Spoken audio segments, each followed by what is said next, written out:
War and Peace by Leo Tolstoy. Read and published by Audiobook Library. If you enjoy audiobooks, don't forget to subscribe and turn on notifications so you never miss one. Like the video if you're enjoying it, and share your thoughts or audiobook requests in the comments. Book 3, Chapter 1. Prince Vasili was not a man who deliberately thought out his plans. Still less did he think of injuring anyone for his own advantage. He was merely a man of the world who had got on, and to whom getting on had become a habit.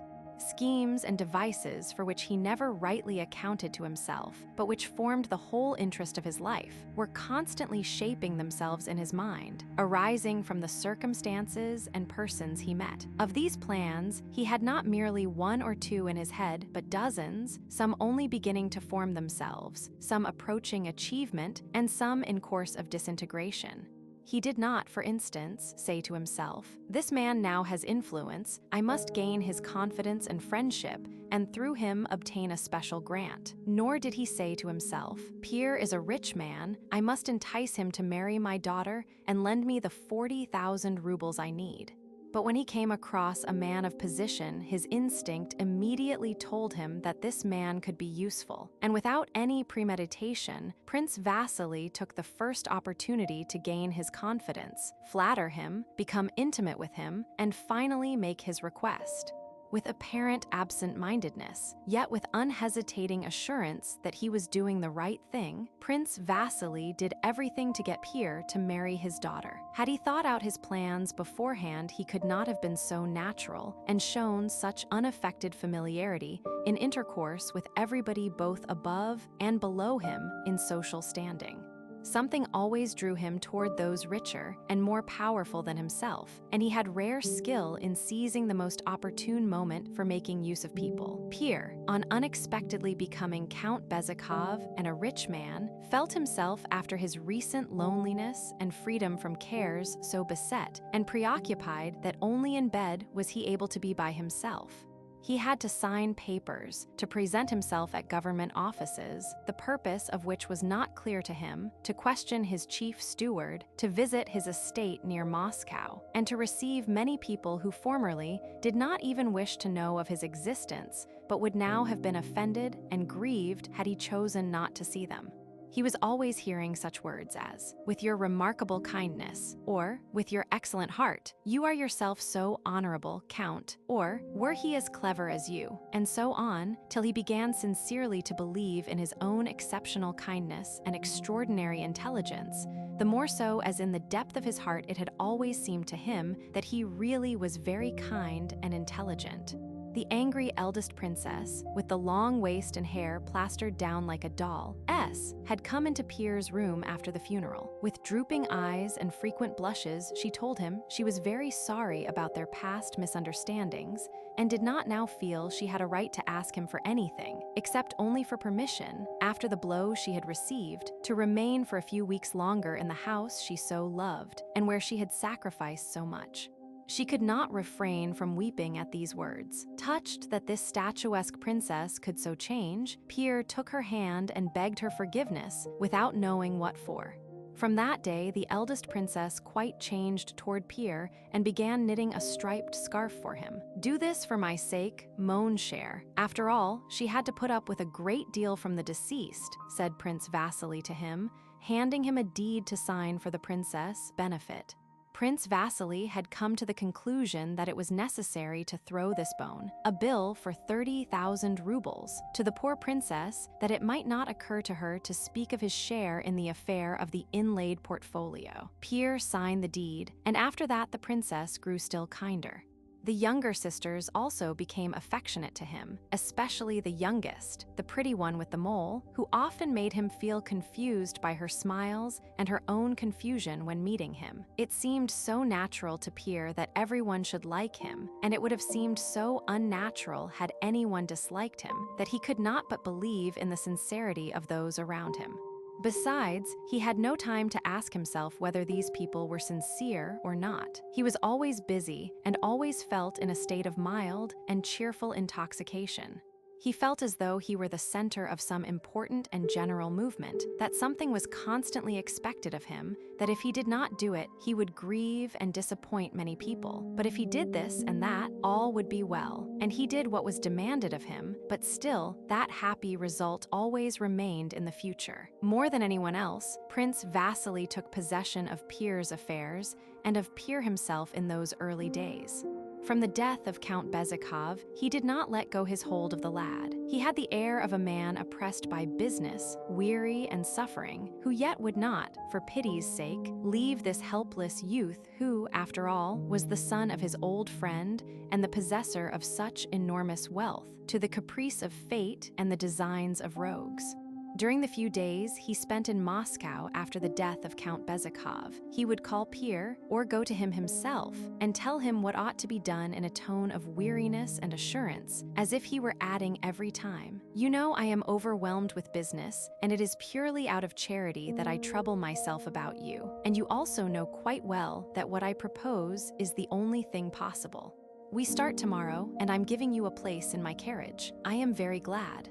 All our important business here is now settled, and I ought to have been off long ago. Here is something I have received from the Chancellor. I asked him for you, and you have been entered in the diplomatic corps and made a gentleman of the bedchamber. The diplomatic career now lies open before you." Notwithstanding the tone of wearied assurance with which these words were pronounced, Pierre, who had so long been considering his career, wished to make some suggestion. But Prince Vasili interrupted him in the special deep cooing tone, precluding the possibility of interrupting his speech, which he used in extreme cases when special persuasion was needed. Mon cher, I did this for my own sake, to satisfy my conscience, and there is nothing to thank me for. No one has ever complained yet of being too much loved, and besides, you are free, you could throw it up tomorrow. But you will see everything for yourself when you get to Petersburg. It is high time for you to get away from these terrible recollections." Prince Vasili sighed. Yes, my boy. And my valet can go in your carriage. Ah, I was nearly forgetting," he added. "You know, mon cher, your father and I had some accounts to settle, so I have received what was due from the Ryazan estate and will keep it. You won't require it. We'll go into the accounts later."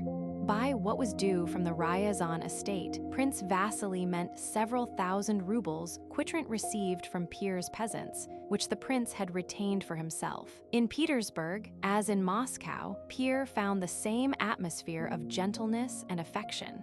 He could not refuse the post, or rather the rank, for he did nothing, that Prince Vasili had procured for him, and acquaintances, invitations, and social occupations were so numerous that, even more than in Moscow, he felt a sense of bewilderment, bustle, and continual expectation of some good, always in front of him but never attained. Of his former bachelor acquaintances, many were no longer in Petersburg.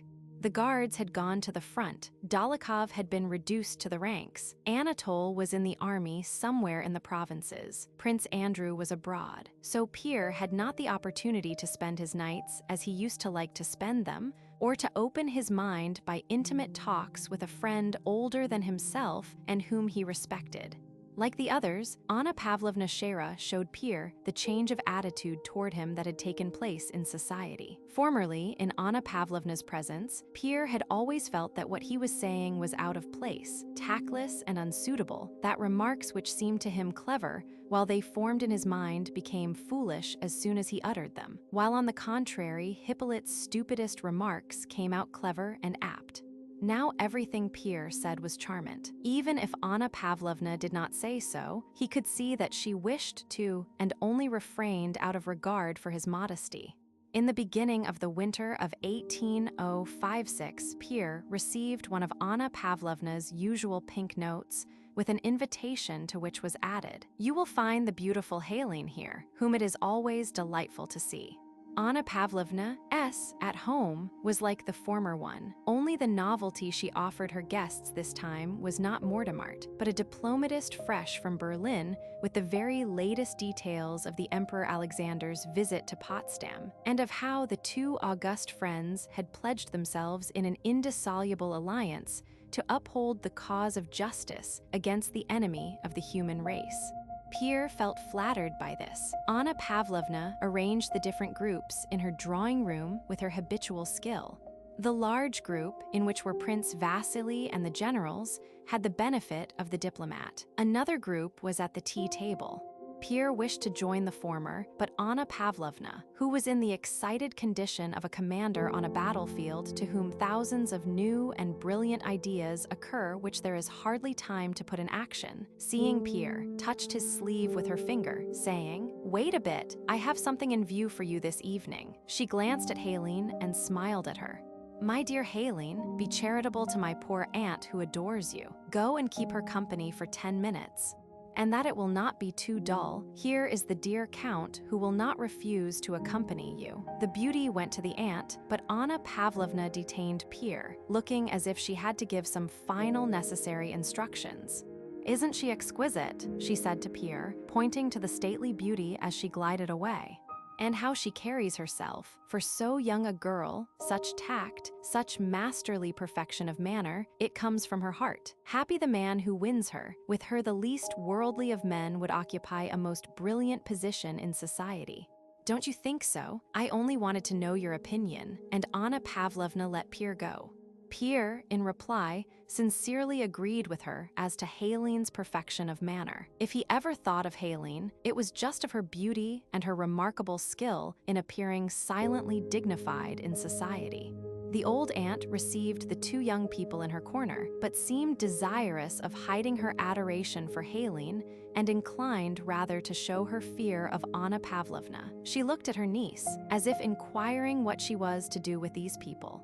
On leaving them, Anna Pavlovna again touched Pierre's sleeve, saying, "I hope you won't say that it is dull in my house again," and she glanced at Helene. Helene smiled, with a look implying that she did not admit the possibility of anyone seeing her without being enchanted.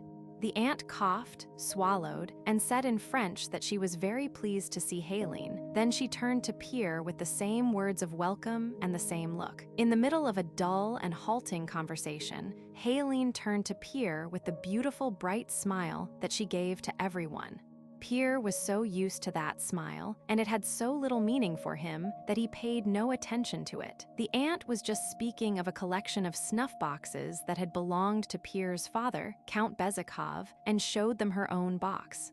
Princess Helene asked to see the portrait of the aunt's husband on the box lid. "That is probably the work of Venus," said Pierre, mentioning a celebrated miniaturist, and he leaned over the table to take the snuff box while trying to hear what was being said at the other table. He half rose, meaning to go round, but the aunt handed him the snuff box, passing it across Helene's back. Helene stooped forward to make room and looked round with a smile.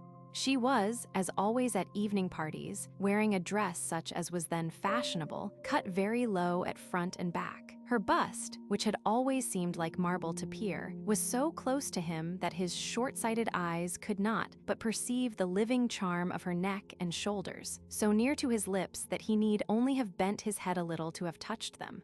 He was conscious of the warmth of her body, the scent of perfume, and the creaking of her corset as she moved. He did not see her marble beauty forming a complete whole with her dress, but all the charm of her body only covered by her garments.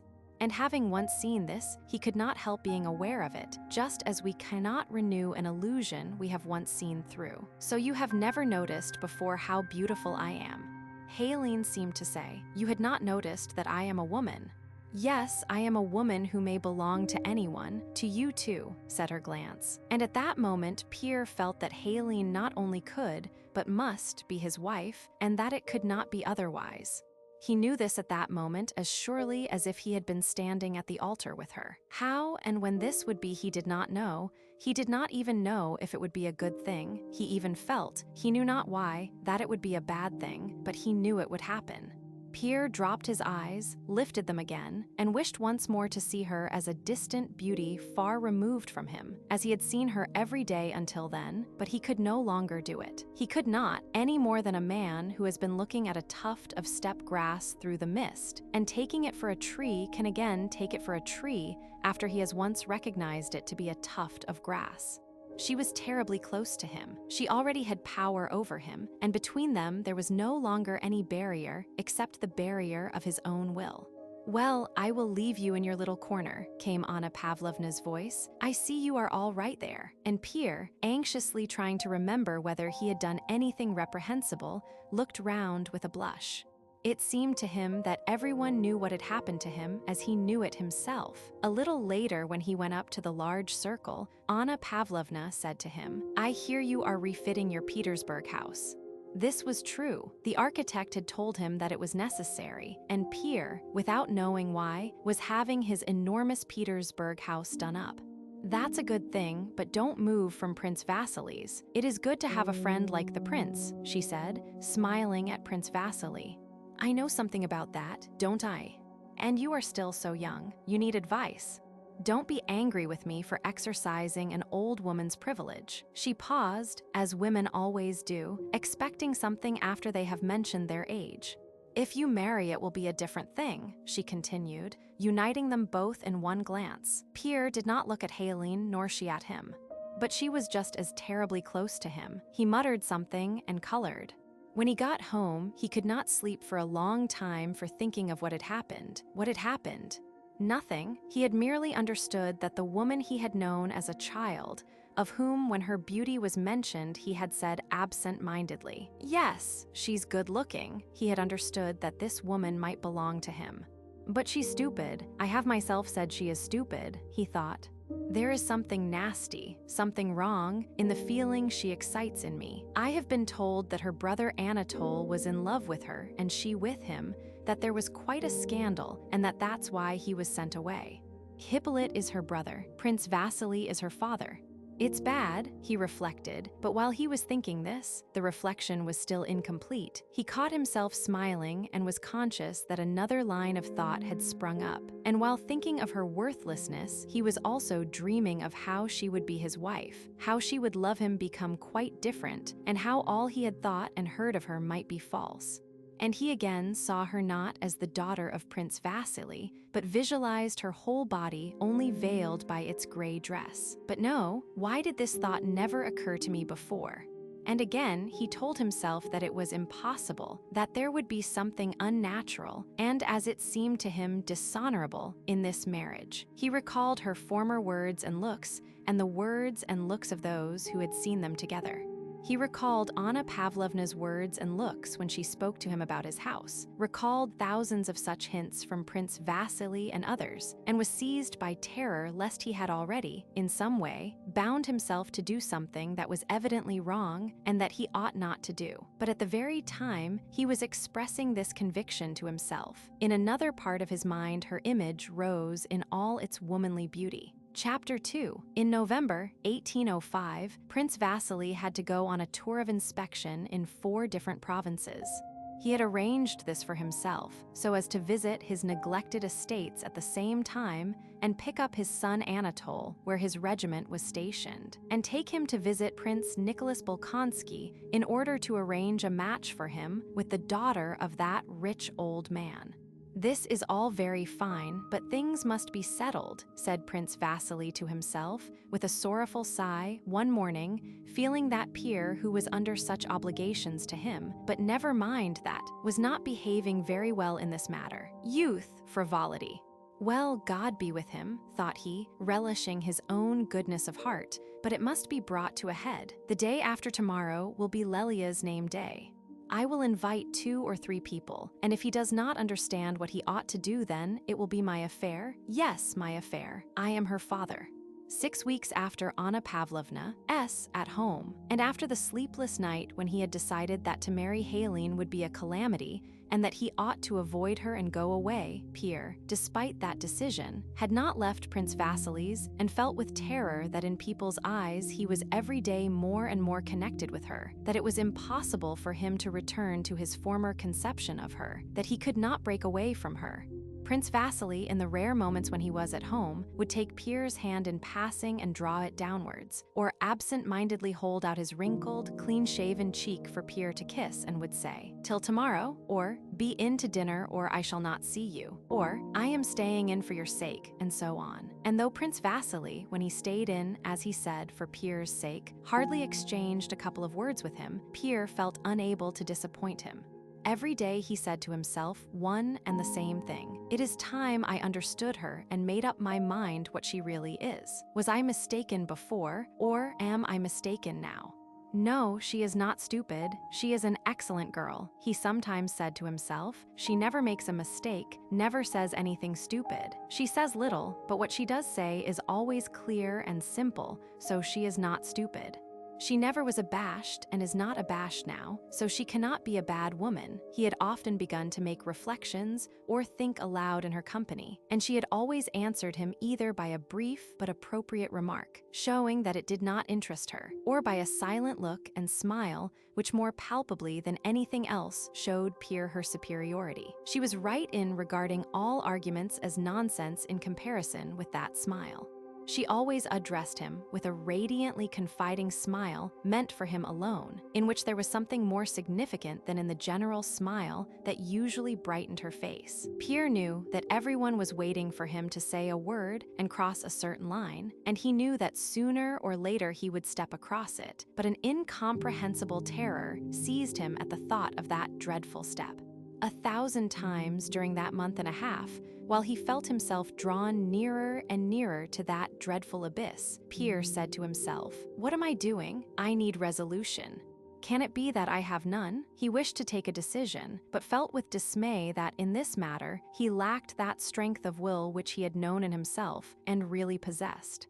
Pierre was one of those who are only strong when they feel themselves quite innocent, and since that day when he was overpowered by a feeling of desire while stooping over the snuff-box at Anna Pavlovna's, an unacknowledged sense of the guilt of that desire paralyzed his will. On Helene's name day, a small party of just their own people, as his wife said, met for supper at Prince Vasili's. All these friends and relations had been given to understand that the fate of the young girl would be decided that evening. The visitors were seated at supper. Princess Kuragina, a portly, imposing woman who had once been handsome, was sitting at the head of the table. On either side of her sat the more important guests, an old general and his wife, and Anna Pavlovna Shera.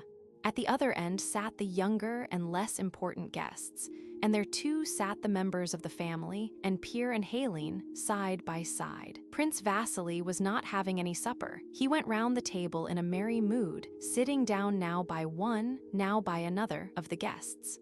To each of them he made some careless and agreeable remark, except to Pierre and Helene, whose presence he seemed not to notice. He enlivened the whole party.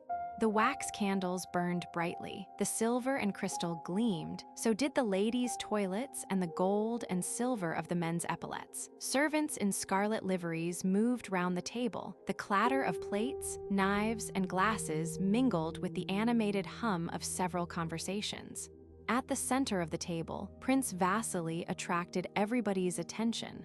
This rescript began with the words, "Sergei Kuzmich, from all sides reports reach me," etc. Well, and so he never got farther than, "Sergei Kuzmich?" asked one of the ladies. "Exactly, not a hair's breadth farther," answered Prince Vasili, laughing. "Sergei Kuzmich, from all sides, Sergei Kuzmich." Poor Vyazmitnov could not get any farther. He began the rescript again and again, but as soon as he uttered Sergei, he sobbed, Kuzmich, tears, and from all sides was smothered in sobs, and he could get no farther. And again his handkerchief, and again, Sergei Kuzmich, from all sides, and tears, till at last somebody else was asked to read it. Kuzmich, from all sides, and then tears, someone repeated laughing. "Don't be unkind," cried Anna Pavlovna from her end of the table, holding up a threatening finger. "He is such a worthy and excellent man, our dear Vyazmitnov." Everybody laughed a great deal. At the head of the table, where the honored guests sat, everyone seemed to be in high spirits and under the influence of a variety of exciting sensations. Only Pierre and Helene sat silently side by side, almost at the bottom of the table, a suppressed smile brightening both their faces, a smile that had nothing to do with Sergei Kuzmich, a smile of bashfulness at their own feelings. But much as all the rest laughed, talked, and joked, much as they enjoyed their Rhine wine, sauté, and ices, and however they avoided looking at the young couple, and heedless and unobservant as they seemed of them, one could feel by the occasional glances they gave that the story about Sergei Kuzmich, the laughter, and the food were all a pretense, and that the whole attention of that company was directed to Pierre and Helene. Anna Pavlovna threatened him on behalf of our dear Vyazmitynov, and in her eyes, which for an instant glanced at Pierre, Prince Vasili read a congratulation on his future son-in-law and on his daughter's happiness. And what nonsense all this is that I am saying, thought a diplomatist, glancing at the happy faces of the lovers. That's happiness, into the insignificant, trifling, and artificial interests uniting that society had entered the simple feeling of the attraction of a healthy and handsome young man and woman for one another. And this human feeling dominated everything else and soared above all their affected chatter. Jests fell flat, news was not interesting, and the animation was evidently forced. Not only the guests, but even the footmen waiting at table seemed to feel this, and they forgot their duties as they looked at the beautiful Helene with her radiant face and at the red, broad, and happy, though uneasy face of Pierre. It seemed as if the very light of the candles was focused on those two happy faces alone. Pierre felt that he was the center of it all, and this both pleased and embarrassed him. He was like a man entirely absorbed in some occupation. He did not see, hear, or understand anything clearly. Only now and then detached ideas and impressions from the world of reality shot unexpectedly through his mind. So it is all finished, he thought, and how has it all happened?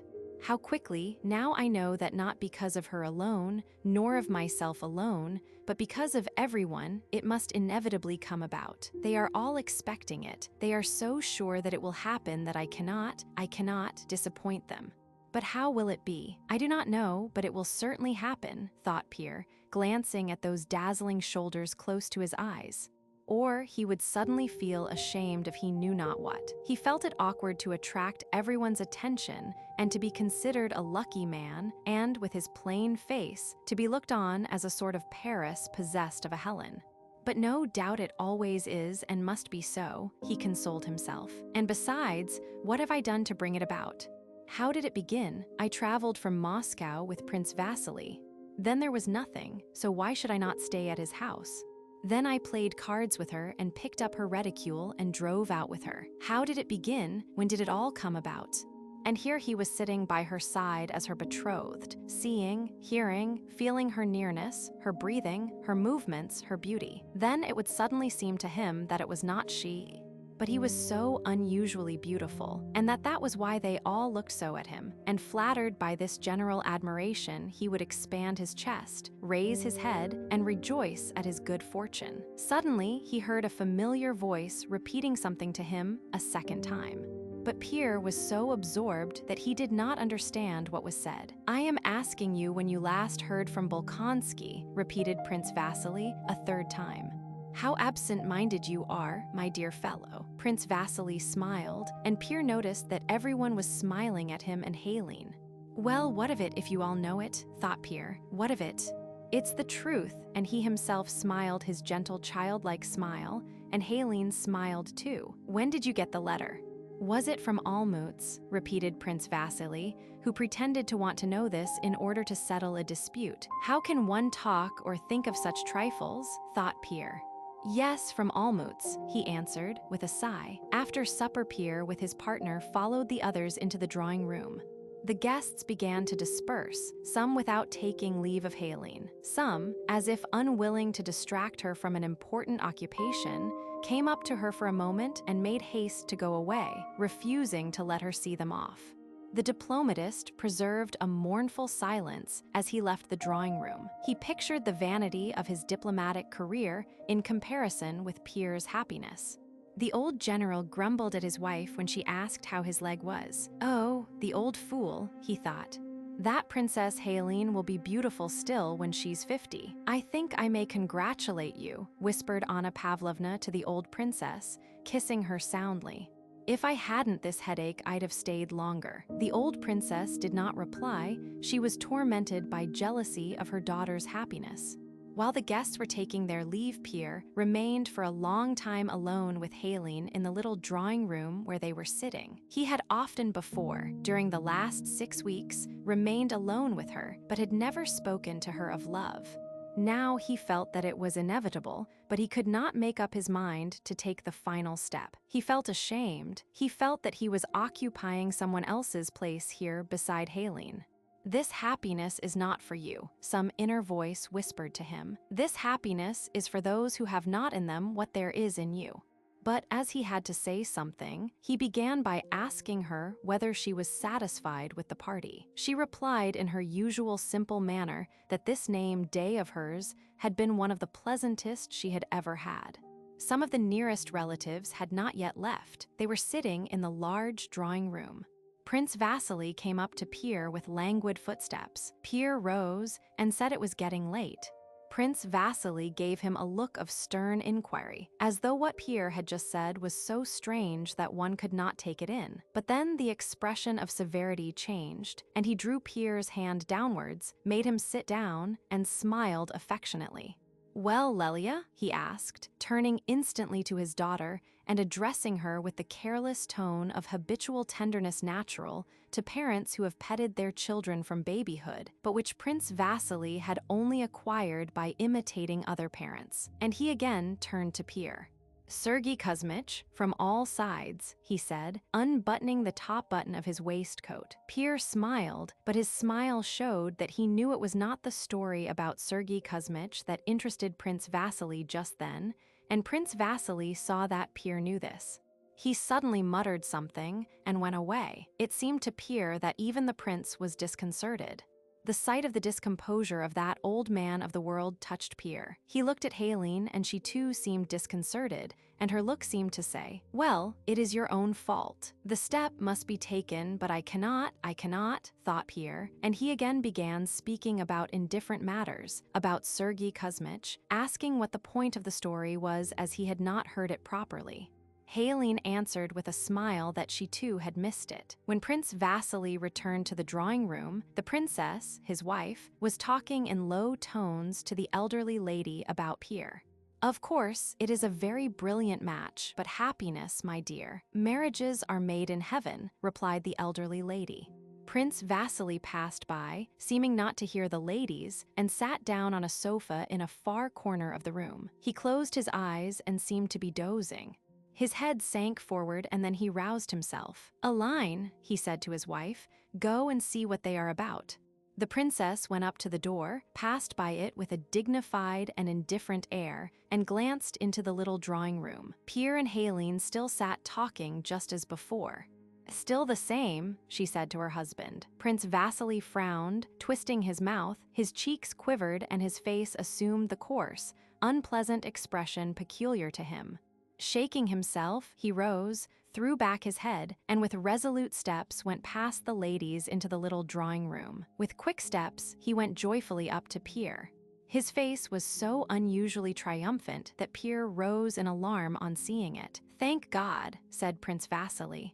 My wife has told me everything. He put one arm around Pierre and the other around his daughter. My dear boy, Lelia, I am very pleased. His voice trembled. I loved your father, and she will make you a good wife. God bless you. He embraced his daughter, and then again Pierre, and kissed him with his malodorous mouth. Tears actually moistened his cheeks. Princess, come here, he shouted. The old princess came in and also wept. The elderly lady was using her handkerchief too. Pierre was kissed, and he kissed the beautiful Helene's hand several times. After a while, they were left alone again. All this had to be and could not be otherwise, thought Pierre, so it is useless to ask whether it is good or bad. It is good because it's definite and one is rid of the old tormenting doubt. Pierre held the hand of his betrothed in silence, looking at her beautiful bosom as it rose and fell. "Helene," he said aloud and paused. Something special is always said in such cases, he thought, but could not remember what it was that people say. He looked at her face. She drew nearer to him, her face flushed. "Oh, take those off. Those," she said, pointing to his spectacles. Pierre took them off, and his eyes, besides the strange look eyes have from which spectacles have just been removed, had also a frightened and inquiring look. He was about to stoop over her hand and kiss it, but with a rapid, almost brutal movement of her head, she intercepted his lips and met them with her own. Her face struck Pierre by its altered, unpleasantly excited expression. "It is too late now, it's done. Besides, I love her," thought Pierre. "Je vous aime," he said, remembering what has to be said at such moments, but his words sounded so weak that he felt ashamed of himself. "I love you." 6 weeks later, he was married and settled in Count Bezukhov's large, newly furnished Petersburg house, the happy possessor, as people said, of a wife who was a celebrated beauty and of millions of money. Chapter 3. Old Prince Nicholas Bolkonsky received a letter from Prince Vasili in November 1805, announcing that he and his son would be paying him a visit. "I am starting on a journey of inspection, and of course I shall think nothing of an extra 70 miles to come and see you at the same time, my honored benefactor," wrote Prince Vasili. "My son Anatole is accompanying me on his way to the army, so I hope you will allow him personally to express the deep respect that, emulating his father, he feels for you. It seems that there will be no need to bring Mary out. Suitors are coming to us of their own accord," incautiously remarked the little princess on hearing the news. Prince Nicholas frowned, but said nothing. A fortnight after the letter, Prince Vasili's servants came one evening in advance of him, and he and his son arrived next day. Old Bolkonsky had always had a poor opinion of Prince Vasili's character, but more so recently, since in the new reigns of Paul and Alexander, Prince Vasili had risen to high position and honors. And now, from the hints contained in his letter and given by the little princess, he saw which way the wind was blowing, and his low opinion changed into a feeling of contemptuous ill will. He snorted whenever he mentioned him. On the day of Prince Vasili's arrival, Prince Bolkonsky was particularly discontented and out of temper. Whether he was in a bad temper because Prince Vasili was coming, or whether his being in a bad temper made him specially annoyed at Prince Vasili's visit, he was in a bad temper, and in the morning, Tikhon had already advised the architect not to go to the prince with his report.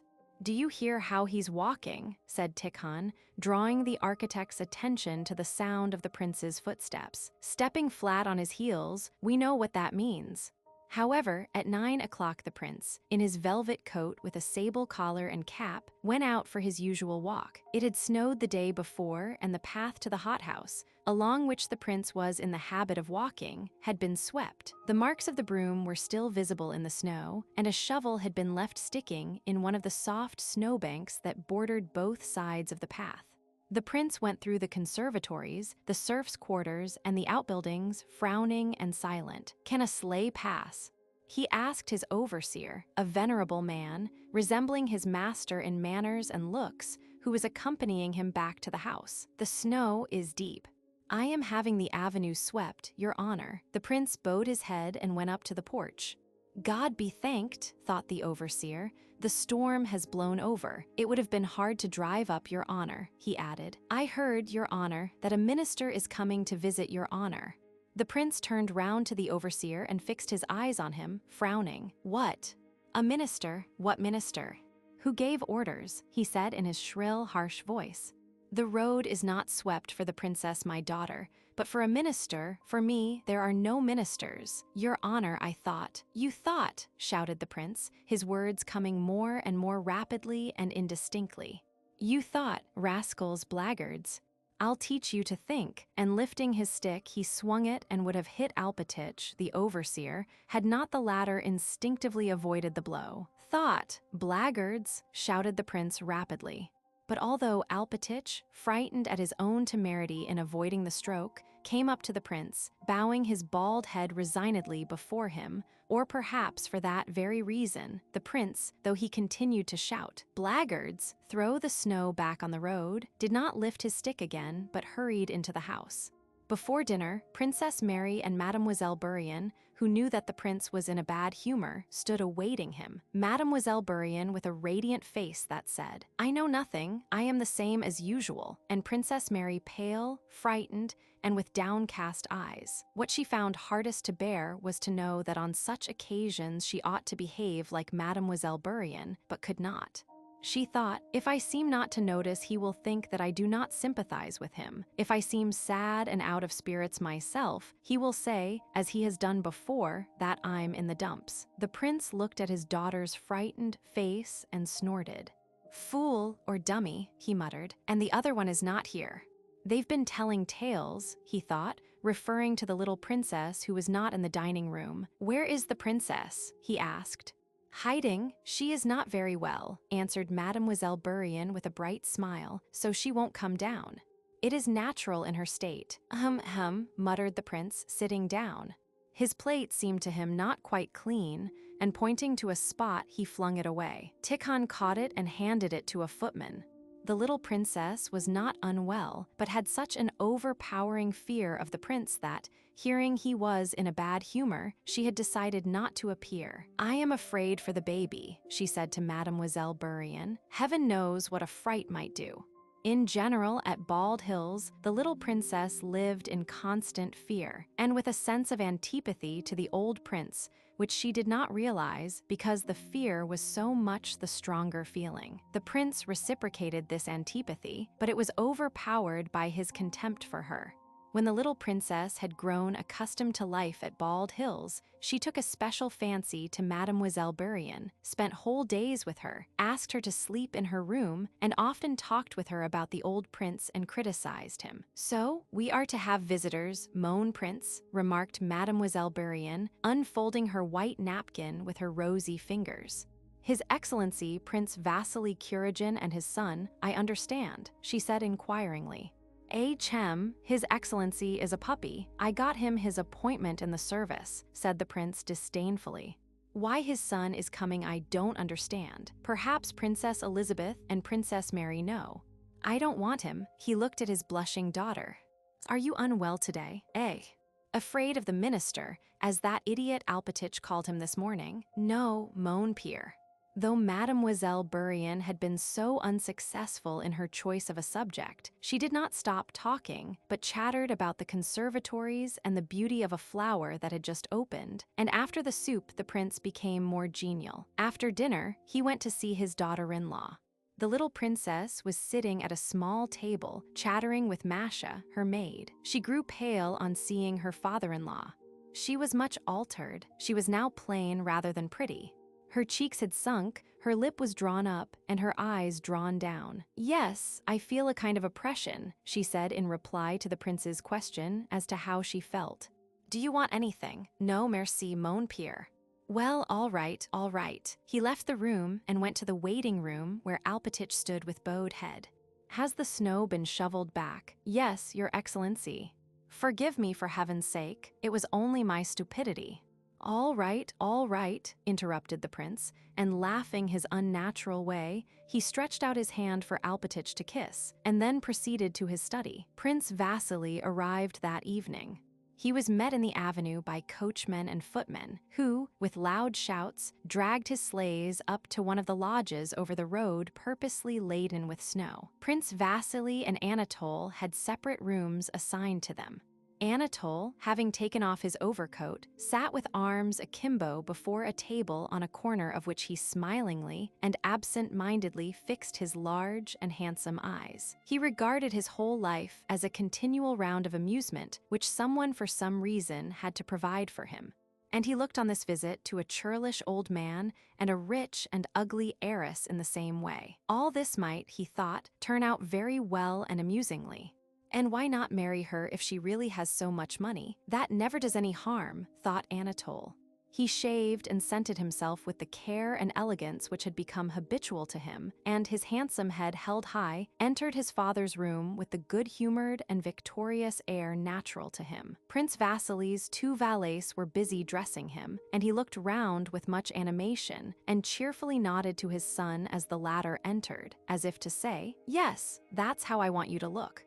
"I say, father, joking apart, is she very hideous?" Anatole asked, as if continuing a conversation, the subject of which had often been mentioned during the journey. "Enough, what nonsense, above all, try to be respectful and cautious with the old prince. If he starts a row, I'll go away," said Prince Anatole. "I can't bear those old men, eh? Remember, for you everything depends on this." In the meantime, not only was it known in the maidservants' rooms that the minister and his son had arrived, but the appearance of both had been minutely described. Princess Mary was sitting alone in her room, vainly trying to master her agitation. "Why did they write? Why did lies tell me about it? It can never happen," she said, looking at herself in the glass. "How shall I enter the drawing room? Even if I like him, I can't now be myself with him." The mere thought of her father's look filled her with terror. The little princess and Mademoiselle Bourienne had already received from Masha, the lady's maid, the necessary report of how handsome the minister's son was, with his rosy cheeks and dark eyebrows, and with what difficulty the father had dragged his legs upstairs, while the son had followed him like an eagle 3 steps at a time. Having received this information, the little princess and Mademoiselle Bourienne, whose chattering voices had reached her from the corridor, went into Princess Mary's room. "You know they've come, Marie," said the little princess, waddling in and sinking heavily into an armchair. She was no longer in the loose gown she generally wore in the morning, but had on one of her best dresses. Her hair was carefully done, and her face was animated, which, however, did not conceal its sunken and faded outlines.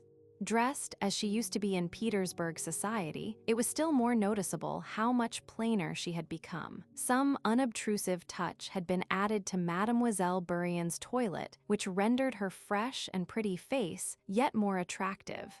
"What, are you going to remain as you are, dear princess?" she began. "They'll be announcing that the gentlemen are in the drawing room and we shall have to go down, and you have not smartened yourself up at all." The little princess got up, rang for the maid, and hurriedly and merrily began to devise and carry out a plan of how Princess Mary should be dressed. Princess Mary's self-esteem was wounded by the fact that the arrival of a suitor agitated her, and still more so by both her companions, not having the least conception that it could be otherwise. To tell them that she felt ashamed for herself, and for them would be to betray her agitation, while to decline their offers to dress her would prolong their banter and insistence. She flushed, her beautiful eyes grew dim, red blotches came on her face, and it took on the unattractive martyr-like expression it so often wore, as she submitted herself to Mademoiselle Bourienne and lies. Both these women quite sincerely tried to make her look pretty. She was so plain that neither of them could think of her as a rival, so they began dressing her with perfect sincerity, and with the naive and firm conviction, women have that dress can make a face pretty. "No, really, my dear, this dress is not pretty," said Lies, looking sideways at Princess Mary from a little distance. "You have a maroon dress, have it fetched. Really, you know the fate of your whole life may be at stake. But this one is too light, it's not becoming." It was not the dress, but the face and whole figure of Princess Mary that was not pretty, but neither Mademoiselle Bourienne nor the little princess felt this. They still thought that if a blue ribbon were placed in the hair combed up, and the blue scarf arranged lower on the best maroon dress, and so on, all would be well.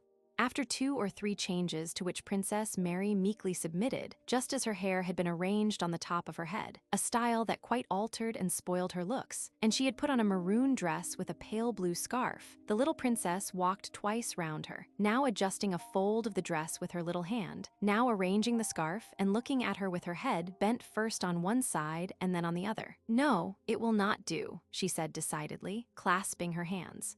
"No, Mary, really this dress does not suit you. I prefer you in your little gray, everyday dress."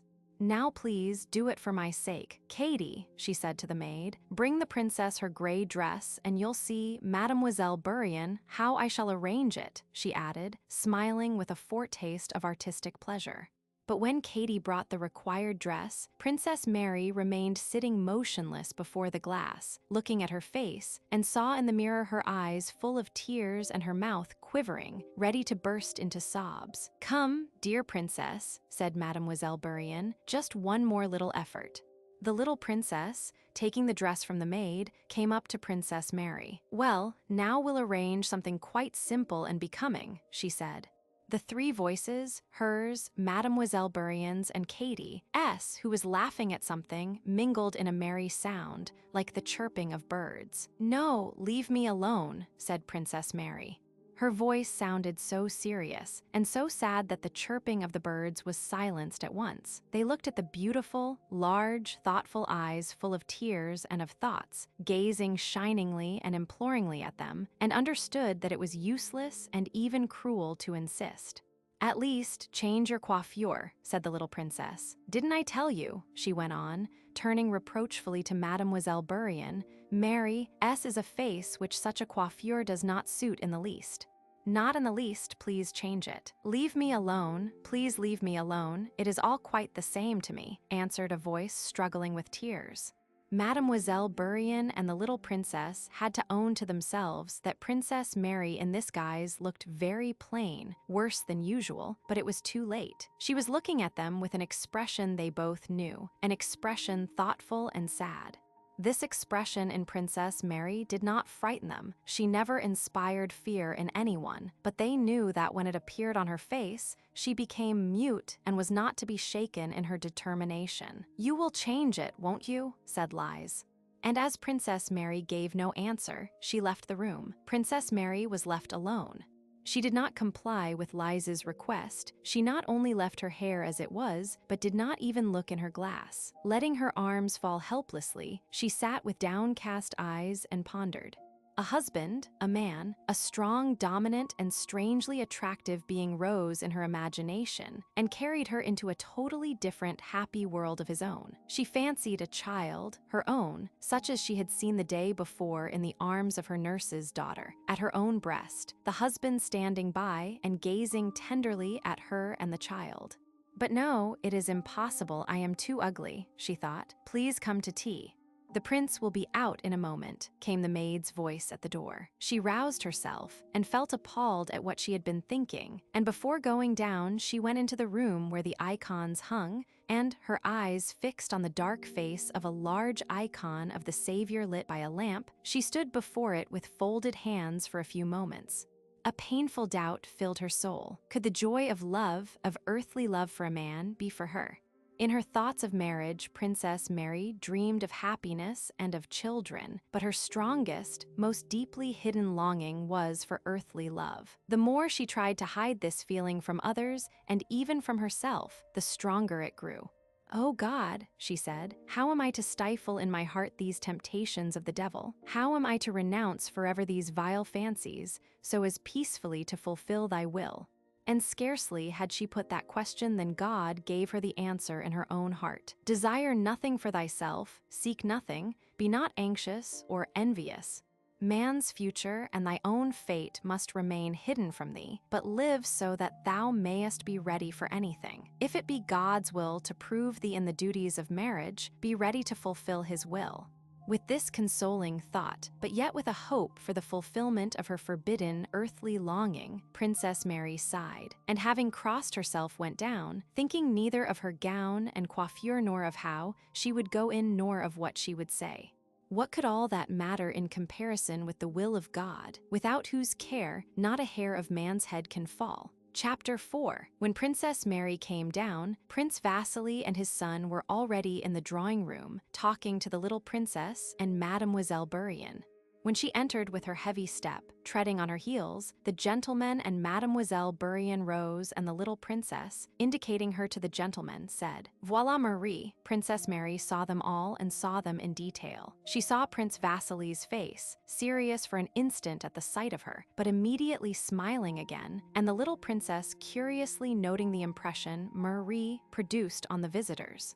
And she saw Mademoiselle Bourienne, with her ribbon and pretty face, and her unusually animated look which was fixed on him, but him she could not see. She only saw something large, brilliant, and handsome moving toward her as she entered the room. Prince Vasili approached first, and she kissed the bold forehead that bent over her hand and answered his question by saying that, on the contrary, she remembered him quite well.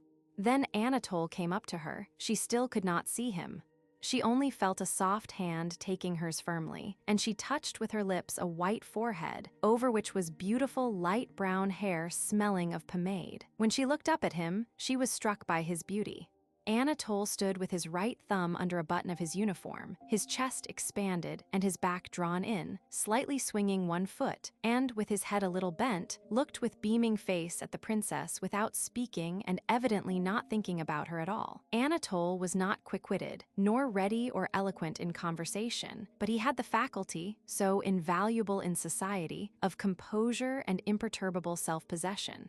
If a man lacking in self-confidence remains dumb on a first introduction and betrays a consciousness of the impropriety of such silence and an anxiety to find something to say, the effect is bad. But Anatole was dumb, swung his foot, and smilingly examined the princess' hair. It was evident that he could be silent in this way for a very long time. "If anyone finds this silence inconvenient, let him talk, but I don't want to," he seemed to say. Besides this, in his behavior to women, Anatole had a manner which particularly inspires in them curiosity, awe, and even love, a supercilious consciousness of his own superiority. It was as if he said to them, I know you, but why should I bother about you? You'd be only too glad, of course." Perhaps he did not really think this when he met women, even probably he did not, for in general he thought very little, but his looks and manner gave that impression. The princess felt this, and as if wishing to show him that she did not even dare expect to interest him, she turned to his father. The conversation was general and animated, thanks to Princess Liza's voice and little downy lip that lifted over her white teeth. She met Prince Vasili with that playful manner often employed by lively, chatty people, and consisting in the assumption that between the person they so address and themselves, there are some semi-private, long-established jokes and amusing reminiscences, though no such reminiscences really exist, just as none existed in this case. Prince Vasili readily adopted her tone, and the little princess also drew Anatole, whom she hardly knew, into these amusing recollections of things that had never occurred. Mademoiselle Bourienne also shared them, and even Princess Mary felt herself pleasantly made to share in these merry reminiscences. "Here at least we shall have the benefit of your company all to ourselves, dear prince," said the little princess, of course, in French, to Prince Vasili. "It's not as at Annette's receptions where you always ran away. You remember cette chère Annette, Anna Pavlovna. Ah, but you won't talk politics to me like Annette, and our little tea table." "Oh, yes, why is it you were never at Annette's?" the little princess asked Anatole. "Ah, I know," she said with a sly glance. "Your brother Hippolyte told me about your goings-on. Oh," and she shook her finger at him, "I have even heard of your doings in Paris." "And did Hippolyte tell you?" asked Prince Vasili, turning to his son and seizing the little princess' arm as if she would have run away. "And he had just managed to catch her. Didn't he tell you how he himself was pining for the dear princess, and how she showed him the door? Oh, she is a pearl among women, princess," he added, turning to Princess Mary. When Paris was mentioned, Mademoiselle Bourienne, for her part, seized the opportunity of joining in the general current of recollections. She took the liberty of inquiring whether it was long since Anatole had left Paris, and how he had liked that city. Anatole answered the Frenchwoman very readily and, looking at her with a smile, talked to her about her native land. When he saw the pretty little Bourienne, Anatole came to the conclusion that he would not find Bald Hills dull either. Not at all bad, he thought, examining her. Not at all bad, that little companion. I hope she will bring her along with her when we're married. La petite est gentille. The little one is charming. The old prince dressed leisurely in his study, frowning and considering what he was to do. The coming of these visitors annoyed him. What are Prince Vasili and that son of his to me? Prince Vasili is a shallow braggart, and his son, no doubt, is a fine specimen, he grumbled to himself. What angered him was that the coming of these visitors revived in his mind an unsettled question he always tried to stifle, one about which he always deceived himself. The question was whether he could ever bring himself to part from his daughter and give her to a husband. The prince never directly asked himself that question, knowing beforehand that he would have to answer it justly, and justice clashed not only with his feelings, but with the very possibility of life. Life without Princess Mary, little as he seemed to value her, was unthinkable to him. And why should she marry, he thought.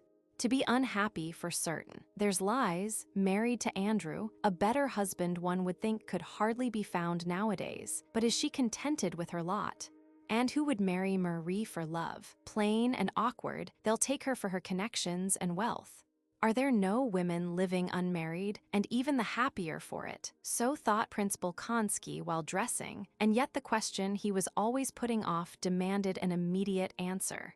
Prince Vasili had brought his son with the evident intention of proposing, and today or tomorrow he would probably ask for an answer. His birth and position in society were not bad.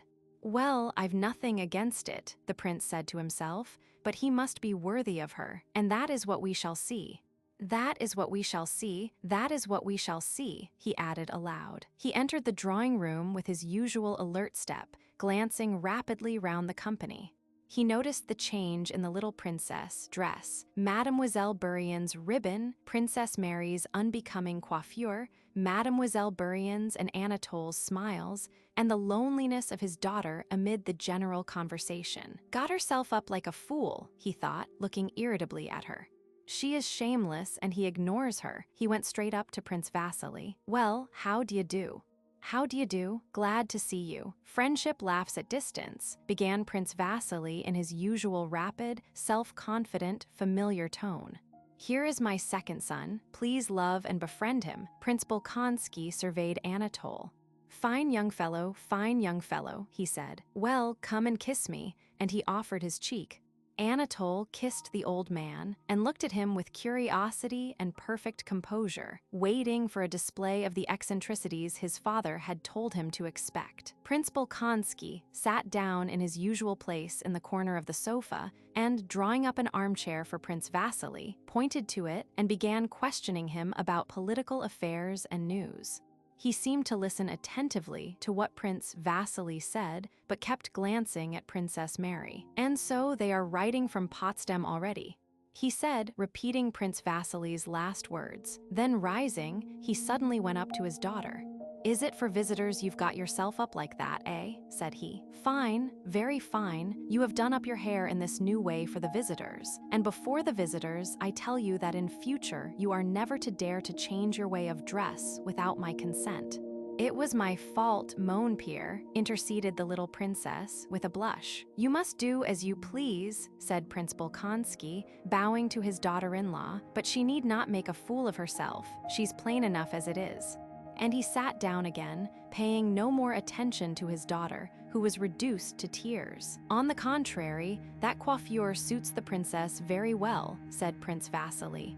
Now you, young prince, what's your name? Said Prince Bolkonsky, turning to Anatole. Come here, let us talk and get acquainted. Now the fun begins, thought Anatole, sitting down with a smile beside the old prince. Well, my dear boy, I hear you've been educated abroad, not taught to read and write by the deacon, like your father and me. Now tell me, my dear boy, are you serving in the Horse Guards? Asked the old man, scrutinizing Anatole closely and intently. No, I have been transferred to the line, said Anatole, hardly able to restrain his laughter. Ah, that's a good thing. So, my dear boy, you wish to serve the Tsar and the country. It is wartime. Such a fine fellow must serve. Well, are you off to the front? "No, Prince, our regiment has gone to the front, but I am attached." "What is it I am attached to, Papa?" said Anatole, turning to his father with a laugh. "A splendid soldier, splendid. What am I attached to? Ha, ha, ha," laughed Prince Bolkonsky, and Anatole laughed still louder. Suddenly Prince Bolkonsky frowned. "You may go," he said to Anatole. Anatole returned smiling to the ladies.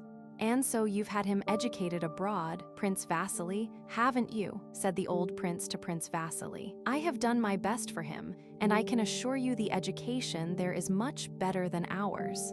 Yes, everything is different nowadays, everything is changed. The lad's a fine fellow, well, come with me now." He took Prince Vasili's arm and led him to his study. As soon as they were alone together, Prince Vasili announced his hopes and wishes to the old prince. "Well, do you think I shall prevent her, that I can't part from her?" said the old prince angrily. "What an idea, I'm ready for it tomorrow. Only let me tell you, I want to know my son-in-law better.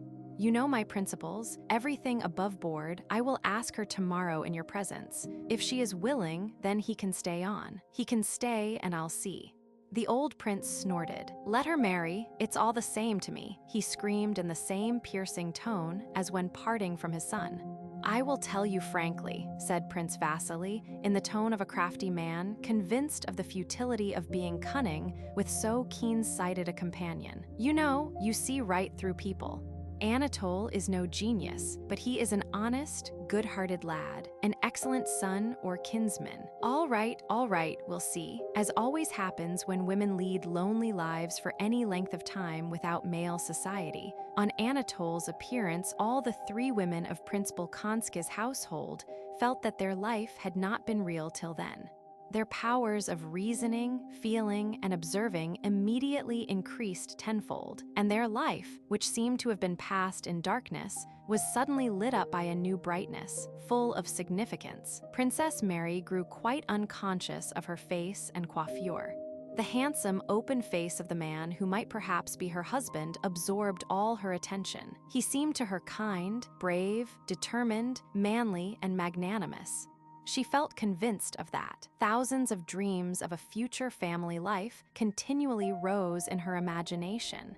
She drove them away and tried to conceal them. "But am I not too cold with him?" thought the princess. "I try to be reserved, because in the depth of my soul I feel too near to him already. But then he cannot know what I think of him and may imagine that I do not like him." And Princess Mary tried, but could not manage, to be cordial to her new guest. "Poor girl, she's devilish ugly," thought Anatole. Mademoiselle Bourienne, also roused to great excitement by Anatole's arrival, thought in another way.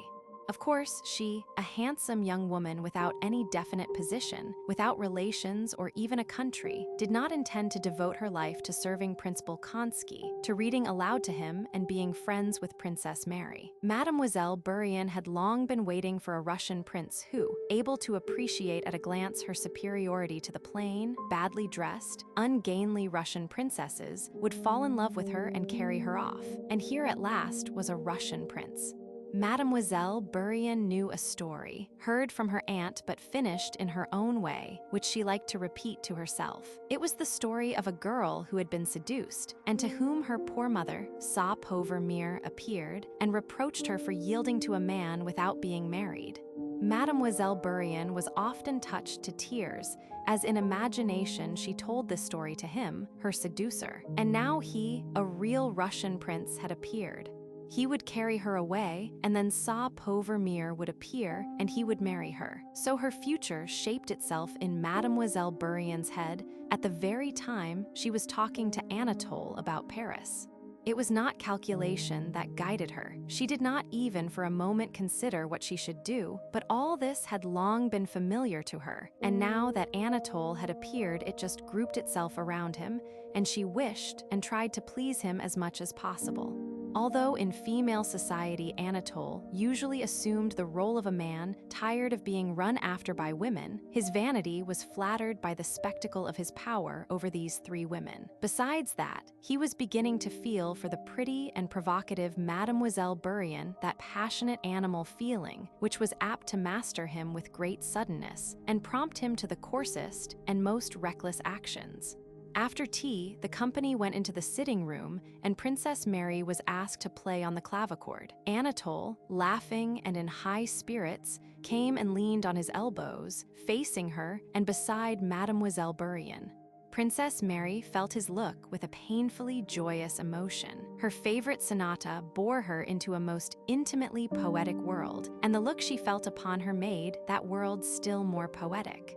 But Anatole's expression, though his eyes were fixed on her, referred not to her, but to the movements of Mademoiselle Bourienne's little foot, which he was then touching with his own under the clavichord. Mademoiselle Bourienne was also looking at Princess Mary, and in her lovely eyes there was a look of fearful joy and hope that was also new to the princess. "How she loves me," thought Princess Mary. "How happy I am now, and how happy I may be with such a friend and such a husband. Can it be possible?" she thought, not daring to look at his face, but still feeling his eyes gazing at her. In the evening, after supper, when all were about to retire, Anatole kissed Princess Mary's hand. She did not know how she found the courage, but she looked straight into his handsome face as it came near to her short-sighted eyes. Turning from Princess Mary, he went up and kissed Mademoiselle Bourienne's hand. This was not etiquette, but then he did everything so simply and with such assurance. Mademoiselle Bourienne flushed and gave the princess a frightened look. "What delicacy," thought the princess. "Is it possible that Amélie, Mademoiselle Bourienne, thinks I could be jealous of her and not value her pure affection and devotion to me?" She went up to her and kissed her warmly. Anatole went up to kiss the little princess' hand. "No. When your father writes to tell me that you are behaving well, I will give you my hand to kiss." "Not till then," she said, and smilingly raising a finger at him, she left the room. Chapter 5. They all separated, but, except Anatole, who fell asleep as soon as he got into bed, all kept awake a long time that night.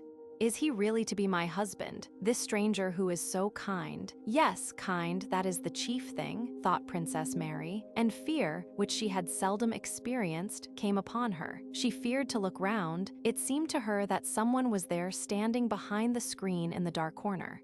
And this someone was he, the devil, and he was also this man with the white forehead, black eyebrows, and red lips. She rang for her maid and asked her to sleep in her room. Mademoiselle Bourienne walked up and down the conservatory for a long time that evening, vainly expecting someone, now smiling at someone, now working herself up to tears with the imaginary words of her pauvre mère, rebuking her for her fall. The little princess grumbled to her maid that her bed was badly made. She could not lie either on her face or on her side. Every position was awkward and uncomfortable, and her burden oppressed her now more than ever because Anatole's presence had vividly recalled to her the time when she was not like that, and when everything was light and gay.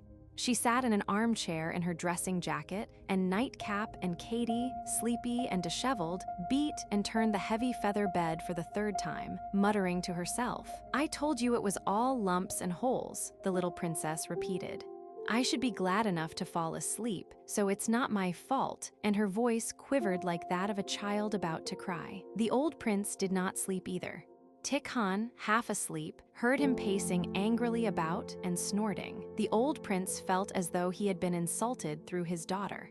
The insult was the more pointed because it concerned not himself but another, his daughter, whom he loved more than himself. He kept telling himself that he would consider the whole matter and decide what was right and how he should act, but instead of that, he only excited himself more and more.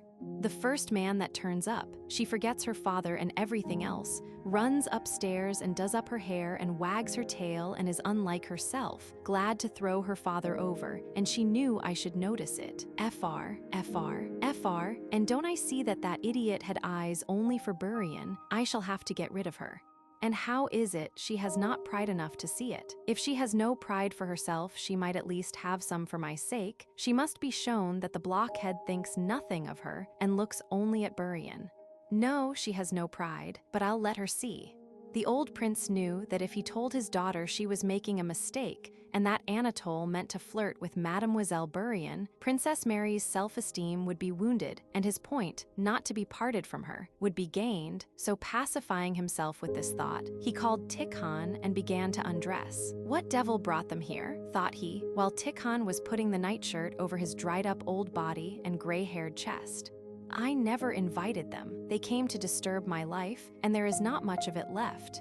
Devil take M, he muttered, while his head was still covered by the shirt. Tikhon knew his master's habit of sometimes thinking aloud, and therefore met with unaltered looks the angrily inquisitive expression of the face that emerged from the shirt.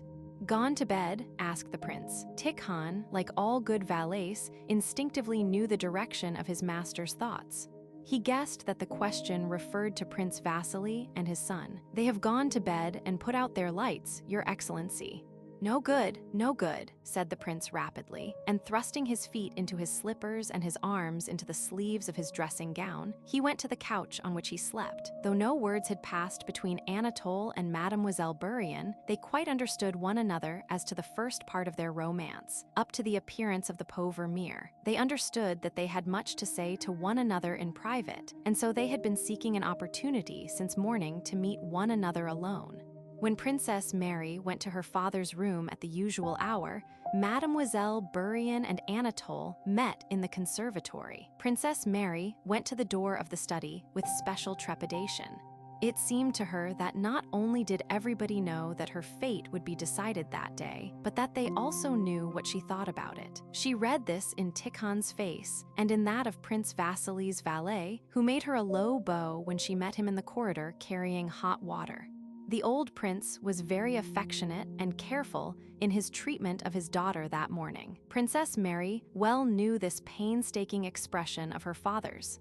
His face wore that expression when his dry hands clenched with vexation at her, not understanding a sum in arithmetic. When rising from his chair, he would walk away from her, repeating in a low voice the same words several times over. He came to the point at once, treating her ceremoniously. I have had a proposition made me concerning you, he said with an unnatural smile. I expect you have guessed that Prince Vasili has not come and brought his pupil with him. For some reason, Prince Bolkonsky referred to Anatole as a pupil for the sake of my beautiful eyes. Last night, a proposition was made me on your account, and, as you know my principles, I refer it to you. How am I to understand you, mon père? Said the princess, growing pale and then blushing. How understand me? Cried her father angrily. Prince Vasili finds you to his taste as a daughter-in-law and makes a proposal to you on his pupil's behalf. That's how it's to be understood. How understand it? And I ask you, I do not know what you think, father, whispered the princess. What of me? Leave me out of the question. I'm not going to get married. What about you?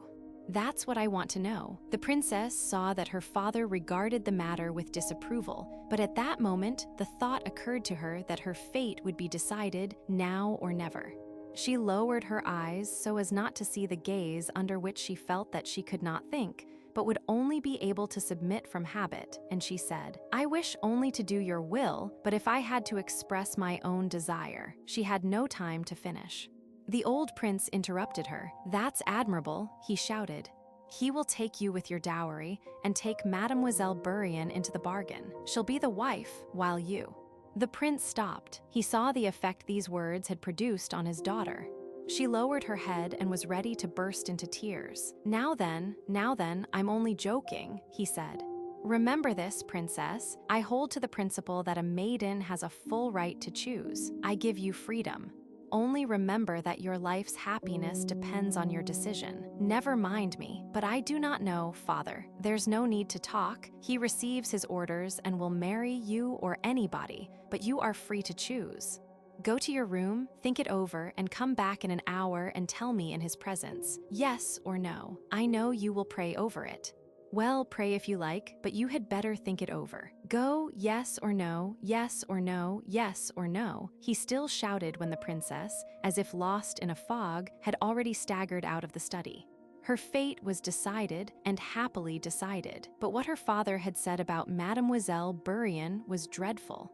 It was untrue to be sure, but still it was terrible, and she could not help thinking of it. She was going straight on through the conservatory, neither seeing nor hearing anything, when suddenly the well-known whispering of Mademoiselle Bourienne aroused her.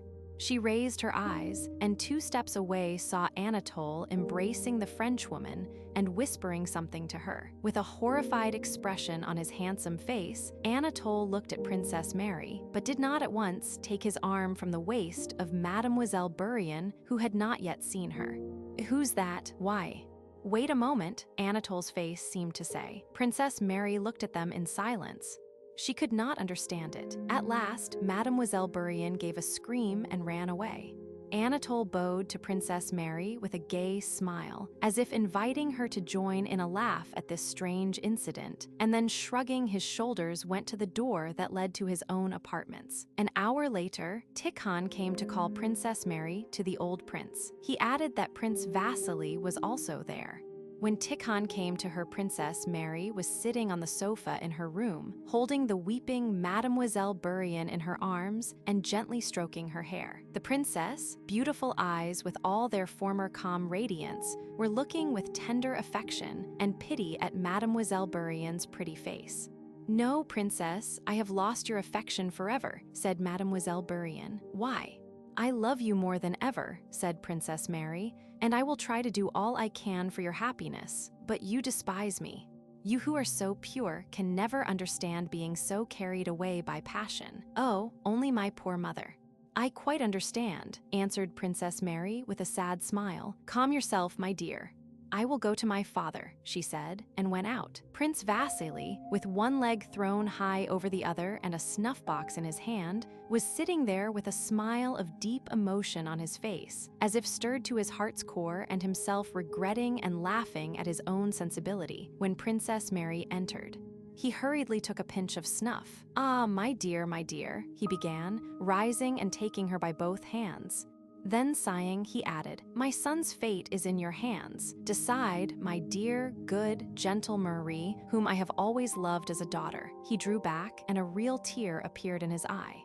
FR, snorted Prince Bolkonsky. "The prince is making a proposition to you and his pupils, I mean his son's name.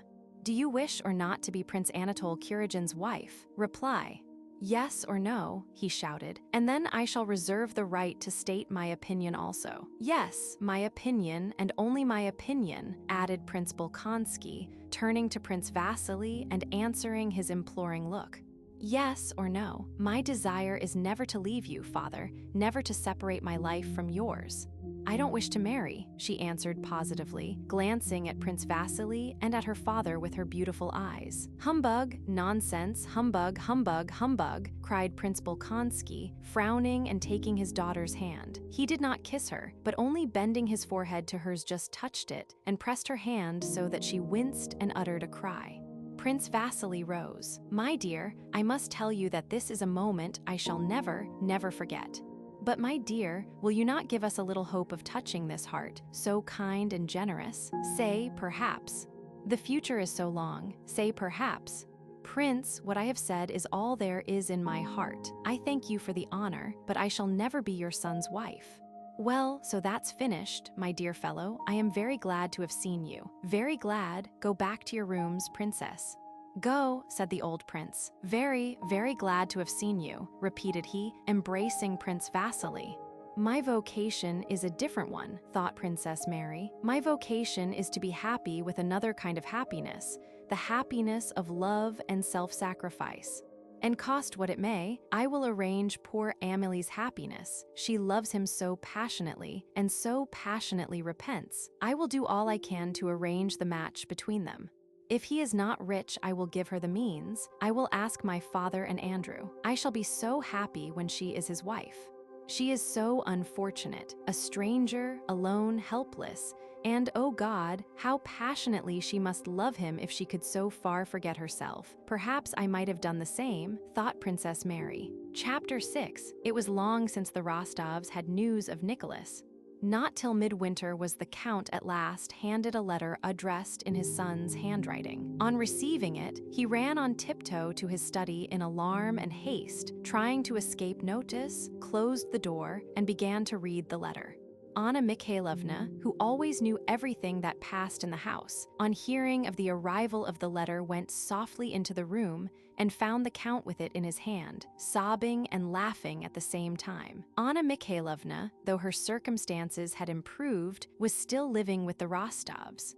"My dear friend," said she, in a tone of pathetic inquiry, prepared to sympathize in any way. The Count sobbed yet more. "Nikolenka, a letter, was wounded, my darling boy, the Countess, promoted to be an officer, thank God." How tell the little Countess? Anna Mikhailovna sat down beside him, with her own handkerchief wiped the tears from his eyes and from the letter, then having dried her own eyes she comforted the Count, and decided that at dinner, until tea time she would prepare the Countess, and after tea, with God's help, would inform her. Each time that these hints began to make the Countess anxious, and she glanced uneasily at the Count and at Anna Mikhailovna, the latter very adroitly turned the conversation to insignificant matters. Bold as she was, Natasha, who knew how sensitive her mother was to anything relating to Nikolenka, did not venture to ask any questions at dinner, but she was too excited to eat anything and kept wriggling about on her chair regardless of her governess. Remarks. After dinner, she rushed headlong after Anna Mikhailovna and, dashing at her, flung herself on her neck as soon as she overtook her in the sitting room. "Auntie, darling, do tell me what it is." "Nothing, my dear." "No, dearest, sweet one, honey, I won't give up. I know you know something." Anna Mikhailovna shook her head. "You are a little slyboots," she said. "A letter from Nikolenka, I'm sure of it," exclaimed Natasha, reading confirmation in Anna Mikhailovna's face. "But for God's sake, be careful. You know how it may affect your mama." I will. Only tell me, you woe. Then I will go and tell at once." Anna Mikhailovna, in a few words, told her the contents of the letter, on condition that she should tell no one. "No, on my true word of honor," said Natasha, crossing herself. "I won't tell anyone," and she ran off at once to Sonia. "Nikolenka, wounded, a letter," she announced in gleeful triumph. "Nicholas," was all Sonia said, instantly turning white. Natasha, seeing the impression the news of her brother's wound produced on Sonia, felt for the first time the sorrowful side of the news. She rushed to Sonia, hugged her, and began to cry. "A little wound, but he has been made an officer. He is well now, he wrote himself," said she through her tears. "There now, it's true that all you women are crybabies," remarked Padia, pacing the room with large, resolute strides. "Now I'm very glad indeed, that my brother has distinguished himself so. You are all blubberers and understand nothing." Natasha smiled through her tears. "You haven't read the letter?" asked Sonia. "No, but she said that it was all over and that he's now an officer." "Thank God," said Sonia, crossing herself. "But perhaps she deceived you. Let us go to Mama." Padia paced the room in silence for a time. "If I'd been in Nikolenka's place, I would have killed even more of those Frenchmen," he said. "What nasty brutes they are. I'd have killed so many that there'd have been a heap of them." "Hold your tongue, Padia. What a goose you are." "I'm not a goose, but they are who cry about trifles," said Padia. "Do you remember him?" Natasha suddenly asked, after a moment's silence. Sonia smiled. "Do I remember Nicholas?"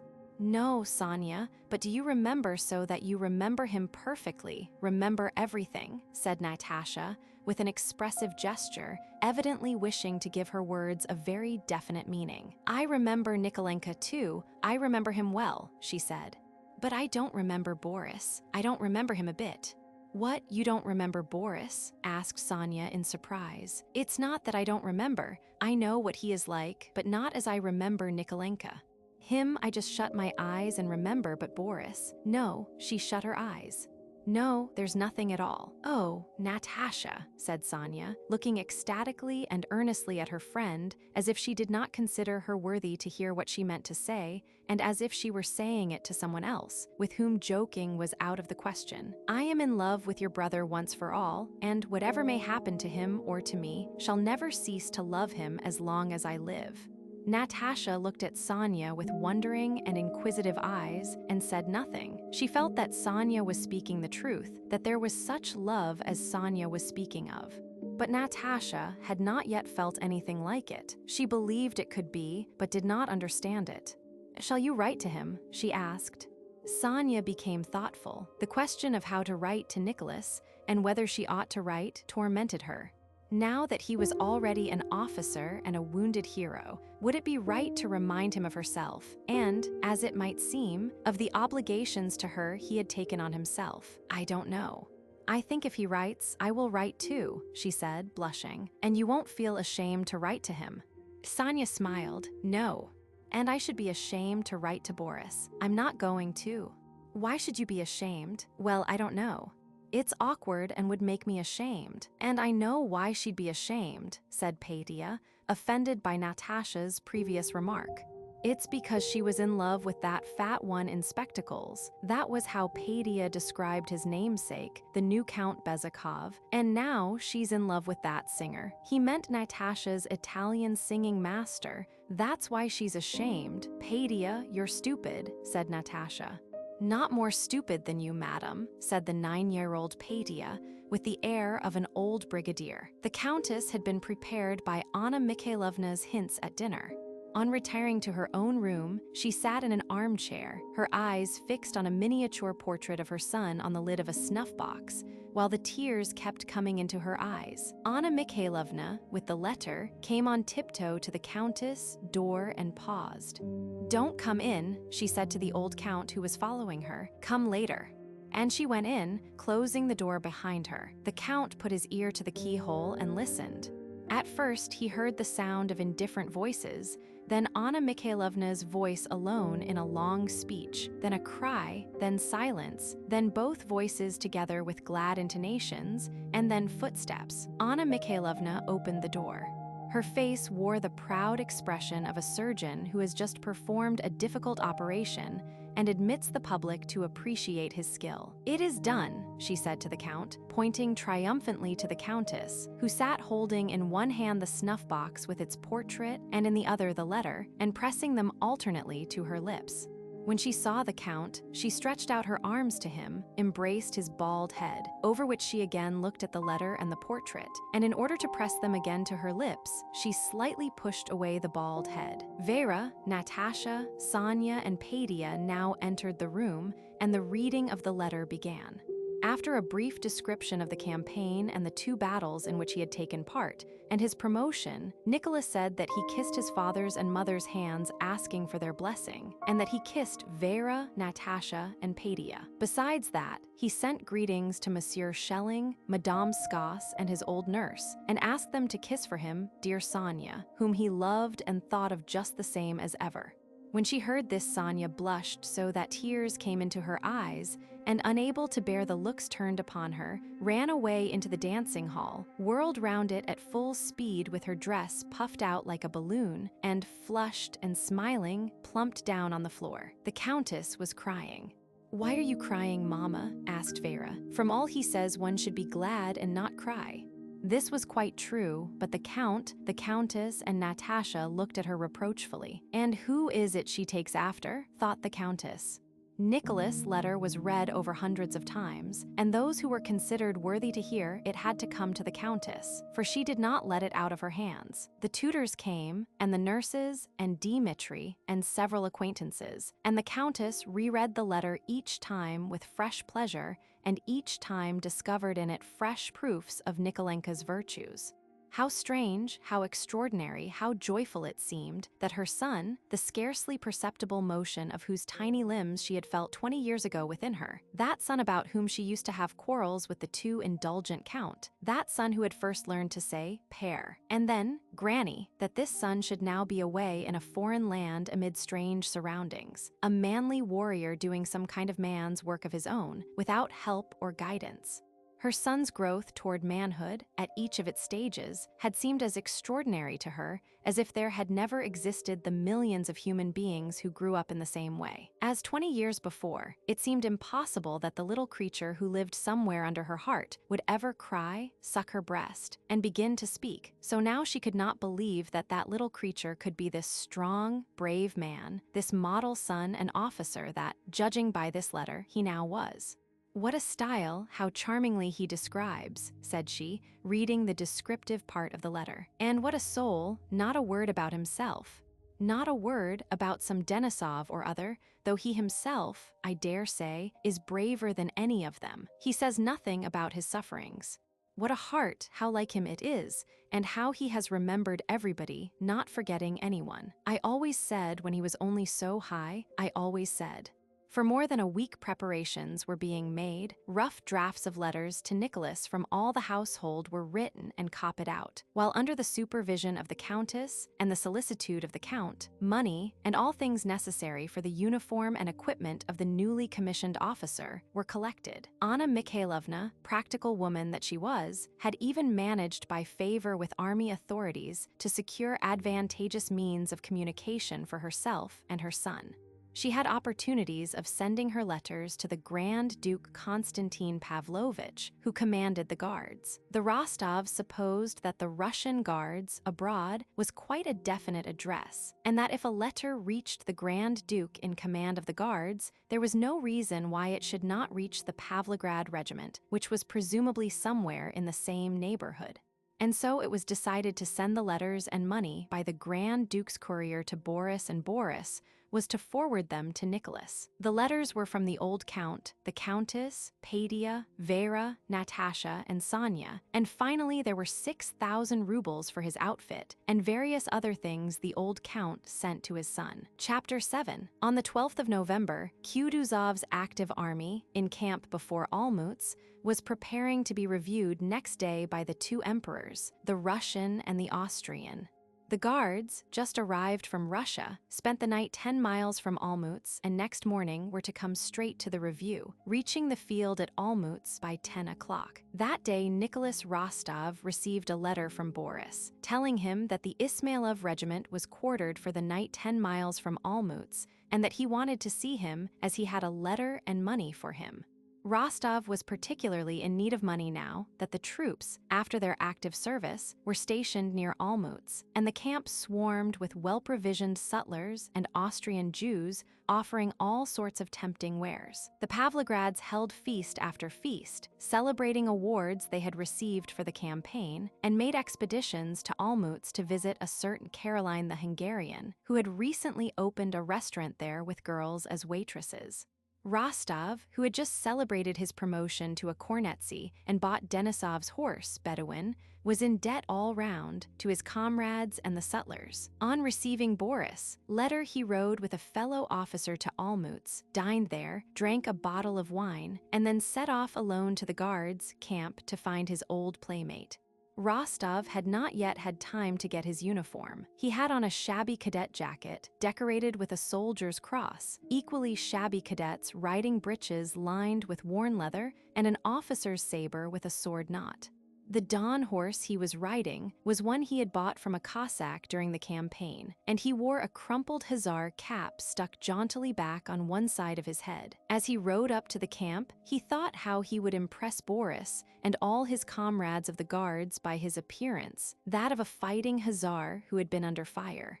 The guards had made their whole march as if on a pleasure trip, parading their cleanliness and discipline. They had come by easy stages, their knapsacks conveyed on carts, and the Austrian authorities had provided excellent dinners for the officers at every halting place.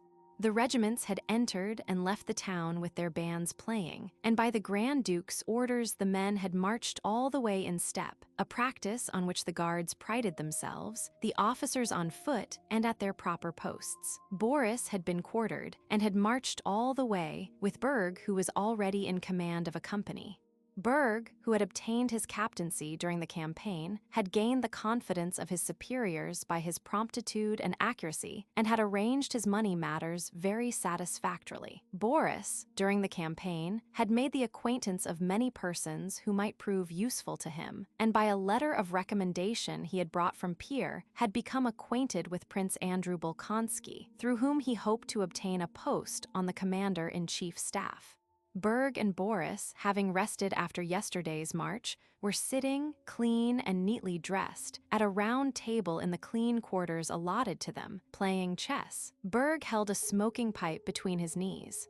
Boris, in the accurate way characteristic of him, was building a little pyramid of chessmen with his delicate white fingers while awaiting Berg's move, and watched his opponent's face, evidently thinking about the game as he always thought only of whatever he was engaged on. "Well, how are you going to get out of that?" he remarked. "We'll try to," replied Berg, touching a pawn and then removing his hand. At that moment the door opened. "Here he is at last," shouted Rostov. "And Berg too. Oh, you Peteisenfins, allez coucher dormir," he exclaimed, imitating his Russian nurse's French, at which he and Boris used to laugh long ago. "Dear me, how you have changed." Boris rose to meet Rostov, but in doing so did not omit to steady and replace some chessmen that were falling. He was about to embrace his friend, but Nicholas avoided him.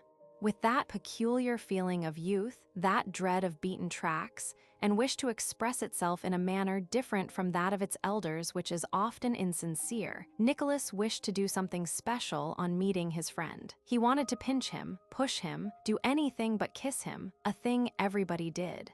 But notwithstanding this, Boris embraced him in a quiet, friendly way and kissed him 3 times. They had not met for nearly half a year and, being at the age when young men take their first steps on life's road, each saw immense changes in the other, quite a new reflection of the society in which they had taken those first steps. Both had changed greatly since they last met, and both were in a hurry to show the changes that had taken place in them. "Oh, you damned dandies, clean and fresh as if you'd been to a fete, not like us sinners of the line," cried Rostov, with martial swagger and with baritone notes in his voice, new to Boris, pointing to his own mud-bespattered breeches. The German landlady, hearing Rostov's loud voice, popped her head in at the door. Is she pretty?" He asked with a wink, "Why do you shout so?" "You'll frighten them," said Boris. "I did not expect you today," he added. "I only sent you the note yesterday by Bolkonsky, an adjutant of Kutuzov's, who's a friend of mine. I did not think he would get it to you so quickly." "Well, how are you? Been under fire already?" asked Boris. Without answering, Rostov shook the soldier's cross of St. George fastened to the cording of his uniform, and, indicating a bandaged arm, glanced at Berg with a smile. "As you see," he said. "Indeed." "Yes, yes," said Boris with a smile, "and we too have had a splendid march. You know, of course, that His Imperial Highness rode with our regiment all the time, so that we had every comfort and every advantage. What receptions we had in Poland, what dinners and balls, I can't tell you. And the Tsarevich was very gracious to all our officers. And the 2 friends told each other of their doings, the one of his hussar revels and life in the fighting line, the other of the pleasures and advantages of service under members of the imperial family." "Oh, you guards," said Rostov, "I say, send for some wine." Boris made a grimace. "If you really want it," said he. He went to his bed, drew a purse from under the clean pillow, and sent for wine. "Yes, and I have some money and a letter to give you," he added. Rostov took the letter and, throwing the money on the sofa, put both arms on the table and began to read. After reading a few lines, he glanced angrily at Berg, then, meeting his eyes, hid his face behind the letter. "Well, they've sent you a tidy sum," said Berg, eyeing the heavy purse that sank into the sofa. "As for us, Count, we get along on our pay. I can tell you for myself." "I say, Berg, my dear fellow," said Rostov, "when you get a letter from home and meet one of your own people whom you want to talk everything over with, and I happen to be there, I'll go at once. To be out of your way, do go somewhere, anywhere." "Oh, don't mention it, Count, I quite understand," said Berg, getting up and speaking in a muffled and guttural voice. "Go across to our hosts. They invited you," added Boris. Berg put on the cleanest of coats, without a spot or speck of dust, stood before a looking glass and brushed the hair on his temples upwards, in the way affected by the Emperor Alexander, and having assured himself from the way Rostov looked at it that his coat had been noticed, left the room with a pleasant smile. "Oh dear, what a beast I am," muttered Rostov as he read the letter. "Why, oh, what a pig I am, not to have written and to have given them such a fright. Oh, what a pig I am," he repeated, flushing suddenly. "Well, have you sent Gabriel for some wine?" "All right, let's have some." In the letter from his parents was enclosed a letter of recommendation to Bagration which the old countess at Anna Mikhailovna's advice had obtained through an acquaintance and sent to her son, asking him to take it to its destination and make use of it. "What nonsense! Much I need it," said Rostov, throwing the letter under the table. "Why have you thrown that away?" asked Boris. "It is some letter of recommendation. What the devil do I want it for?" "Why, what the devil," said Boris, picking it up and reading the address. "This letter would be of great use to you. I want nothing, and I won't be anyone's adjutant." "Why not?" inquired Boris. "It's a lackey's job. You are still the same dreamer, I see," remarked Boris, shaking his head. "And you're still the same diplomatist, but that's not the point. Come, how are you?" asked Rostov. "Well, as you see. So far everything's all right, but I confess I should much like to be an adjutant and not remain at the front." "Why?"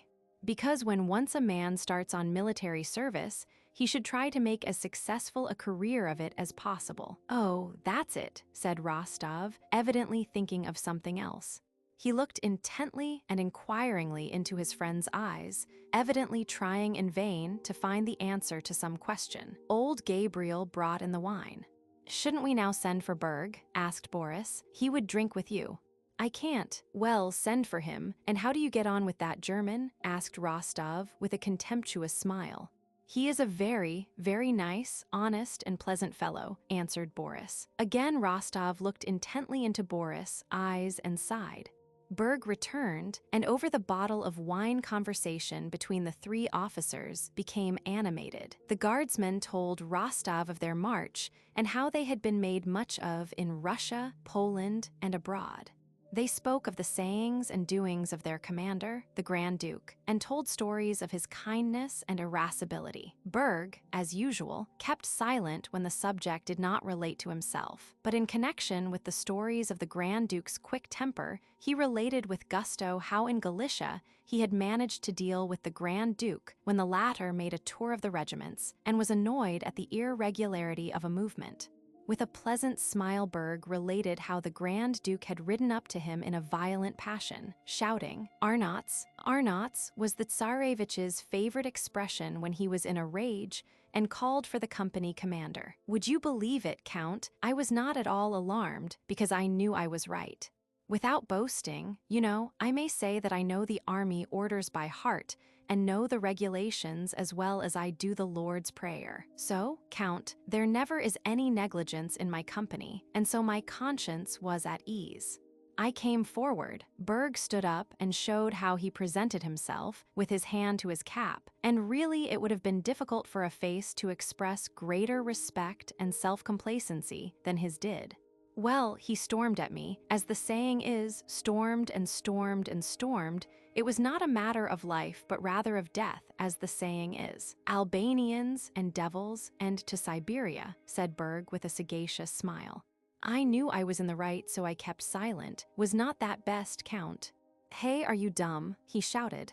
Still I remained silent, and what do you think, Count? The next day, it was not even mentioned in the orders of the day. That's what keeping one's head means. "That's the way, Count," said Berg, lighting his pipe and emitting rings of smoke. "Yes, that was fine," said Rostov, smiling.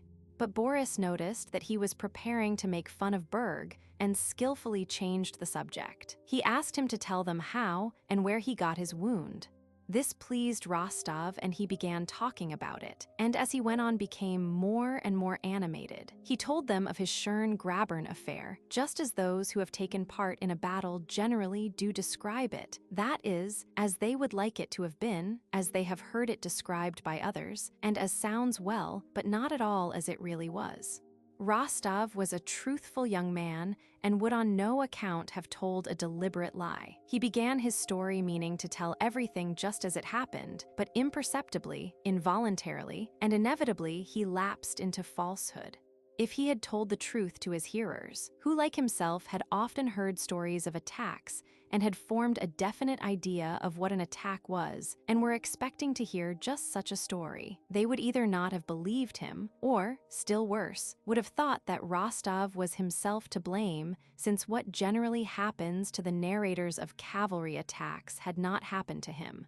Besides, to tell everything as it really happened, it would have been necessary to make an effort of will to tell only what happened. It is very difficult to tell the truth, and young people are rarely capable of it.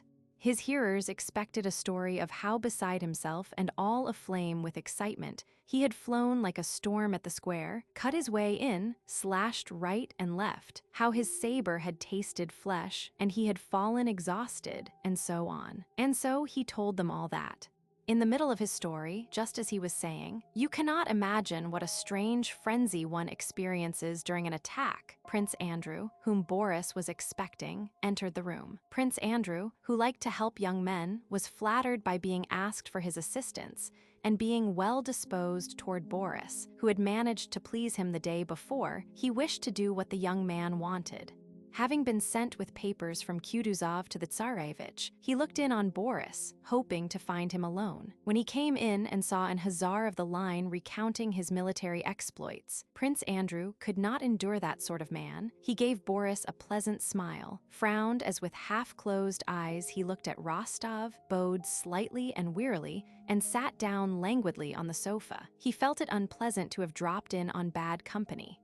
Rostov flushed up on noticing this, but he did not care. This was a mere stranger. Glancing, however, at Boris, he saw that he too seemed ashamed of the hussar of the line.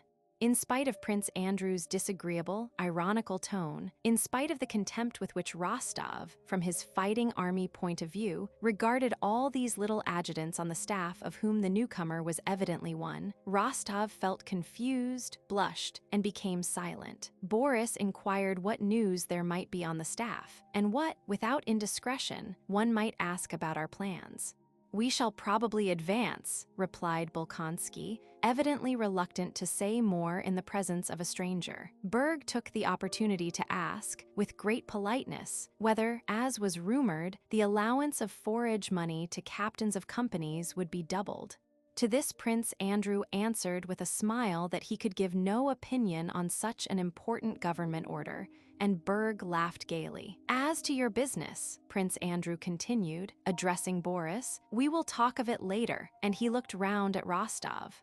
"Come to me after the review and we will do what is possible." And, having glanced round the room, Prince Andrew turned to Rostov, whose state of unconquerable childish embarrassment, now changing to anger, he did not condescend to notice, and said, "I think you were talking of the Schön-Grabern affair." "Were you there?" "I was there," said Rostov angrily, as if intending to insult the aide-de-camp. Bolkonsky noticed the hussar's state of mind, and it amused him. With a slightly contemptuous smile, he said, "Yes, there are many stories now told about that affair." "Yes, stories," repeated Rostov loudly, looking with eyes suddenly grown furious, now at Boris, now at Bolkonsky. "Yes, many stories, but our stories are the stories of men who have been under the enemy's fire. Our stories have some weight, not like the stories of those fellows on the staff who get rewards without doing anything." "Of whom you imagine me to be one," said Prince Andrew, with a quiet and particularly amiable smile. A strange feeling of exasperation, and yet of respect for this man's self-possession, mingled at that moment in Rostov's soul. "I am not talking about you," he said. "I don't know you, and frankly, I don't want to. I am speaking of the staff in general." "And I will tell you this," Prince Andrew interrupted in a tone of quiet authority. "You wish to insult me, and I am ready to agree with you that it would be very easy to do so if you haven't sufficient self-respect, but admit that the time and place are very badly chosen." In a day or two, we shall all have to take part in a greater and more serious duel. And besides, Drubetskoy, who says he is an old friend of yours, is not at all to blame that my face has the misfortune to displease you. However, he added, rising, you know my name and where to find me, but don't forget that I do not regard either myself or you as having been at all insulted, and as a man older than you, my advice is to let the matter drop. Well then, on Friday after the review I shall expect you, Drubetskoy. Au revoir, exclaimed Prince Andrew, and with a bow to them both he went out. Only when Prince Andrew was gone did Rostov think of what he ought to have said, and he was still more angry at having omitted to say it.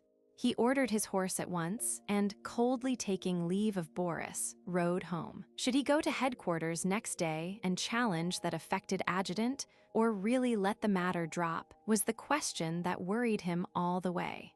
He thought angrily of the pleasure he would have at seeing the fright of that small and frail but proud man when covered by his pistol. And then he felt with surprise that of all the men he knew, there was none he would so much like to have for a friend as that very adjutant whom he so hated. Chapter 8. The day after Rostov had been to see Boris, a review was held of the Austrian and Russian troops, both those freshly arrived from Russia and those who had been campaigning under Kutuzov. The two emperors, the Russian with his heir the Tsarevich and the Austrian with the Archduke, inspected the Allied army of 80,000 men. From early morning, the smart, clean troops were on the move, forming up on the field before the fortress. Now thousands of feet and bayonets moved and halted at the officer's command, turned with banners flying, formed up at intervals, and wheeled round other similar masses of infantry in different uniforms. Now was heard the rhythmic beat of hoofs and the jingling of showy cavalry in blue, red, and green braided uniforms, with smartly dressed bandsmen in front mounted on black, roan, or gray horses. Every general and every soldier was conscious of his own insignificance, aware of being but a drop in that ocean of men, and yet at the same time was conscious of his strength as a part of that enormous whole. From early morning, strenuous activities and efforts had begun, and by 10 o'clock all had been brought into due order. The ranks were drawn up on the vast field. The whole army was extended in 3 lines, the cavalry in front, behind it the artillery, and behind that again the infantry. A space like a street was left between each 2 lines of troops. The 3 parts of that army were sharply distinguished. Kutuzov's fighting army, with the Pavlograds on the right flank of the front, those recently arrived from Russia, both guards and regiments of the line, and the Austrian troops. But they all stood in the same lines, under one command, and in a like order. Like wind over leaves ran an excited whisper. "They're coming, they're coming!" Alarmed voices were heard, and a stir of final preparation swept over all the troops. From the direction of Olmütz in front of them, a group was seen approaching. And at that moment, though the day was still, a light gust of wind blowing over the army slightly stirred the streamers on the lances, and the unfolded standards fluttered against their staffs. It looked as if by that slight motion the army itself was expressing its joy at the approach of the emperors. One voice was heard shouting, "Eyes front!" Then, like the crowing of cocks at sunrise, this was repeated by others from various sides, and all became silent. In the death-like stillness, only the tramp of horses was heard. This was the emperor's suites. The emperors rode up to the flank, and the trumpets of the 1st Cavalry Regiment played the general march. It seemed as though not the trumpeters were playing, but as if the army itself, rejoicing at the emperor's approach, had naturally burst into music. Amid these sounds, only the youthful, kindly voice of the Emperor Alexander was clearly heard. He gave the words of greeting, and the 1st Regiment roared, "Hurrah!" so deafeningly, continuously, and joyfully that the men themselves were awed by their multitude and the immensity of the power they constituted. Rostov, standing in the front lines of Kutuzov's army, which the Tsar approached first, experienced the same feeling as every other man in that army, a feeling of self-forgetfulness, a proud consciousness of might, and a passionate attraction to him who was the cause of this triumph. "Hurrah, hurrah, hurrah," thundered from all sides, one regiment after another greeting the Tsar with the strains of the march. And then, hurrah! Then the general march, and again, hurrah, hurrah, growing ever stronger and fuller, and merging into a deafening roar. Till the Tsar reached it, each regiment in its silence and immobility seemed like a lifeless body. But as soon as he came up, it became alive, its thunder joining the roar of the whole line along which he had already passed. Through the terrible and deafening roar of those voices, amid the square masses of troops standing motionless, as if turned to stone, hundreds of riders composing the suites moved carelessly but symmetrically and above all freely, and in front of them two men, the emperors. Upon them, the undivided, tensely passionate attention of that whole mass of men was concentrated. The handsome young Emperor Alexander, in the uniform of the Horse Guards, wearing a cocked hat with its peaks front and back, with his pleasant face and resonant though not loud voice, attracted everyone's attention. Rostov was not far from the trumpeters, and with his keen sight had recognized the Tsar and watched his approach. When he was within 20 paces, and Nicholas could clearly distinguish every detail of his handsome, happy young face, he experienced a feeling of tenderness and ecstasy such as he had never before known. Every trait and every movement of the Tsar's seemed to him enchanting. Stopping in front of the Pavlograds, the Tsar said something in French to the Austrian emperor and smiled. Seeing that smile, Rostov involuntarily smiled himself and felt a still stronger flow of love for his sovereign. He longed to show that love in some way, and knowing that this was impossible, was ready to cry. The Tsar called the colonel of the regiment and said a few words to him. "Oh God, what would happen to me if the emperor spoke to me?" thought Rostov. "I should die of happiness." The Tsar addressed the officers also. "I thank you all, gentlemen. I thank you with my whole heart." To Rostov, every word sounded like a voice from heaven. How gladly would he have died at once for his Tsar? "You have earned the St. George's standards and will be worthy of them." Oh, to die for him, thought Rostov. The Tsar said something more which Rostov did not hear, and the soldiers, straining their lungs, shouted hurrah. Rostov, too, bending over his saddle, shouted hurrah with all his might, feeling that he would like to injure himself by that shout, if only to express his rapture fully. The Tsar stopped a few minutes in front of the hussars as if undecided. How can the emperor be undecided? Thought Rostov, but then even this indecision appeared to him majestic and enchanting, like everything else the Tsar did. That hesitation lasted only an instant. The Tsar's foot, in the narrow pointed boot then fashionable, touched the groin of the bobtailed bay mare he rode. His hand in a white glove gathered up the reins, and he moved off accompanied by an irregularly swaying sea of aide-de-camp. Farther and farther he rode away, stopping at other regiments, till at last only his white plumes were visible to Rostov from amid the suites that surrounded the emperors. Among the gentlemen of the suite, Rostov noticed Bolkonsky, sitting his horse indolently and carelessly. Rostov recalled their quarrel of yesterday, and the question presented itself whether he ought or ought not to challenge Bolkonsky. Of course not, he now thought. Is it worth thinking or speaking of it at such a moment? At a time of such love, such rapture, and such self-sacrifice, what do any of our quarrels and affronts matter? I love and forgive everybody now. When the emperor had passed nearly all the regiments, the troops began a ceremonial march past him, and Rostov-on-Bedouin, recently purchased from Denisov, rode past too at the rear of his squadron, that is, alone and in full view of the emperor. Before he reached him, Rostov, who was a splendid horseman, spurred Bedouin twice and successfully put him to the showy trot in which the animal went when excited.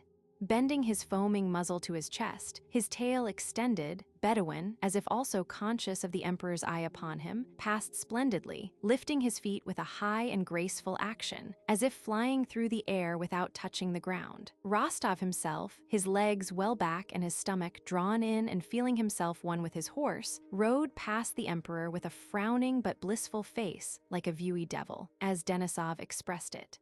"Fine fellows, the Pavlograds," remarked the emperor. "My God, how happy I should be if he ordered me to leap into the fire this instant," thought Rostov.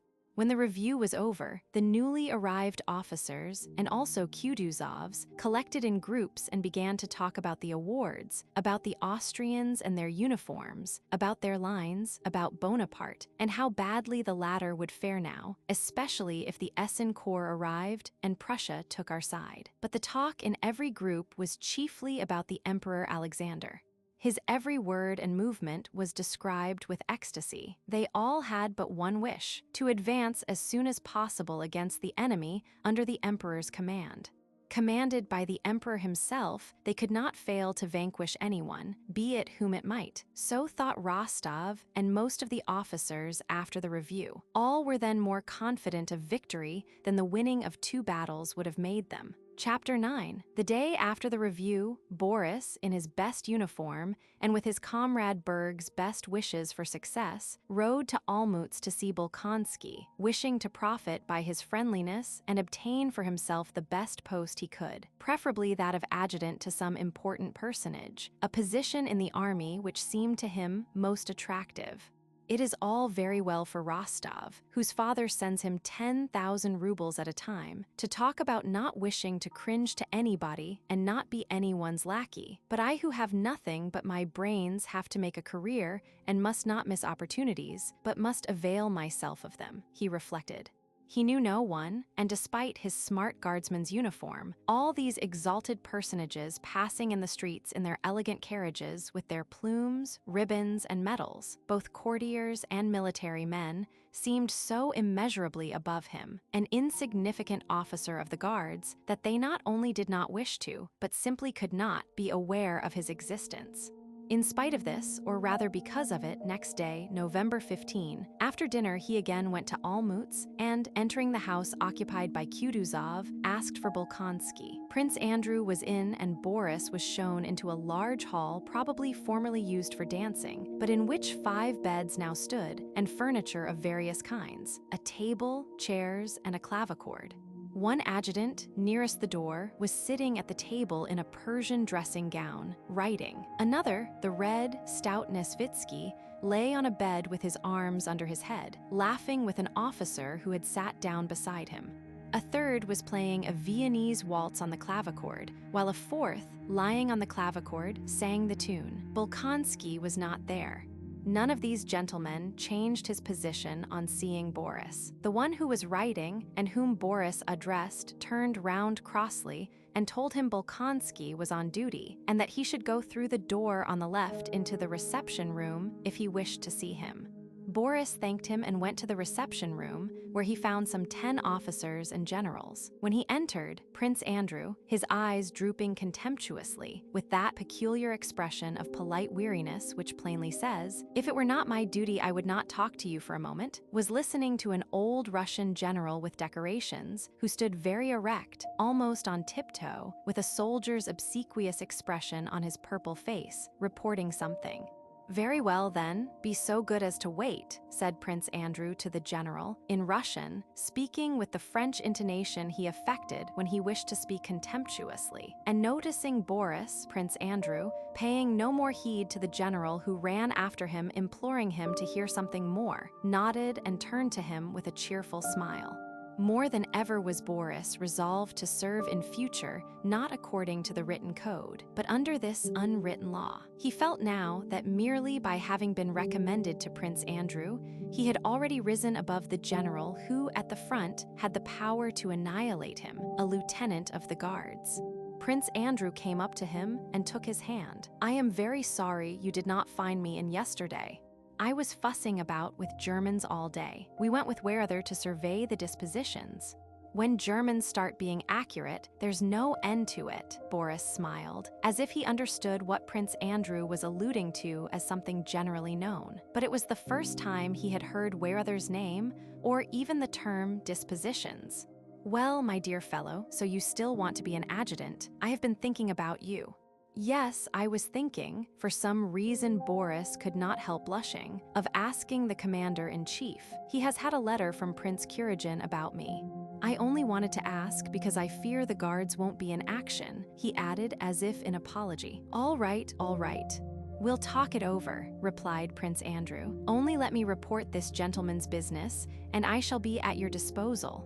While Prince Andrew went to report about the purple-faced general, that gentleman, evidently not sharing Boris' conception of the advantages of the unwritten code of subordination, looked so fixedly at the presumptuous lieutenant who had prevented his finishing what he had to say to the adjutant that Boris felt uncomfortable. He turned away and waited impatiently for Prince Andrew's return from the commander-in-chief's room.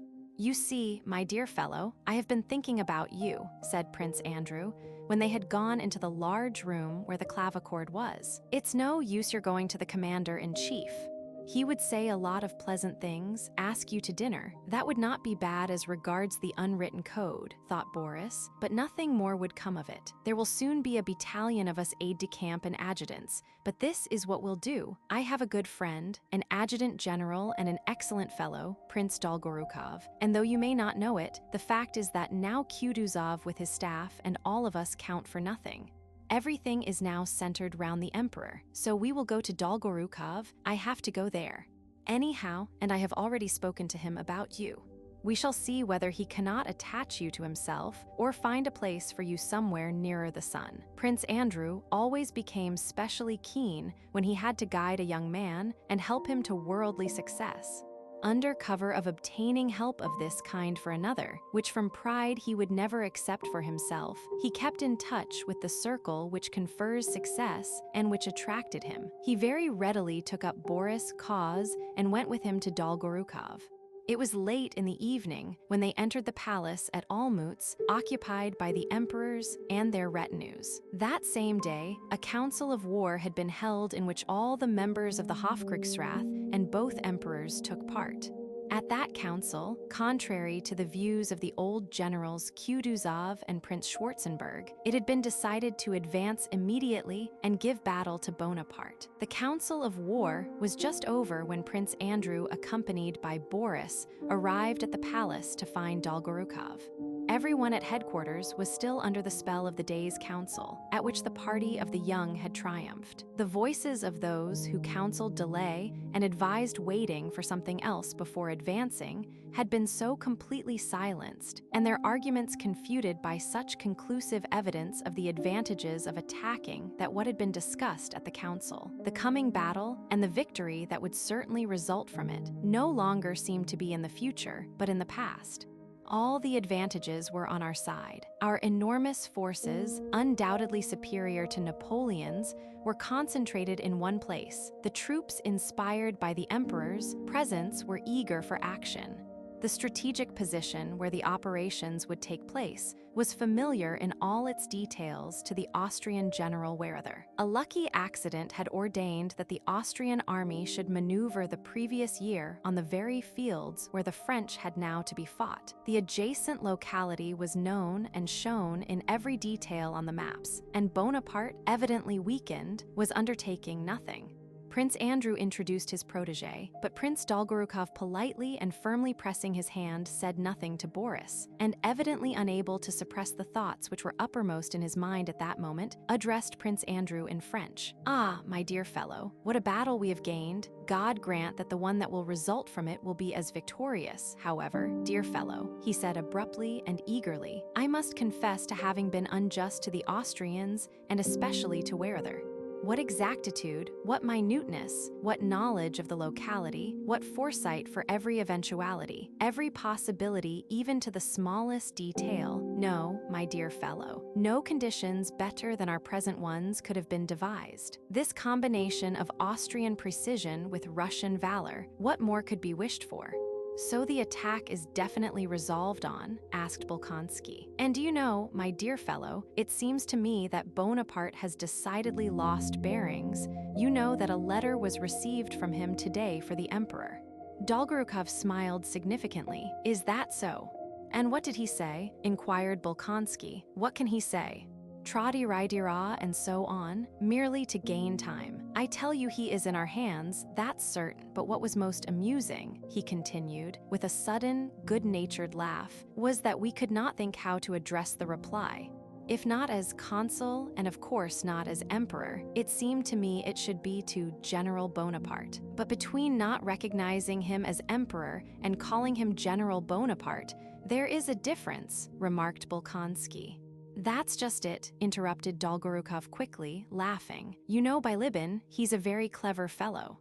He suggested addressing him as usurper and enemy of mankind. Dolgorukov laughed merrily. Only that, said Bolkonsky. All the same, it was Bilibin who found a suitable form for the address. He is a wise and clever fellow. What was it? To the head of the French government, au chef du gouvernement français, said Dolgorukov, with grave satisfaction. Good, wasn't it? Yes, but he will dislike it extremely, said Bolkonsky.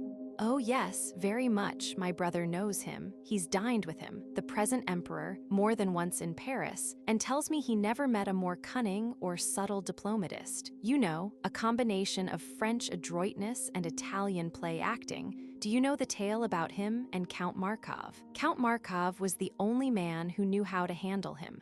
You know the story of the handkerchief? It is delightful, and the talkative Dolgorukov, turning now to Boris, now to Prince Andrew, told how Bonaparte, wishing to test Markov, our ambassador, purposely dropped a handkerchief in front of him and stood looking at Markov, probably expecting Markov to pick it up for him, and how Markov immediately dropped his own beside it and picked it up without touching Bonaparte's. Delightful, said Bolkonsky, but I have come to you, Prince, as a petitioner on behalf of this young man.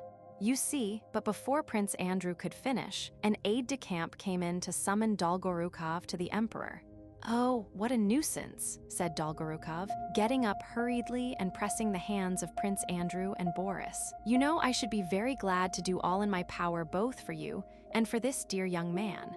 Again, he pressed the hand of the latter with an expression of good-natured, sincere, and animated levity. But you see, another time, Boris was excited by the thought of being so close to the higher powers, as he felt himself to be at that moment.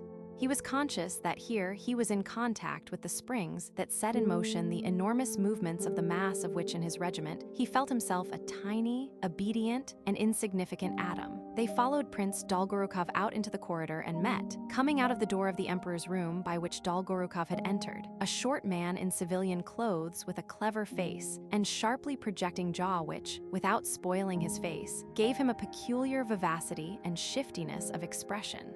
This short man nodded to Dolgorukov as to an intimate friend and stared at Prince Andrew with cool intensity, walking straight toward him and evidently expecting him to bow or to step out of his way. Prince Andrew did neither. A look of animosity appeared on his face, and the other turned away and went down the side of the corridor. Who was that? Asked Boris. He is one of the most remarkable, but to me most unpleasant of men, the Minister of Foreign Affairs, Prince Adam Czartoryski. It is such men as he who decide the fate of nations, added Bolkonsky with a sigh he could not suppress as they passed out of the palace. Next day, the army began its campaign, and up to the very Battle of Austerlitz, Boris was unable to see either Prince Andrew or Dolgorukov again, and remained for a while with the Ismailov regiment. Chapter 10. At dawn on the 16th of November, Denisov's squadron, in which Nicholas Rostov served and which was in Prince Bagration's detachment, moved from the place where it had spent the night, advancing into action as arranged, and after going behind other columns for about 2/3 of a mile was stopped on the highroad. Rostov saw the Cossacks, and then the 1st and 2nd squadrons of hussars and infantry battalions and artillery pass by and go forward, and then Generals Bagration and Dolgorukov ride past with their adjutants. All the fear before action which he had experienced as previously, all the inner struggle to conquer that fear, all his dreams of distinguishing himself as a true hussar in this battle, had been wasted. Their squadron remained in reserve, and Nicholas Rostov spent that day in a dull and wretched mood. At 9 in the morning, he heard firing in front and shouts of hurrah, and saw wounded being brought back. There were not many of them, and at last he saw how a whole detachment of French cavalry was brought in, convoyed by a sotnia of Cossacks. Evidently, the affair was over and, though not big, had been a successful engagement. The men and officers returning spoke of a brilliant victory, of the occupation of the town of Wischau, and the capture of a whole French squadron. The day was bright and sunny after a sharp night frost, and the cheerful glitter of that autumn day was in keeping with the news of victory which was conveyed, not only by the tales of those who had taken part in it, but also by the joyful expression on the faces of soldiers, officers, generals, and adjutants, as they passed Rostov going or coming. And Nicholas, who had vainly suffered all the dread that precedes a battle and had spent that happy day in inactivity, was all the more depressed. "Come here, Wostov. Let's drink to drown our grief," shouted Denisov, who had settled down by the roadside with a flask and some food. The officers gathered round Denisov's canteen, eating and talking. "There, they are bringing another," cried one of the officers, indicating a captive French dragoon who was being brought in on foot by 2 Cossacks. One of them was leading by the bridle a fine, large French horse he had taken from the prisoner. "Sell us that horse," Denisov called out to the Cossacks.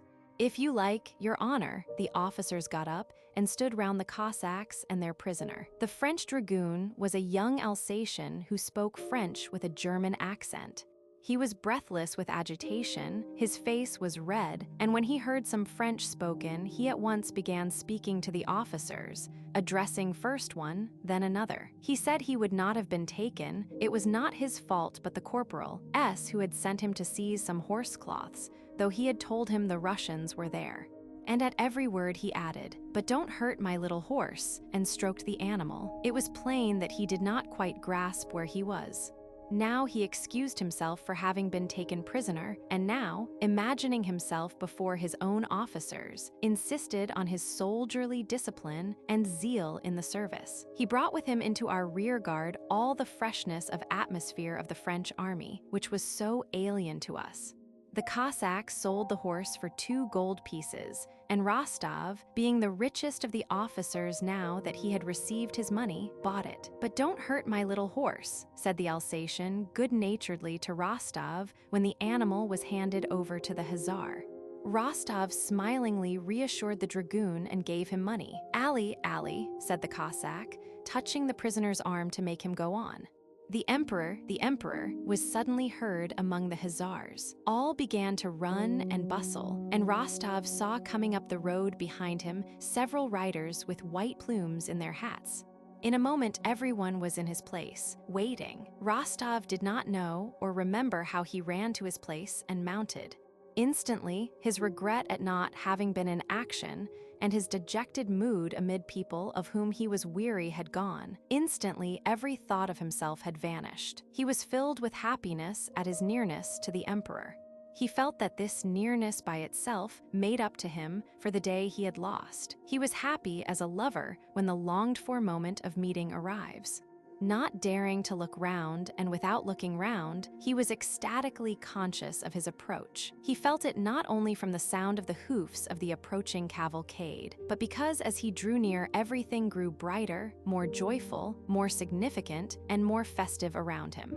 Nearer and nearer to Rostov came that sun shedding beams of mild and majestic light around, and already he felt himself enveloped in those beams. He heard his voice, that kindly, calm, and majestic voice that was yet so simple, and as if in accord with Rostov's feeling, there was a deathly stillness amid which was heard the emperor's voice. "The Pavlograd Hussars?" he inquired.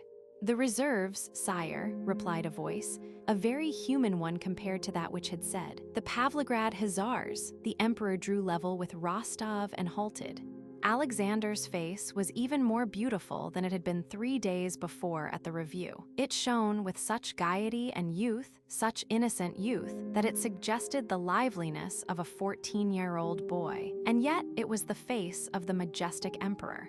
Casually, while surveying the squadron, the emperor's eyes met Rostov's and rested on them for not more than 2 seconds. Whether or no the emperor understood what was going on in Rostov's soul, it seemed to Rostov that he understood everything. At any rate, his light blue eyes gazed for about 2 seconds into Rostov's face.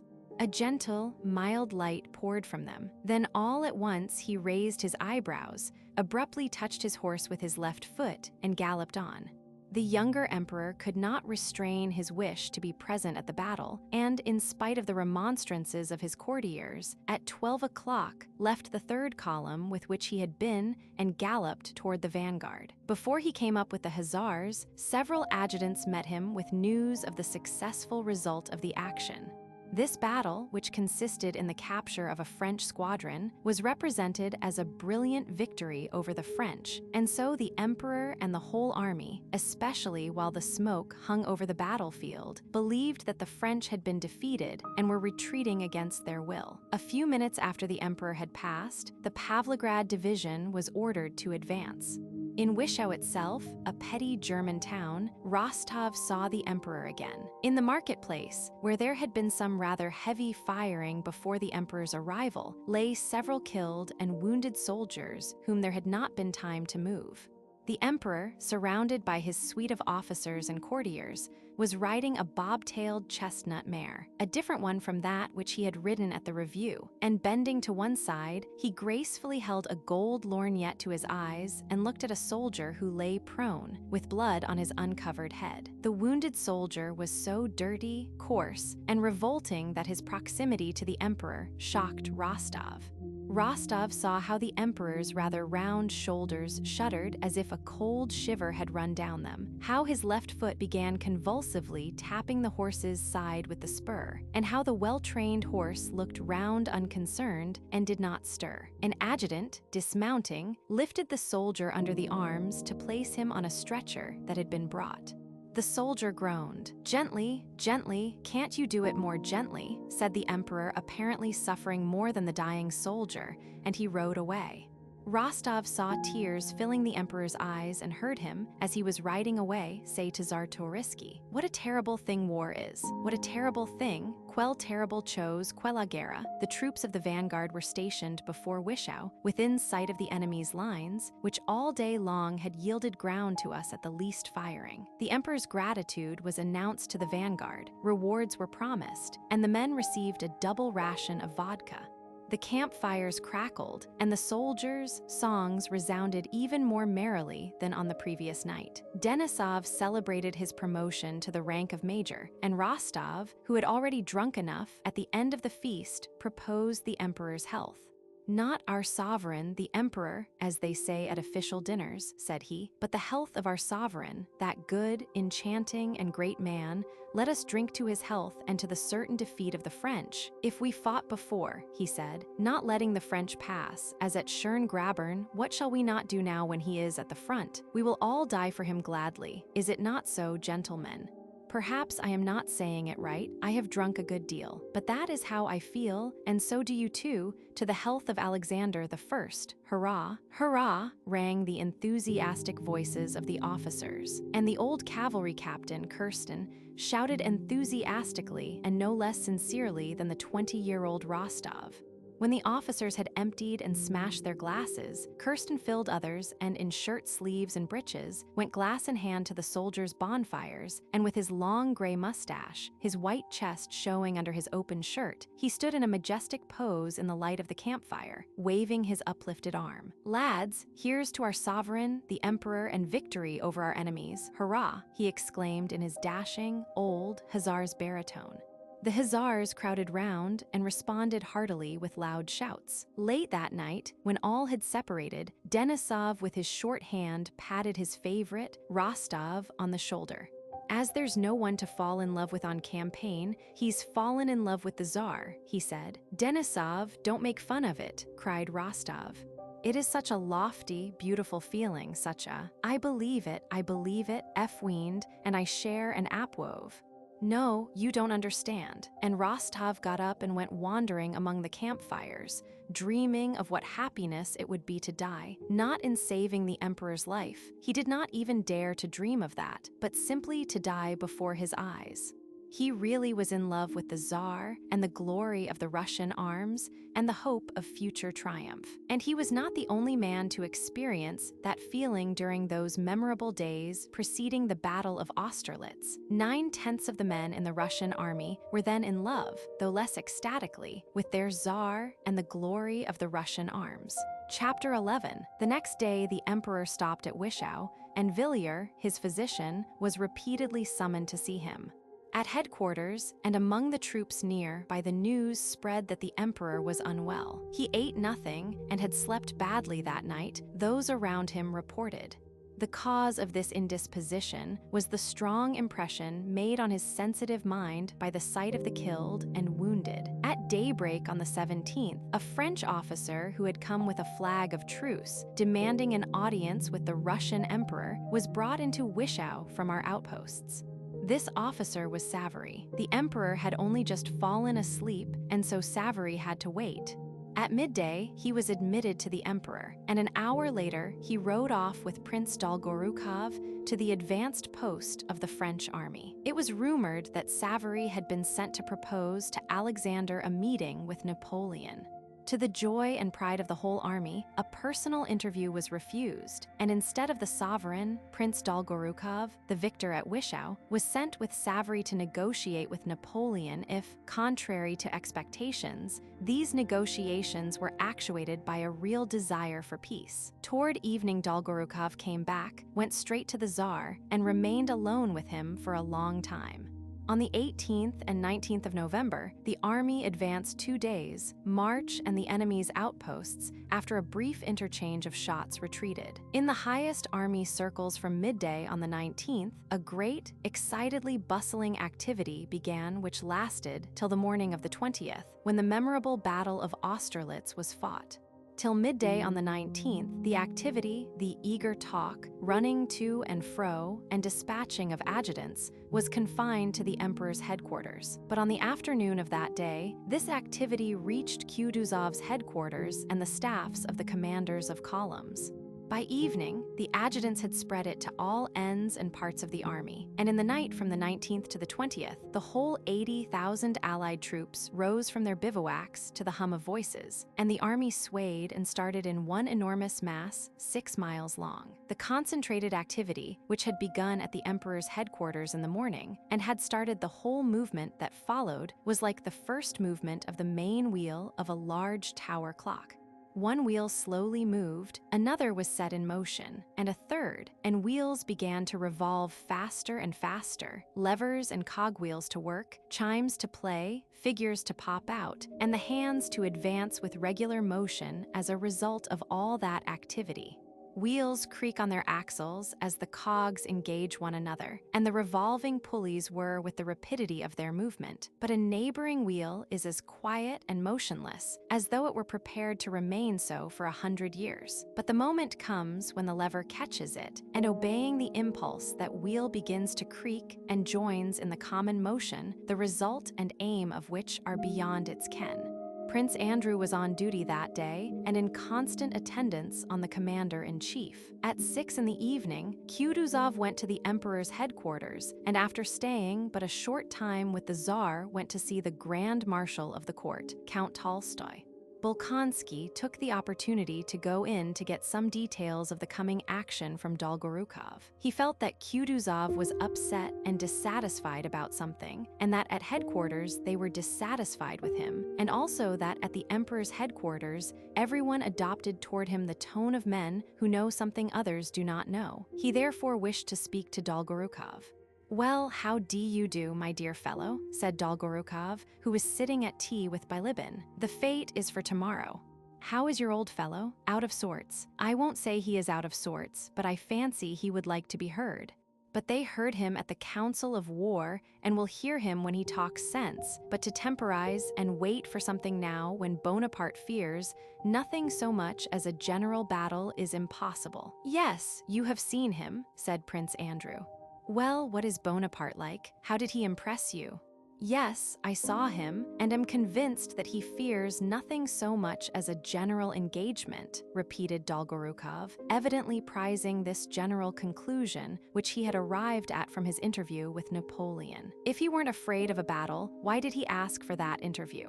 Why negotiate, and above all, why retreat, when to retreat is so contrary to his method of conducting war? Believe me, he is afraid of a general battle.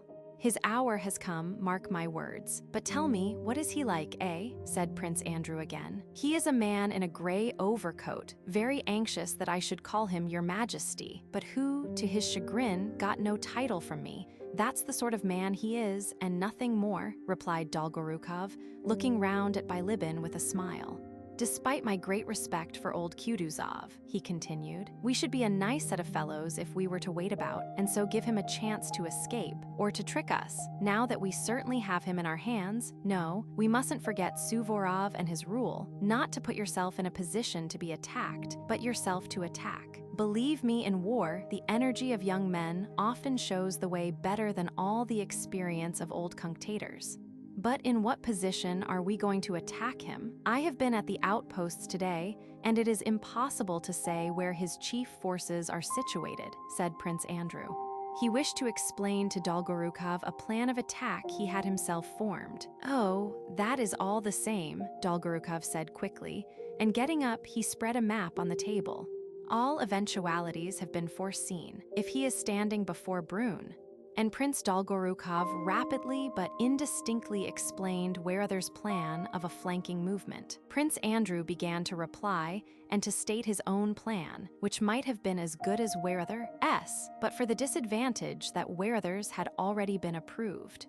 As soon as Prince Andrew began to demonstrate the defects of the latter and the merits of his own plan, Prince Dolgorukov ceased to listen to him and gazed absent-mindedly not at the map, but at Prince Andrew's face. There will be a council of war at Kutuzov's tonight, though. You can say all this there, remarked Dolgorukov. I will do so, said Prince Andrew, moving away from the map. Whatever are you bothering about, gentlemen, said Bilibin, who, till then, had listened with an amused smile to their conversation, and now was evidently ready with a joke. Whether tomorrow brings victory or defeat, the glory of our Russian arms is secure. Except your Kutuzov, there is not a single Russian in command of a column. The commanders are Herr General Wimpfen, Le Comte de Langeron, Le Prince de Liechtenstein, Le Prince de Hohenlohe, and finally Prish, and so on like all those Polish names. Be quiet, backbiter, said Dolgorukov. It is not true. There are now 2 Russians, Milordovich and Dokhcharov, and there would be a third, Count Arakcheev, if his nerves were not too weak. However, I think General Kutuzov has come out, said Prince Andrew. I wish you good luck and success, gentlemen, he added, and went out after shaking hands with Dolgorukov and Bilibin. On the way home, Prince Andrew could not refrain from asking Kutuzov, who was sitting silently beside him, what he thought of tomorrow's battle. Kutuzov looked sternly at his adjutant and, after a pause, replied, I think the battle will be lost, and so I told Count Tolstoy and asked him to tell the Emperor. What do you think he replied? But, my dear general, I am engaged with rice and cutlets. Look after military matters yourself. Yes. That was the answer I got. Chapter 12. Shortly after 9 o'clock that evening, Werther drove with his plans to Kutuzov's quarters, where the council of war was to be held. All the commanders of columns were summoned to the commander-in-chiefs, and with the exception of Prince Bagration, who declined to come, were all there at the appointed time. Werther, who was in full control of the proposed battle, by his eagerness and briskness, presented a marked contrast to the dissatisfied and drowsy Kutuzov, who reluctantly played the part of chairman and president of the council of war. Werther evidently felt himself to be at the head of a movement that had already become unrestrainable. He was like a horse running downhill harnessed to a heavy cart. Whether he was pulling it or being pushed by it, he did not know, but rushed along at headlong speed with no time to consider what this movement might lead to. Werther had been twice that evening to the enemy's picket line to reconnoiter personally, and twice to the emperors, Russian and Austrian, to report and explain, and to his headquarters where he had dictated the dispositions in German. And now, much exhausted, he arrived at Kutuzov's. He was evidently so busy that he even forgot to be polite to the commander-in-chief. He interrupted him, talked rapidly and indistinctly, without looking at the man he was addressing, and did not reply to questions put to him. He was bespattered with mud and had a pitiful, weary, and distracted air, though at the same time he was haughty and self-confident. Kutuzov was occupying a nobleman's castle of modest dimensions near Austerlitz. In the large drawing room, which had become the commander-in-chief's office, were gathered Kutuzov himself, Werther, and the members of the Council of War. They were drinking tea and only awaited Prince Bagration to begin the council. At last, Bagration's orderly came with the news that the prince could not attend. Prince Andrew came in to inform the commander-in-chief of this, and availing himself of permission previously given him by Kutuzov to be present at the council, he remained in the room. "Since Prince Bagration is not coming, we may begin," said Werther, hurriedly rising from his seat and going up to the table on which an enormous map of the environs of Brünn was spread out. Kutuzov, with his uniform unbuttoned so that his fat neck bulged over his collar as if escaping, was sitting almost asleep in a low chair, with his podgy old hands resting symmetrically on its arms. At the sound of Werther's voice, he opened his one eye with an effort. "Yes, yes, if you please, it is already late," said he, and nodding his head he let it droop and again closed his eye. If at first the members of the council thought that Kutuzov was pretending to sleep, the sounds his nose emitted during the reading that followed proved that the commander-in-chief at that moment was absorbed by a far more serious matter than a desire to show his contempt for the dispositions or anything else. He was engaged in satisfying the irresistible human need for sleep. He really was asleep. Werther, with the gesture of a man too busy to lose a moment, glanced at Kutuzov, and having convinced himself that he was asleep, took up a paper and in a loud, monotonous voice began to read out the dispositions for the impending battle, under a heading which he also read out. "Dispositions for an attack on the enemy position behind Kobelnitz and Sokolnitz, November 30, 1805. The dispositions were very complicated and difficult. They began as follows. The first column marches, the second column marches, the third column marches, and so on, read Werther. The generals seemed to listen reluctantly to the difficult dispositions. The tall, fair-haired General Buxhorden stood, leaning his back against the wall, his eyes fixed on a burning candle, and seemed not to listen or even to wish to be thought to listen. Exactly opposite Werther, with his glistening, wide-open eyes fixed upon him and his mustache twisted upwards, sat the ruddy Miloradovich in a military pose, his elbows turned outwards, his hands on his knees, and his shoulders raised. He remained stubbornly silent, gazing at Werther's face, and only turned away his eyes when the Austrian chief of staff finished reading. Then Miloradovich looked round significantly at the other generals. But one could not tell from that significant look whether he agreed or disagreed and was satisfied or not with the arrangements. Next to Werther sat Count Langeron, who, with a subtle smile that never left his typically southern French face during the whole time of the reading, gazed at his delicate fingers, which rapidly twirled by its corners a gold snuff-box on which was a portrait. In the middle of one of the longest sentences, he stopped the rotary motion of the snuff-box, raised his head, and with inimical politeness lurking in the corners of his thin lips interrupted Werther, wishing to say something. But the Austrian general, continuing to read, frowned angrily and jerked his elbows, as if to say, "You can tell me your views later, but now be so good as to look at the map and listen." Langeron lifted his eyes with an expression of perplexity, turned round to Miloradovich as if seeking an explanation, but meeting the latter's impressive but meaningless gaze drooped his eyes sadly and again took to twirling his snuff-box. "A geography lesson," he muttered as if to himself, but loud enough to be heard. Przebyszewski, with respectful but dignified politeness, held his hand to his ear toward Werther, with the air of a man absorbed in attention. Dokhtcharov, a little man, sat opposite Werther, with an assiduous and modest mien, and stooping over the outspread map conscientiously studied the dispositions and the unfamiliar locality. He asked Werther several times to repeat words he had not clearly heard and the difficult names of villages. Werther complied, and Dokhtcharov noted them down.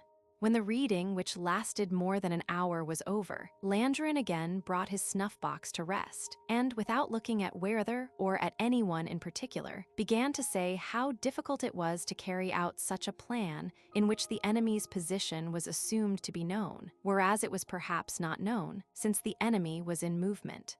When the monotonous sound of Werther's voice ceased, Kutuzov opened his eye as a miller wakes up when the soporific drone of the mill wheel is interrupted. He listened to what Landrin said, as if remarking, "So you are still at that silly business," quickly closed his eye again, and let his head sink still lower.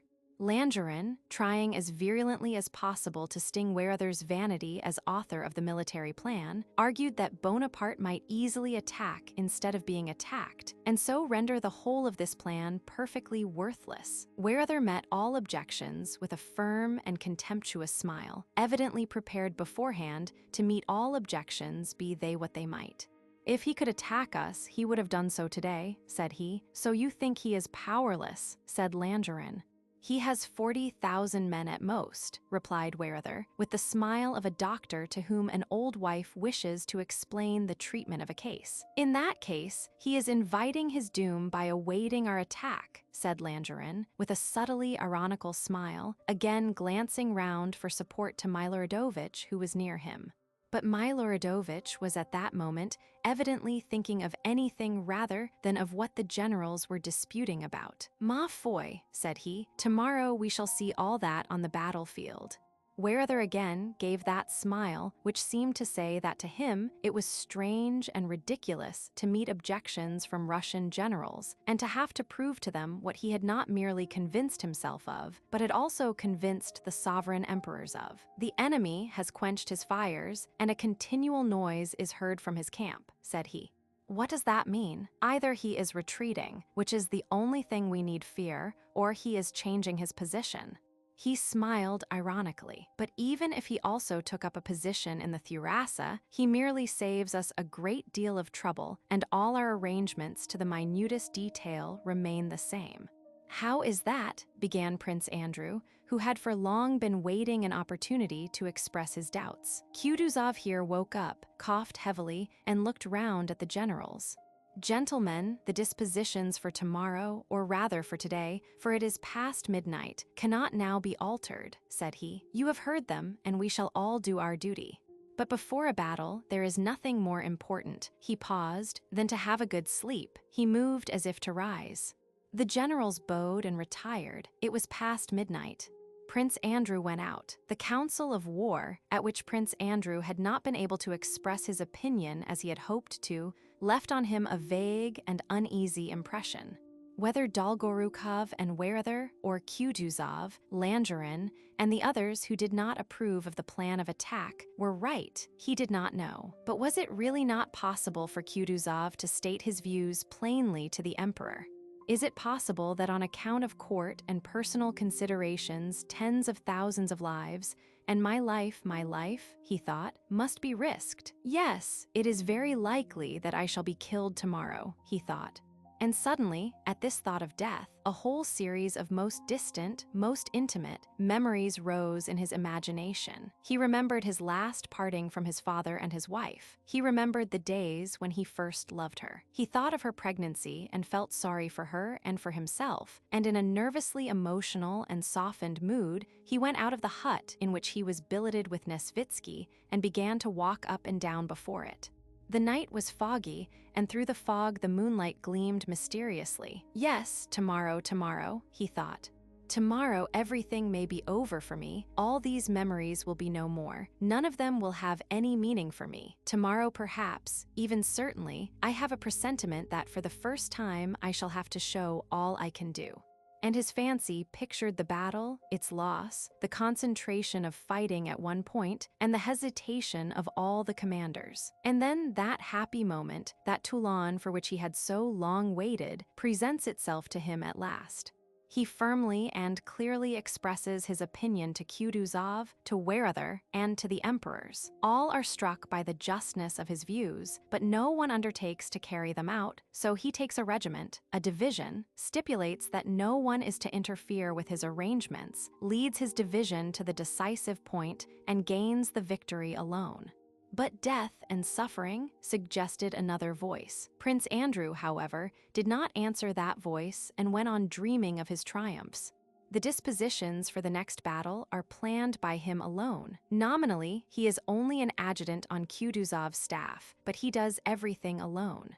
The next battle is won by him alone. Kutuzov is removed and he is appointed. Well, and then, asked the other voice, if before that you are not 10 times wounded, killed, or betrayed, well, what then? Well then, Prince Andrew answered himself, I don't know what will happen and don't want to know, and can't, but if I want this, want glory, want to be known to men, want to be loved by them, it is not my fault that I want it and want nothing but that and live only for that. Yes, for that alone, I shall never tell anyone, but, oh God, what am I to do if I love nothing but fame and men's esteem? Death, wounds, the loss of family, I fear nothing. And precious and dear as many persons are to me, father, sister, wife, those dearest to me, yet dreadful and unnatural as it seems, I would give them all at once for a moment of glory, of triumph over men, of love from men I don't know and never shall know for the love of these men here, he thought, as he listened to voices in Kutuzov's courtyard. The voices were those of the orderlies who were packing up. One voice, probably a coachman, was teasing Kutuzov's old cook whom Prince Andrew knew, and who was called Tit. He was saying, Tit, I say, Tit. Well, returned the old man. Go, Tit, thresh a bit, said the wag. Oh, go to the devil, called out a voice, drowned by the laughter of the orderlies and servants. All the same, I love and value nothing but triumph over them all. I value this mystic power and glory that is floating here above me in this mist. Chapter 13. That same night, Rostov was with a platoon on skirmishing duty in front of Bagration's detachment. His hussars were placed along the line in couples, and he himself rode along the line trying to master the sleepiness that kept coming over him. An enormous space, with our army's campfires dimly glowing in the fog, could be seen behind him. In front of him was misty darkness. Rostov could see nothing, peer as he would into that foggy distance. Now something gleamed gray, now there was something black, now little lights seemed to glimmer where the enemy ought to be. Now he fancied it was only something in his own eyes. Why not? It might easily happen, thought Rostov, that the emperor will meet me and give me an order as he would to any other officer. He'll say, go and find out what's there. There are many stories of his getting to know an officer in just such a chance way and attaching him to himself. What if he gave me a place near him? Oh, how I would guard him, how I would tell him the truth, how I would unmask his deceivers. And in order to realize vividly his love devotion to the sovereign, Rostov pictured to himself an enemy or a deceitful German, whom he would not only kill with pleasure, but whom he would slap in the face before the emperor. Suddenly, a distant shout aroused him. He started and opened his eyes. Where am I? Oh yes, in the skirmishing line. Pass and watchword, Shaft Olmütz. What a nuisance that our squadron will be in reserve tomorrow, he thought. I'll ask leave to go to the front. This may be my only chance of seeing the emperor. It won't be long now before I am off duty. I'll take another turn, and when I get back, I'll go to the general and ask him. He readjusted himself in the saddle and touched up his horse to ride once more round his hussars. It seemed to him that it was getting lighter. To the left he saw a sloping descent lit up, and facing it a black knoll that seemed as steep as a wall. On this knoll there was a white patch that Rostov could not at all make out. Was it a glade in the wood lit up by the moon, or some unmelted snow, or some white houses? He even thought something moved on that white spot. I expect it's snow, that spot, a spot Yuntash, he thought. There now, it's not a Tash, Natasha, sister Black Eyes. Tasha, won't she be surprised when I tell her how I've seen the emperor? "Natasha, take my saber-tash. Keep to the right, Your Honor, there are bushes here," came the voice of an hussar, past whom Rostov was riding in the act of falling asleep. Rostov lifted his head that had sunk almost to his horse's mane and pulled up beside the hussar. He was succumbing to irresistible, youthful, childish drowsiness. But what was I thinking? I mustn't forget. How shall I speak to the emperor? No, that's not it, that's tomorrow. Oh yes, Natasha, saber-tash, saber them. Whom? The hussars. Ah, the hussars with mustaches. Along the Tverskaya street rode the hussar with mustaches. I thought about him too, just opposite Guryev's house. Old Guryev. Oh, but Denisov's a fine fellow, but that's all nonsense. The chief thing is that the emperor is here. How he looked at me and wished to say something, but dared not. No, it was I who dared not. But that's nonsense. The chief thing is not to forget the important thing I was thinking of. Yes, Natasha, saber-tash, oh, yes, that's right. And his head once more sank to his horse's neck. All at once it seemed to him that he was being fired at. What? Cut them down, what? Said Rostov, waking up. At the moment he opened his eyes, he heard in front of him, where the enemy was, the long-drawn shouts of thousands of voices. His horse and the horse of the hussar near him pricked their ears at these shouts. Over there, where the shouting came from, a fire flared up and went out again, then another, and all along the French line on the hill fires flared up, and the shouting grew louder and louder. Rostov could hear the sound of French words, but could not distinguish them. The din of many voices was too great. All he could hear was, "Aheha" and "Ar-rar-rar-rar." "What's that? What do you make of it?" said Rostov to the hussar beside him. "That must be the enemy's camp." The hussar did not reply. "Why, don't you hear it?" Rostov asked again, after waiting for a reply. "Who can tell, Your Honor?" replied the hussar reluctantly. "From the direction, it must be the enemy," repeated Rostov. "It may be he or it may be nothing," muttered the hussar. "It's dark, steady," he cried to his fidgeting horse. Rostov's horse was also getting restive. It pawed the frozen ground, pricking its ears at the noise and looking at the lights. The shouting grew still louder and merged into a general roar that only an army of several thousand men could produce. The light spread farther and farther, probably along the line of the French camp. Rostov no longer wanted to sleep. The gay, triumphant shouting of the enemy army had a stimulating effect on him. "Vive l'Empereur," he now heard distinctly. "They can't be far off, probably just beyond the stream," he said to the hussar beside him. The hussar only sighed without replying and coughed angrily. The sound of horses' hoofs approaching at a trot along the line of hussars was heard, and out of the foggy darkness, the figure of a sergeant of hussars suddenly appeared, looming huge as an elephant. "Your Honor, the generals," said the sergeant, riding up to Rostov. Rostov, still looking round toward the fires and the shouts, rode with the sergeant to meet some mounted men who were riding along the line. One was on a white horse. Prince Bagration and Prince Dolgorukov, with their adjutants, had come to witness the curious phenomenon of the lights and shouts in the enemy's camp. Rostov rode up to Bagration, reported to him, and then joined the adjutants listening to what the generals were saying. "Believe me," said Prince Dolgorukov, addressing Bagration, "it is nothing but a trick. He has retreated and ordered the rearguard to kindle fires and make a noise to deceive us." "Hardly," said Bagration. "I saw them this evening on that knoll. If they had retreated, they would have withdrawn from that too." "Officer," said Bagration to Rostov, "are the enemy's skirmishers still there?" "They were there this evening, but now I don't know, Your Excellency." "Shall I go with some of my hussars to see?" replied Rostov. Bagration stopped and before replying, tried to see Rostov's face in the mist. "Well, go and see," he said after a pause. "Yes, sir." Rostov spurred his horse, called to Sergeant Fedchenko and 2 other hussars, told them to follow him, and trotted downhill in the direction from which the shouting came. He felt both frightened and pleased to be riding alone with 3 hussars into that mysterious and dangerous misty distance where no one had been before him. Bagration called to him from the hill not to go beyond the stream, but Rostov pretended not to hear him and did not stop but rode on, continually mistaking bushes for trees and gullies for men, and continually discovering his mistakes. Having descended the hill at a trot, he no longer saw either our own or the enemy's fires, but heard the shouting of the French more loudly and distinctly. In the valley, he saw before him something like a river, but when he reached it, he found it was a road. Having come out onto the road, he reined in his horse, hesitating whether to ride along it or cross it and ride over the black field up the hillside. To keep to the road, which gleamed white in the mist, would have been safer, because it would be easier to see people coming along it. "Follow me," said he, crossed the road, and began riding up the hill at a gallop toward the point where the French pickets had been standing that evening.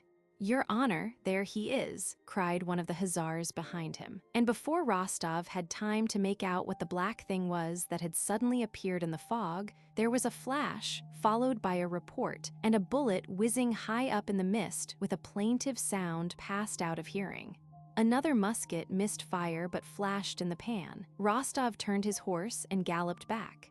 4 more reports followed at intervals, and the bullets passed somewhere in the fog singing in different tones. Rostov reined in his horse, whose spirits had risen, like his own, at the firing, and went back at a foot pace. "Well, some more," a merry voice was saying in his soul, but no more shots came. Only when approaching Bagration did Rostov let his horse gallop again, and with his hand at the salute rode up to the general. Dolgorukov was still insisting that the French had retreated and had only lit fires to deceive us. "What does that prove?" he was saying as Rostov rode up. "They might retreat and leave the pickets. It's plain that they have not all gone yet, Prince," said Bagration. "Wait till tomorrow morning. We'll find out everything tomorrow. The picket is still on the hill, Your Excellency, just where it was in the evening," reported Rostov, stooping forward with his hand at the salute and unable to repress the smile of delight induced by his ride and especially by the sound of the bullets. Very good," said Bagration. "Thank you, officer." "Your Excellency," said Rostov, "may I ask a favor? What is it?" "Tomorrow our squadron is to be in reserve. May I ask to be attached to the first squadron?" "What's your name?" "Count Rostov." "Oh, very well, you may stay in attendance on me." "Count Ilya Rostov's son?" asked Dolgorukov. But Rostov did not reply. "Then I may reckon on it, Your Excellency." "I will give the order. Tomorrow very likely I may be sent with some message to the Emperor," thought Rostov. Thank God, the fires and shouting in the enemy's army were occasioned by the fact that while Napoleon's proclamation was being read to the troops, the emperor himself rode round his bivouacs. The soldiers, on seeing him, lit wisps of straw and ran after him, shouting, "Vive l'Empereur!" Napoleon's proclamation was as follows: "Soldiers, the Russian army is advancing against you to avenge the Austrian army of Ulm. They are the same battalions you broke at Hollabrunn and have pursued ever since to this place. The position we occupy is a strong one, and while they are marching to go round me on the right, they will expose a flank to me. Soldiers, I will myself direct your battalions. I will keep out of fire if you with your habitual valor carry disorder and confusion into the enemy's ranks. But should victory be in doubt, even for a moment, you will see your emperor exposing himself to the first blows of the enemy. For there must be no doubt of victory, especially on this day when what is at stake is the honor of the French infantry, so necessary to the honor of our nation. Do not break your ranks on the plea of removing the wounded. Let every man be fully imbued with the thought that we must defeat these hirelings of England, inspired by such hatred of our nation. This victory will conclude our campaign, and we can return to winter quarters, where fresh French troops who are being raised in France will join us, and the peace I shall conclude will be worthy of my people, of you, and of myself. Napoleon. Chapter 14. At 5 in the morning, it was still quite dark. The troops of the center, the reserves, and Bagration's right flank had not yet moved, but on the left flank, the columns of infantry, cavalry, and artillery, which were to be the first to descend the heights to attack the French right flank and drive it into the Bohemian mountains according to plan, were already up and astir. The smoke of the campfires, into which they were throwing everything superfluous, made the eyes smart. It was cold and dark. The officers were hurriedly drinking tea and breakfasting. The soldiers, munching biscuit and beating a tattoo with their feet to warm themselves, gathering round the fires, throwing into the flames the remains of sheds, chairs, tables, wheels, tubs, and everything that they did not want or could not carry away with them. Austrian column guides were moving in and out among the Russian troops and served as heralds of the advance. As soon as an Austrian officer showed himself near a commanding officer's quarters, the regiment began to move. The soldiers ran from the fires, thrust their pipes into their boots, their bags into the carts, got their muskets ready, and formed rank. The officers buttoned up their coats, buckled on their swords and pouches, and moved along the ranks shouting. The train drivers and orderlies harnessed and packed the wagons and tied on the loads. The adjutants and battalion and regimental commanders mounted, crossed themselves, gave final instructions, orders, and commissions to the baggage men who remained behind, and the monotonous tramp of thousands of feet resounded. The column moved forward without knowing where and unable, from the masses around them, the smoke and the increasing fog, to see either the place they were leaving or that to which they were going.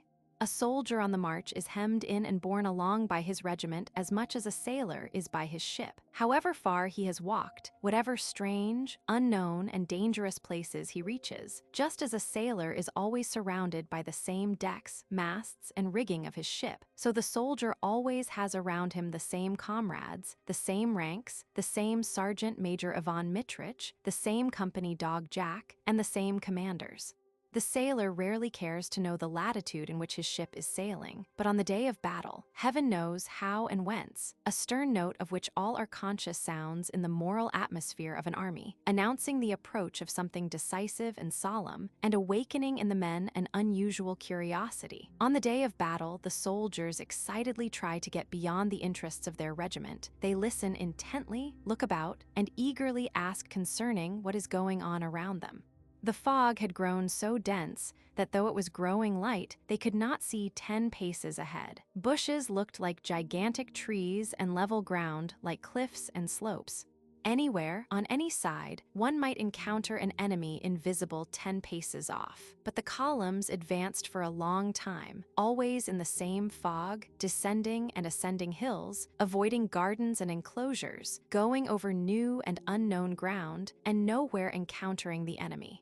On the contrary, the soldiers became aware that in front, behind, and on all sides, other Russian columns were moving in the same direction. Every soldier felt glad to know that to the unknown place where he was going, many more of our men were going too.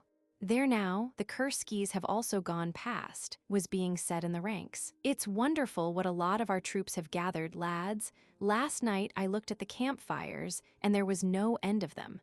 A regular Moscow, though none of the column commanders rode up to the ranks or talked to the men. The commanders, as we saw at the Council of War, were out of humor and dissatisfied with the affair, and so did not exert themselves to cheer the men but merely carried out the orders. Yet the troops marched gaily, as they always do when going into action, especially to an attack. How such a consciousness is communicated is very difficult to define, but it certainly is communicated very surely, and flows rapidly, imperceptibly, and irrepressibly, as water does in a creek. Why have we stopped? Is the way blocked? Or have we already come up against the French? No, one can't hear them. They'd be firing if we had. They were in a hurry enough to start us, and now here we stand in the middle of a field without rhyme or reason. It's all those damned Germans, muddling, what stupid devils. Yes, I'd send them on in front, but no fear, they're crowding up behind. And now here we stand hungry. I say, shall we soon be clear? They say the cavalry are blocking the way, said an officer. Ah, those damned Germans, they don't know their own country, said another. What division are you? Shouted an adjutant, riding up. The 18th, then why are you here? You should have gone on long ago, now you won't get there till evening. What stupid orders, they don't themselves know what they are doing, said the officer and rode off. Then a general rode past shouting something angrily, not in Russian. Tafalafa, but what he's jabbering no one can make out, said a soldier, mimicking the general who had ridden away. "I'd shoot them, the scoundrels. We were ordered to be at the place before 9, but we haven't got halfway. Fine orders," was being repeated on different sides. And the feeling of energy with which the troops had started began to turn into vexation and anger at the stupid arrangements and at the Germans. The cause of the confusion was that while the Austrian cavalry was moving toward our left flank, the higher command found that our center was too far separated from our right flank, and the cavalry were all ordered to turn back to the right. Several thousand cavalry crossed in front of the infantry, who had to wait. At the front, an altercation occurred between an Austrian guide and a Russian general. The general shouted a demand that the cavalry should be halted. The Austrian argued that not he, but the higher command, was to blame. The troops meanwhile stood growing listless and dispirited. After an hour's delay, they at last moved on, descending the hill. The fog that was dispersing on the hill lay still more densely below, where they were descending. In front in the fog, a shot was heard and then another, at first irregularly at varying intervals, trotta, tat, and then more and more regularly and rapidly, and the action at the Goldbach stream began. In this way, the action began for the first, second, and third columns, which had gone down into the valley. The fourth column, with which Kutuzov was, stood on the Pratzen Heights. Below, where the fight was beginning, there was still thick fog. On the higher ground, it was clearing, but nothing could be seen of what was going on in front. Whether all the enemy forces were, as we supposed, 6 miles away, or whether they were nearby in that sea of mist, no one knew till after 8 o'clock. It was 9 o'clock in the morning. The fog lay unbroken like a sea down below, but higher up at the village of Schlappenitz, where Napoleon stood with his marshals around him, it was quite light.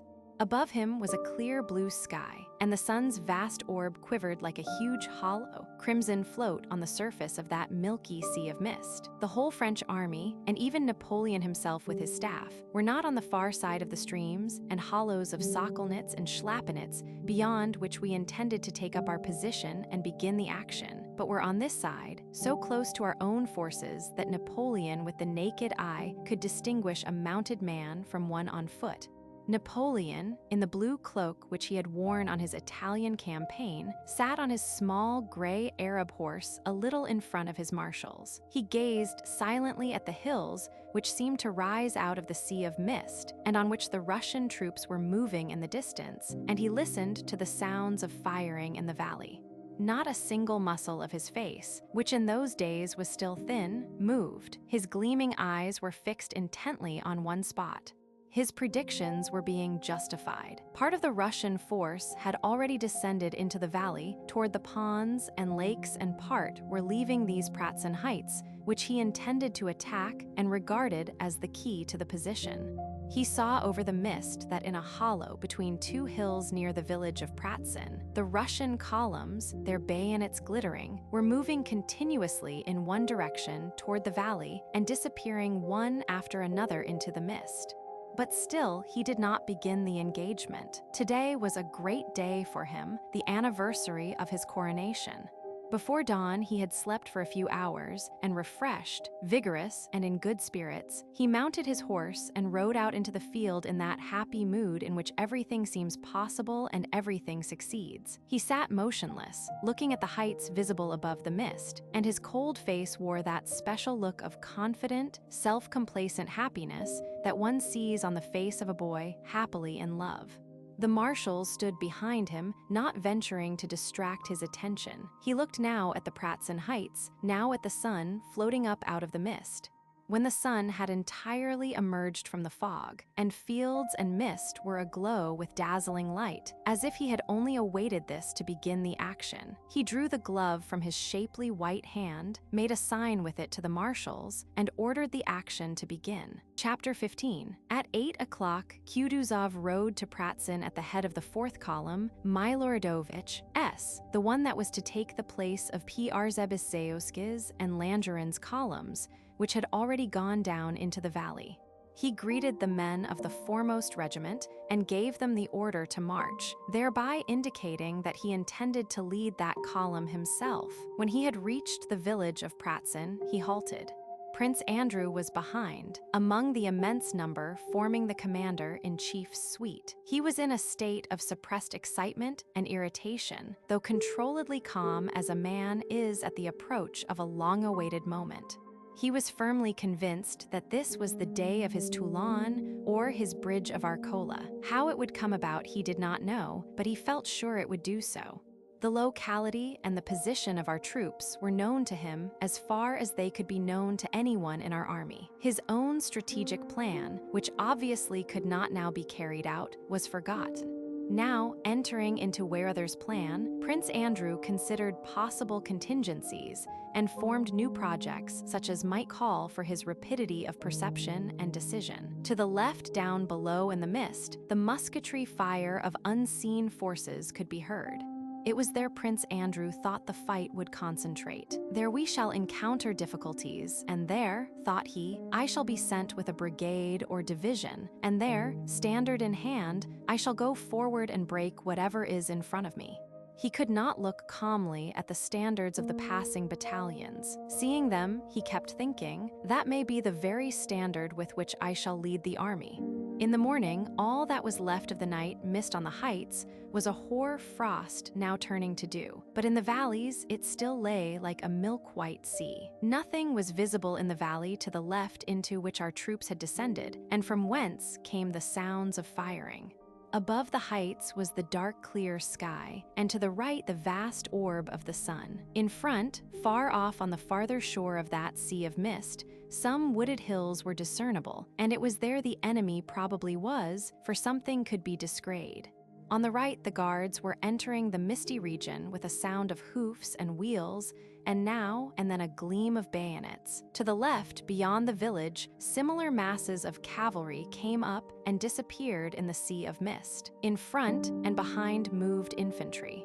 The commander-in-chief was standing at the end of the village, letting the troops pass by him. That morning, Kutuzov seemed worn and irritable. The infantry passing before him came to a halt without any command being given, apparently obstructed by something in front. Do order them to form into battalion columns and go round the village, he said angrily to a general who had ridden up. Don't you understand, Your Excellency, my dear sir, that you must not defile through narrow village streets when we are marching against the enemy? I intended to reform them beyond the village, Your Excellency, answered the general. Kutuzov laughed bitterly. You'll make a fine thing of it, deploying in sight of the enemy. Very fine. The enemy is still far away, Your Excellency. According to the dispositions, exclaimed Kutuzov bitterly. Who told you that? Kindly do as you are ordered. Yes, sir. My dear fellow, Nesvitsky whispered to Prince Andrew, the old man is as surly as a dog. An Austrian officer in a white uniform with green plumes in his hat galloped up to Kutuzov and asked in the emperor's name, had the fourth column advanced into action. Kutuzov turned round without answering, and his eye happened to fall upon Prince Andrew, who was beside him. Seeing him, Kutuzov's malevolent and caustic expression softened, as if admitting that what was being done was not his adjutant's fault, and still not answering the Austrian adjutant, he addressed Bolkonsky. Go, my dear fellow, and see whether the 3rd Division has passed the village. Tell it to stop and await my orders. Hardly had Prince Andrew started than he stopped him, and asked whether sharpshooters have been posted, he added. What are they doing? What are they doing? He murmured to himself, still not replying to the Austrian. Prince Andrew galloped off to execute the order. Overtaking the battalions that continued to advance, he stopped the 3rd Division and convinced himself that there really were no sharpshooters in front of our columns. The colonel at the head of the regiment was much surprised at the commander-in-chief's order to throw out skirmishers. He had felt perfectly sure that there were other troops in front of him and that the enemy must be at least 6 miles away. There was really nothing to be seen in front except a barren descent hidden by dense mist. Having given orders in the commander-in-chief's name to rectify this omission, Prince Andrew galloped back. Kutuzov still in the same place, his stout body resting heavily in the saddle with the lassitude of age, sat yawning wearily with closed eyes. The troops were no longer moving, but stood with the butts of their muskets on the ground. All right, he said to Prince Andrew, and turned to a general who, watch in hand, was saying it was time they started as all the left flank columns had already descended. "Plenty of time, Your Excellency," muttered Kutuzov in the midst of a yawn. "Plenty of time," he repeated. Just then, at a distance, behind Kutuzov was heard the sound of regiments saluting, and this sound rapidly came nearer along the whole extended line of the advancing Russian columns. Evidently, the person they were greeting was riding quickly. When the soldiers of the regiment, in front of which Kutuzov was standing, began to shout, he rode a little to one side and looked round with a frown. Along the road from Pratzen galloped what looked like a squadron of horsemen in various uniforms. Two of them rode side by side in front, at full gallop. One in a black uniform with white plumes in his hat rode a bob-tailed chestnut horse. The other, who was in a white uniform, rode a black one. These were the two emperors, followed by their suites. Kutuzov, affecting the manners of an old soldier at the front, gave the command attention and rode up to the emperors with a salute. His whole appearance and manner were suddenly transformed. He put on the air of a subordinate who obeys without reasoning. With an affectation of respect which evidently struck Alexander unpleasantly, he rode up and saluted. This unpleasant impression merely flitted over the young and happy face of the emperor like a cloud of haze across a clear sky and vanished.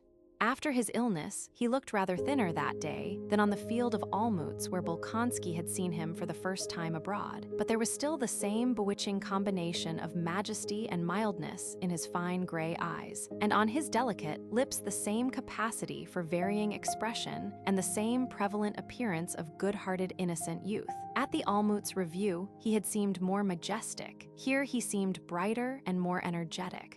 He was slightly flushed after galloping 2 miles, and reining in his horse, he sighed restfully and looked round at the faces of his suite, young and animated as his own. Czartoryski, Novosiltsev, Prince Volkonsky, Stroganov, and the others, all richly dressed gay young men on splendid, well-groomed, fresh, only slightly heated horses, exchanging remarks and smiling, had stopped behind the emperor.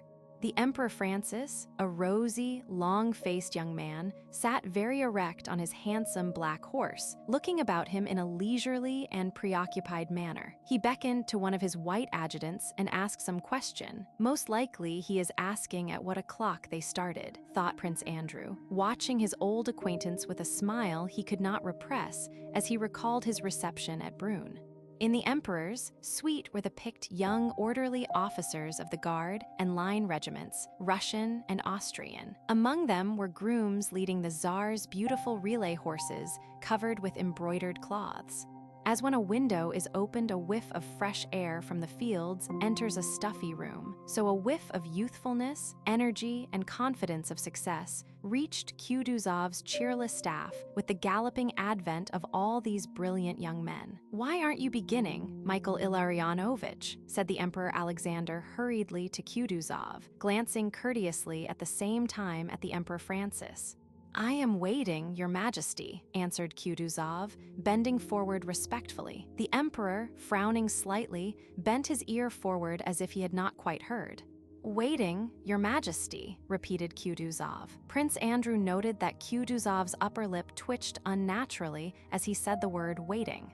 "Not all the columns have formed up yet, Your Majesty." The Tsar heard, but obviously did not like the reply. He shrugged his rather round shoulders and glanced at Novosiltsev, who was near him, as if complaining of Kutuzov. "You know, Michael Illarionovich, we are not on the Empress field where a parade does not begin till all the troops are assembled," said the Tsar with another glance at the Emperor Francis, as if inviting him, if not to join in, at least to listen to what he was saying. But the Emperor Francis continued to look about him and did not listen. "That is just why I do not begin, sire," said Kutuzov in a resounding voice, apparently to preclude the possibility of not being heard, and again something in his face twitched. "That is just why I do not begin, sire, because we are not on parade and not on the Empress field," said he clearly and distinctly. In the Emperor's suite all exchanged rapid looks that expressed dissatisfaction and reproach. Old though he may be, he certainly should not, speak like that, their glances seemed to say. The Tsar looked intently and observantly into Kutuzov's eye, waiting to hear whether he would say anything more. But Kutuzov, with respectfully bowed head, seemed also to be waiting. The silence lasted for about a minute. "However, if you command it, Your Majesty," said Kutuzov, lifting his head and again assuming his former tone of a dull, unreasoning, but submissive general. He touched his horse and, having called Miloradovich, the commander of the column, gave him the order to advance. The troops again began to move, and 2 battalions of the Novgorod and one of the Apsheron regiment went forward past the emperor. As this Apsheron battalion marched by, the red-faced Miloradovich, without his greatcoat, with his orders on his breast, and an enormous tuft of plumes in his cocked hat worn on one side with its corners front and back, galloped strenuously forward, and with a dashing salute reined in his horse before the emperor. "God be with you, General," said the emperor. "Ma foi, sire, nous ferons ce qui sera dans notre possibilité, sire," he answered gaily, raising nevertheless ironic smiles among the gentlemen of the Tsar's suite by his poor French. "Indeed, sire, we shall do everything it is possible to do, sire." Miloradovich wheeled his horse sharply and stationed himself a little behind the emperor. The Apsheron men, excited by the Tsar's presence, passed in step before the emperors and their suites at a bold, brisk pace. "Lads," shouted Miloradovich in a loud, self-confident and cheery voice, obviously so elated by the sound of firing, by the prospect of battle, and by the sight of the gallant Apsherons, his comrades in Suvorov's time, now passing so gallantly before the emperors that he forgot the sovereign's presence. "Lads, it's not the first village you've had to take," cried he. "Glad to do our best," shouted the soldiers.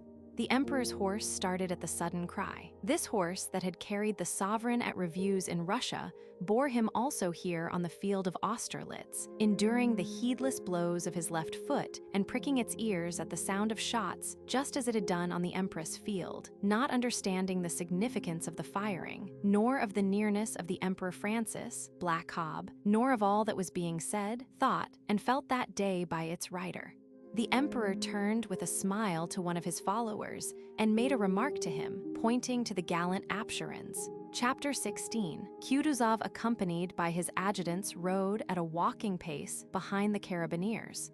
When he had gone less than half a mile in the rear of the column, he stopped at a solitary, deserted house that had probably once been an inn, where 2 roads parted. Both of them led downhill, and troops were marching along both. The fog had begun to clear, and enemy troops were already dimly visible about a mile and a half off on the opposite heights. Down below, on the left, the firing became more distinct.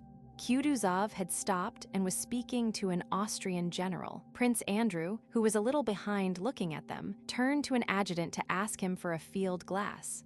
"Look, look," said this adjutant, looking not at the troops in the distance, but down the hill before him. "It's the French!" The 2 generals and the adjutant took hold of the field glass, trying to snatch it from one another.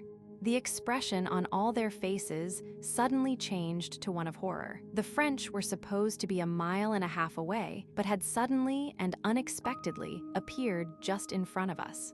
"It's the enemy, no." "Yes, see it is, for certain, but how is that?" said different voices. With the naked eye, Prince Andrew saw below them to the right, not more than 500 paces from where Kutuzov was standing, a dense French column coming up to meet the Apsherons. "Here it is, the decisive moment has arrived." "My turn has come," thought Prince Andrew, and striking his horse, he rode up to Kutuzov. "The Apsherons must be stopped, Your Excellency," cried he. But at that very instant, a cloud of smoke spread all round, firing was heard quite close at hand, and a voice of naive terror barely 2 steps from Prince Andrew shouted, "Brothers, all's lost." And at this, as if at a command, everyone began to run. Confused and ever-increasing crowds were running back to where 5 minutes before the troops had passed the emperors. Not only would it have been difficult to stop that crowd, it was even impossible not to be carried back with it oneself. Bolkonsky only tried not to lose touch with it and looked around bewildered and unable to grasp what was happening in front of him. Nesvitsky, with an angry face, red and unlike himself, was shouting to Kutuzov that if he did not ride away at once, he would certainly be taken prisoner. Kutuzov remained in the same place and without answering drew out a handkerchief. Blood was flowing from his cheek. Prince Andrew forced his way to him. "You are wounded?" he asked, hardly able to master the trembling of his lower jaw. "The wound is not here, it is there," said Kutuzov, pressing the handkerchief to his wounded cheek and pointing to the fleeing soldiers. "Stop them," he shouted, and at the same moment, probably realizing that it was impossible to stop them, spurred his horse and rode to the right. A fresh wave of the flying mob caught him and bore him back with it. The troops were running in such a dense mass that once surrounded by them, it was difficult to get out again. One was shouting, "Get on, why are you hindering us?" Another in the same place turned round and fired in the air. A third was striking the horse Kutuzov himself rode. Having by a great effort got away to the left from that flood of men, Kutuzov, with his suite diminished by more than half, rode toward a sound of artillery fire nearby. Having forced his way out of the crowd of fugitives, Prince Andrew, trying to keep near Kutuzov, saw on the slope of the hill, amid the smoke, a Russian battery that was still firing and Frenchmen running toward it. Higher up stood some Russian infantry, neither moving forward to protect the battery nor backward with the fleeing crowd. A mounted general separated himself from the infantry and approached Kutuzov. Of Kutuzov's suite, only 4 remained. They were all pale and exchanged looks in silence. "Stop those wretches," gasped Kutuzov to the regimental commander, pointing to the flying soldiers. But at that instant, as if to punish him for those words, bullets flew hissing across the regiment and across Kutuzov's suite like a flock of little birds. The French had attacked the battery and, seeing Kutuzov, were firing at him. After this volley, the regimental commander clutched at his leg. Several soldiers fell, and a second lieutenant who was holding the flag let it fall from his hands. It swayed and fell, but caught on the muskets of the nearest soldiers. The soldiers started firing without orders. Oh, groaned Kutuzov despairingly and looked around. "Bolkonsky," he whispered, his voice trembling from a consciousness of the feebleness of age. "Bolkonsky," he whispered, pointing to the disordered battalion and at the enemy. "What's that?" But before he had finished speaking, Prince Andrew, feeling tears of shame and anger choking him, had already leapt from his horse and run to the standard. "Forward, lads," he shouted in a voice piercing as a child's. "Here it is," thought he, seizing the staff of the standard and hearing with pleasure the whistle of bullets evidently aimed at him. Several soldiers fell. "Hurrah!" shouted Prince Andrew, and, scarcely able to hold up the heavy standard, he ran forward with full confidence that the whole battalion would follow him. And really, he only ran a few steps alone. One soldier moved and then another, and soon the whole battalion ran forward shouting "Hurrah!" and overtook him. A sergeant of the battalion ran up and took the flag that was swaying from its weight in Prince Andrew's hands, but he was immediately killed. Prince Andrew again seized the standard and, dragging it by the staff, ran on with the battalion. In front he saw our artillerymen, some of whom were fighting, while others, having abandoned their guns, were running toward him. He also saw French infantry soldiers who were seizing the artillery horses and turning the guns round. Prince Andrew and the battalion were already within 20 paces of the cannon. He heard the whistle of bullets above him unceasingly, and to right and left of him soldiers continually groaned and dropped. But he did not look at them. He looked only at what was going on in front of him, at the battery. He now saw clearly the figure of a red-haired gunner with his shako knocked awry, pulling one end of a mop, while a French soldier tugged at the other. He could distinctly see the distraught yet angry expression on the faces of these two men, who evidently did not realize what they were doing. "What are they about?" thought Prince Andrew as he gazed at them. "Why doesn't the red-haired gunner run away as he is unarmed? Why doesn't the Frenchman stab him? He will not get away before the Frenchman remembers his bayonet and stabs him. And really, another French soldier, trailing his musket, ran up to the struggling men, and the fate of the red-haired gunner, who had triumphantly secured the mop and still did not realize what awaited him, was about to be decided. But Prince Andrew did not see how it ended. It seemed to him as though one of the soldiers near him hit him on the head with the full swing of a bludgeon. It hurt a little, but the worst of it was that the pain distracted him and prevented his seeing what he had been looking at. "What's this? Am I falling? My legs are giving way," thought he, and fell on his back. He opened his eyes, hoping to see how the struggle of the Frenchmen with the gunners ended, whether the red-haired gunner had been killed or not, and whether the cannon had been captured or saved. But he saw nothing. Above him there was now nothing but the sky, the lofty sky, not clear yet still immeasurably lofty, with gray clouds gliding slowly across it. "How quiet, peaceful, and solemn, not at all as I ran," thought Prince Andrew. Not as we ran, shouting and fighting, not at all as the gunner and the Frenchman with frightened and angry faces struggled for the mop. How differently do those clouds glide across that lofty infinite sky? How was it I did not see that lofty sky before? And how happy I am to have found it at last. Yes, all is vanity, all falsehood, except that infinite sky. There is nothing but that. But even it does not exist, there is nothing but quiet and peace. Thank God. Chapter 17. On our right flank, commanded by Bagration, at 9 o'clock the battle had not yet begun.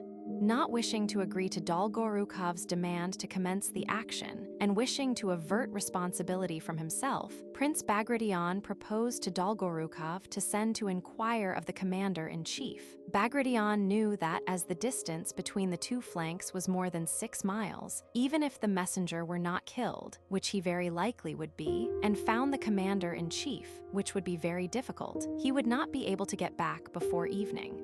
Bagration cast his large, expressionless, sleepy eyes round his suite, and the boyish face of Rostov, breathless with excitement and hope, was the first to catch his eye. He sent him. "And if I should meet His Majesty before I meet the Commander-in-Chief, Your Excellency," said Rostov, with his hand to his cap. "You can give the message to His Majesty," said Dolgorukov, hurriedly interrupting Bagration. On being relieved from picket duty, Rostov had managed to get a few hours' sleep before morning and felt cheerful, bold, and resolute, with elasticity of movement, faith in his good fortune, and generally in that state of mind which makes everything seem possible, pleasant, and easy.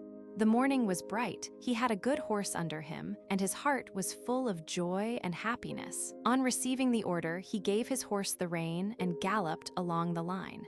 At first, he rode along the line of Bagration's troops, which had not yet advanced into action, but were standing motionless. Then he came to the region occupied by Uvarov's cavalry, and here he noticed a stir and signs of preparation for battle. Having passed Uvarov's cavalry, he clearly heard the sound of cannon and musketry ahead of him. The firing grew louder and louder.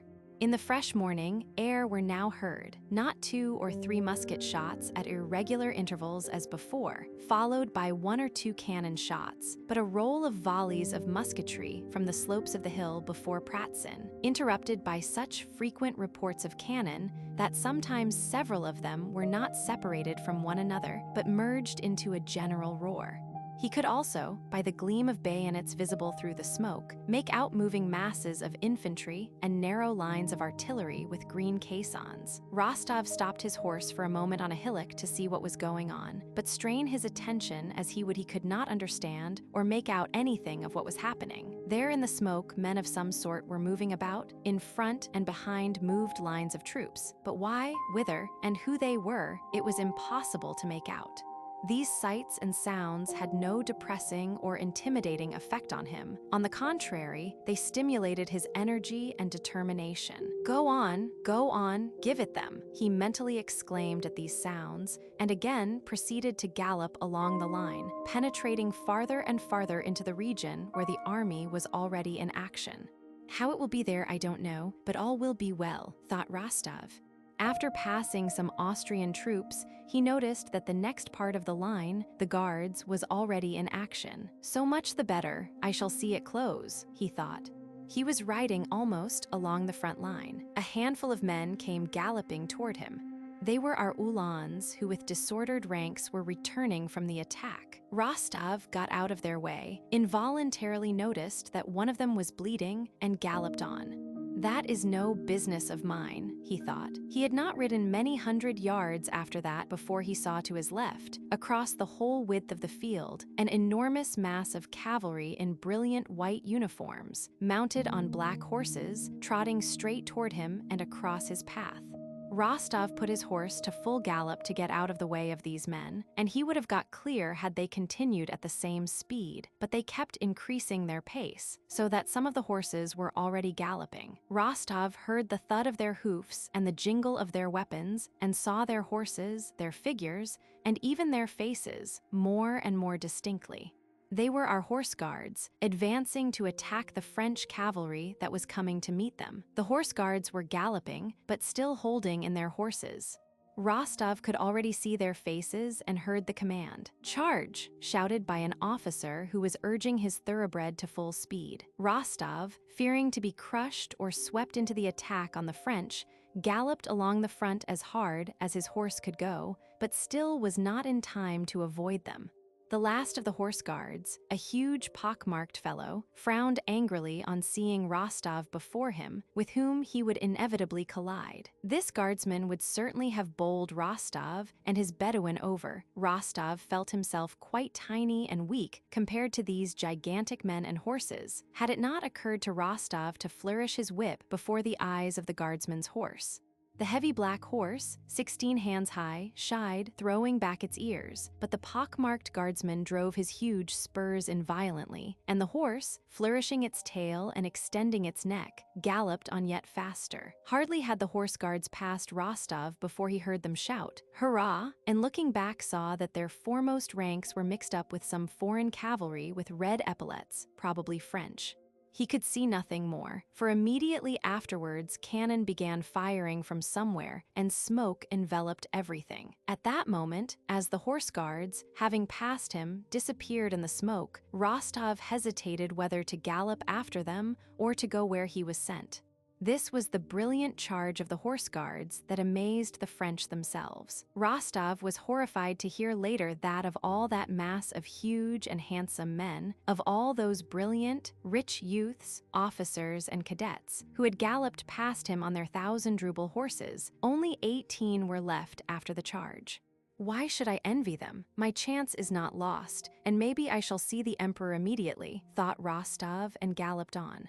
When he came level with the foot guards, he noticed that about them and around them cannon balls were flying, of which he was aware not so much because he heard their sound as because he saw uneasiness on the soldiers, faces, and unnatural warlike solemnity on those of the officers. Passing behind one of the lines of a regiment of foot guards, he heard a voice calling him by name.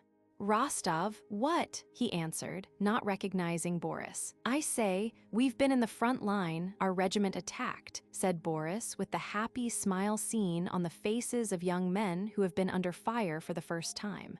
Rostov stopped. "Have you?" he said. "Well, how did it go?" "We drove them back," said Boris with animation, growing talkative.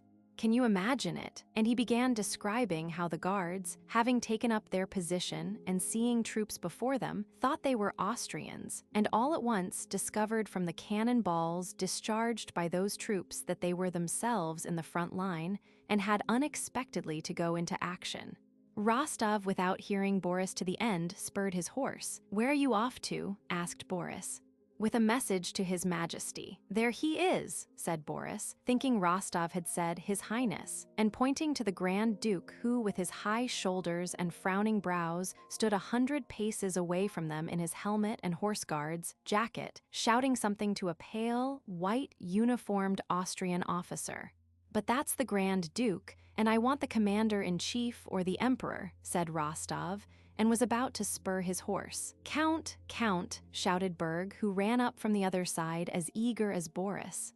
"Count, I am wounded in my right hand," and he showed his bleeding hand with a handkerchief tied round it, "and I remained at the front. I held my sword in my left hand, Count. All our family, the von Bergs, have been knights," he said something more, but Rostov did not wait to hear it and rode away. Having passed the guards and traversed an empty space, Rostov, to avoid again getting in front of the first line as he had done when the horse guards charged, followed the line of reserves, going far round the place where the hottest musket fire and cannonade were heard. Suddenly, he heard musket fire quite close in front of him and behind our troops, where he could never have expected the enemy to be. What can it be, he thought. The enemy in the rear of our army. Impossible. And suddenly, he was seized by a panic of fear for himself and for the issue of the whole battle. But be that what it may, he reflected, there is no riding round it now. I must look for the commander-in-chief here, and if all is lost it is for me to perish with the rest. The foreboding of evil that had suddenly come over Rostov was more and more confirmed the farther he rode into the region behind the village of Pratzen, which was full of troops of all kinds. What does it mean? What is it? Whom are they firing at? Who is firing? Rostov kept asking as he came up to Russian and Austrian soldiers running in confused crowds across his path. The devil knows, they've killed everybody, it's all up now, he was told in Russian, German, and Czech by the crowd of fugitives who understood what was happening as little as he did. Kill the Germans, shouted one. May the devil take them, the traitors. Zum Henker dies Russen, muttered a German. Hang these Russians. Several wounded men passed along the road, and words of abuse, screams, and groans mingled in a general hubbub. Then the firing died down. Rostov learned later that Russian and Austrian soldiers had been firing at one another. My God, what does it all mean, thought he, and here, where at any moment the emperor may see them. But no, these must be only a handful of scoundrels. It will soon be over. It can't be that. It can't be, only to get past them quicker, quicker. The idea of defeat and flight could not enter Rostov's head. Though he saw French cannon and French troops on the Pratzen Heights, just where he had been ordered to look for the commander-in-chief, he could not, did not wish to, believe that. Chapter 18. Rostov had been ordered to look for Kutuzov and the emperor near the village of Pratzen. But neither they nor a single commanding officer were there, only disorganized crowds of troops of various kinds. He urged on his already weary horse to get quickly past these crowds, but the farther he went the more disorganized they were. The highroad on which he had come out was thronged with caleches, carriages of all sorts, and Russian and Austrian soldiers of all arms, some wounded and some not. This whole mass droned and jostled in confusion under the dismal influence of cannon balls flying from the French batteries stationed on the Pratzen Heights. Where is the emperor? Where is Kutuzov? Rostov kept asking everyone he could stop, but got no answer from anyone. At last, seizing a soldier by his collar, he forced him to answer. "Hey, brother, they've all bolted long ago," said the soldier, laughing for some reason and shaking himself free. Having left that soldier who was evidently drunk, Rostov stopped the horse of a batman or groom of some important personage and began to question him. The man announced that the Tsar had been driven in a carriage at full speed about an hour before along that very road, and that he was dangerously wounded. "It can't be," said Rostov. "It must have been someone else. I saw him myself," replied the man with a self-confident smile of derision. "I ought to know the emperor by now, after the times I've seen him in Petersburg. I saw him just as I see you." There he sat in the carriage as pale as anything. How they made the 4 black horses fly. Gracious me, they did rattle past. It's time I knew the imperial horses and Ilya Ivanitch. I don't think Ilya drives anyone except the Tsar. Rostov let go of the horse and was about to ride on when a wounded officer passing by addressed him. "Who is it you want?" he asked. "The commander-in-chief. He was killed by a cannonball, struck in the breast before our regiment." "Not killed, wounded," another officer corrected him. "Who, Kutuzov?" asked Rostov. "Not Kutuzov, but what's his name?" "Well, never mind. There are not many left alive."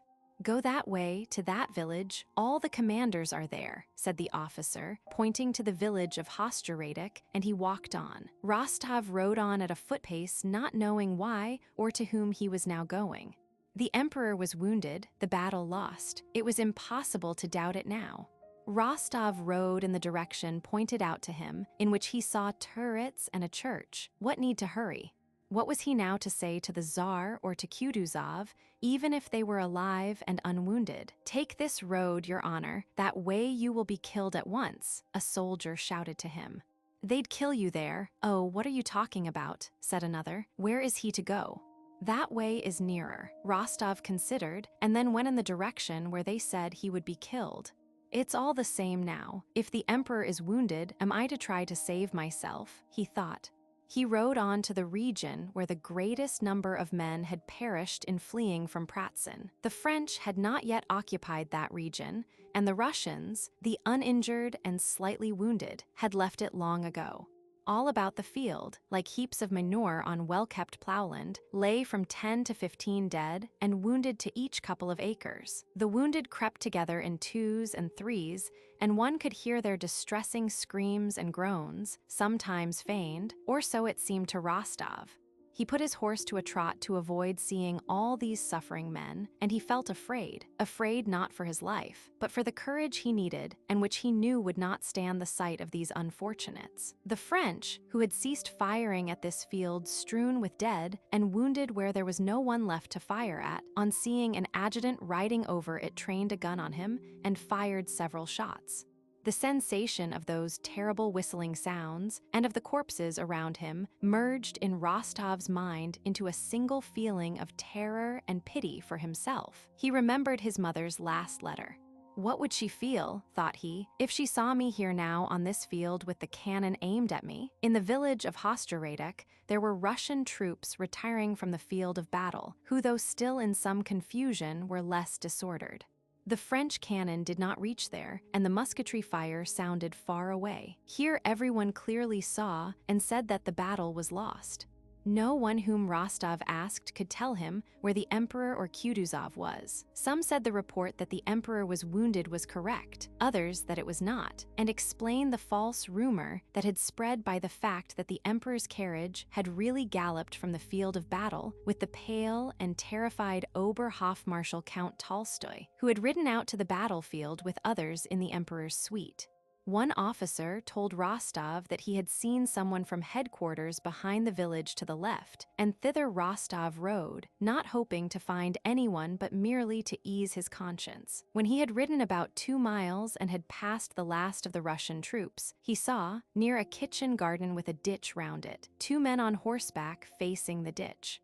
One with a white plume in his hat seemed familiar to Rostov, the other on a beautiful chestnut horse, which Rostov fancied he had seen before, rode up to the ditch, struck his horse with his spurs, and giving it the rein leaped lightly over. Only a little earth crumbled from the bank under the horse's hind hoofs. Turning the horse sharply, he again jumped the ditch and deferentially addressed the horseman with the white plumes, evidently suggesting that he should do the same. The rider, whose figure seemed familiar to Rostov and involuntarily riveted his attention, made a gesture of refusal with his head and hand, and by that gesture Rostov instantly recognized his lamented and adored monarch. But it can't be he, alone in the midst of this empty field, thought Rostov. At that moment, Alexander turned his head, and Rostov saw the beloved features that were so deeply engraved on his memory. The emperor was pale, his cheeks sunken and his eyes hollow, but the charm, the mildness of his features, was all the greater. Rostov was happy in the assurance that the rumors about the emperor being wounded were false. He was happy to be seeing him. He knew that he might and even ought to go straight to him and give the message Dolgorukov had ordered him to deliver.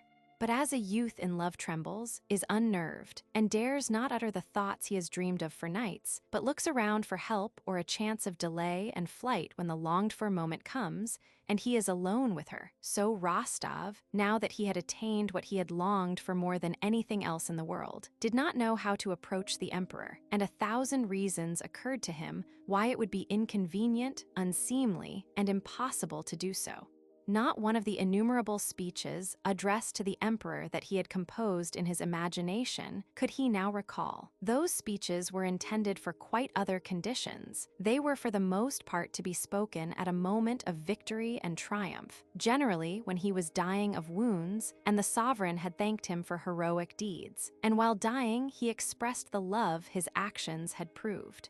Besides, how can I ask the emperor for his instructions for the right flank now that it is nearly 4 o'clock and the battle is lost? No, certainly I must not approach him. I must not intrude on his reflections.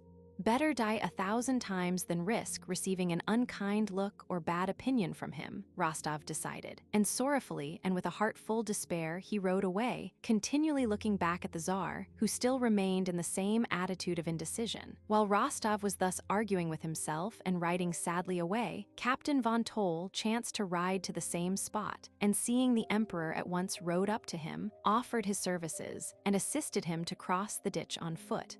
The emperor, wishing to rest and feeling unwell, sat down under an apple tree, and von Toll remained beside him. Rostov from a distance saw with envy and remorse how von Toll spoke long and warmly to the emperor, and how the emperor, evidently weeping, covered his eyes with his hand and pressed von Toll's hand. And I might have been in his place, thought Rostov, and hardly restraining his tears of pity for the emperor, he rode on in utter despair, not knowing where to or why he was now riding. His despair was all the greater from feeling that his own weakness was the cause of his grief. He might, not only might but should, have gone up to the sovereign. It was a unique chance to show his devotion to the emperor, and he had not made use of it. What have I done? Thought he, and he turned round and galloped back to the place where he had seen the emperor, but there was no one beyond the ditch now. Only some carts and carriages were passing by. From one of the drivers, he learned that Kutuzov's staff were not far off. In the village, the vehicles were going too. Rostov followed them. In front of him walked Kutuzov's groom leading horses in horsecloths. Then came a cart, and behind that walked an old, bandy-legged domestic serf in a peaked cap and sheepskin coat. "Tit, I say, Tit," said the groom. "What?" answered the old man absent-mindedly. "Go, Tit, thresh a bit." "Oh, you fool," said the old man, spitting angrily. Some time passed in silence, and then the same joke was repeated. Before 5 in the evening, the battle had been lost at all points. More than 100 cannon were already in the hands of the French. Przebyszyewski and his corps had laid down their arms. Other columns, after losing half their men, were retreating in disorderly, confused masses. The remains of Langeron's and Dokhturov's mingled forces were crowding around the dams and banks of the ponds near the village of August. After 5 o'clock, it was only at the August Dam that a hot cannonade, delivered by the French alone, was still to be heard from numerous batteries ranged on the slopes of the Pratzen Heights, directed at our retreating forces. In the rearguard, Dokhturov and others rallying some battalions kept up a musketry fire at the French cavalry that was pursuing our troops. It was growing dusk. Every 10 seconds, a cannonball flew compressing the air around, or a shell burst in the midst of that dense throng, killing some and splashing with blood those near them. Dólokhov, now an officer, wounded in the arm and on foot, with the regimental commander on horseback and some 10 men of his company, represented all that was left of that whole regiment. Impelled by the crowd, they had got wedged in at the approach to the dam and, jammed in on all sides, had stopped because a horse in front had fallen under a cannon and the crowd were dragging it out. A cannonball killed someone behind them. Another fell in front and splashed Dólokhov with blood. The crowd, pushing forward desperately, squeezed together, moved a few steps, and again stopped. Move on 100 yards and we are certainly saved. Remain here another 2 minutes and it is certain death, thought each one. Dólokhov, who was in the midst of the crowd, forced his way to the edge of the dam, throwing 2 soldiers off their feet, and ran onto the slippery ice that covered the millpool. "Turn this way," he shouted, jumping over the ice which creaked under him. "Turn this way," he shouted to those with the gun. It bears. The ice bore him, but it swayed and creaked, and it was plain that it would give way not only under a cannon or a crowd, but very soon even under his weight alone. The men looked at him and pressed to the bank, hesitating to step onto the ice. The general on horseback at the entrance to the dam raised his hand and opened his mouth to address Dólokhov. Suddenly, a cannonball hissed so low above the crowd that everyone ducked. It flopped into something moist, and the general fell from his horse in a pool of blood. Nobody gave him a look or thought of raising him. "Get onto the ice, over the ice, go on, turn, don't you hear? Go on," innumerable voices suddenly shouted after the ball had struck the general, the men themselves not knowing what or why they were shouting. One of the hindmost guns that was going onto the dam turned off onto the ice. Crowds of soldiers from the dam began running onto the frozen pond. The ice gave way under one of the foremost soldiers, and one leg slipped into the water. He tried to right himself but fell in up to his waist. The nearest soldiers shrank back, the gun driver stopped his horse, but from behind still came the shouts, "Onto the ice, why do you stop? Go on," and cries of horror were heard in the crowd. The soldiers near the gun waved their arms and beat the horses to make them turn and move on. The horses moved off the bank. The ice that had held under those on foot collapsed in a great mass, and some 40 men who were on it dashed, some forward and some back, drowning one another. Still the cannon balls continued regularly to whistle and flop onto the ice, and into the water, and oftenest of all among the crowd that covered the dam, the pond, and the bank. Chapter 19. On the Pratzen Heights, where he had fallen with the flagstaff in his hand, lay Prince Andrew Bolkonsky, bleeding profusely and unconsciously uttering a gentle, piteous, and childlike moan.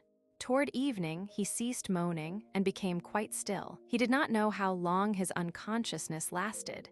Suddenly, he again felt that he was alive and suffering from a burning, lacerating pain in his head. "Where is it, that lofty sky that I did not know till now, but saw today?" was his first thought. "And I did not know this suffering either," he thought. "Yes, I did not know anything at all till now. But where am I?" He listened and heard the sound of approaching horses and voices speaking French. He opened his eyes. Above him again was the same lofty sky with clouds that had risen and were floating still higher, and between them gleamed blue infinity. He did not turn his head and did not see those who, judging by the sound of hoofs and voices, had ridden up and stopped near him. It was Napoleon accompanied by 2 aides-de-camp.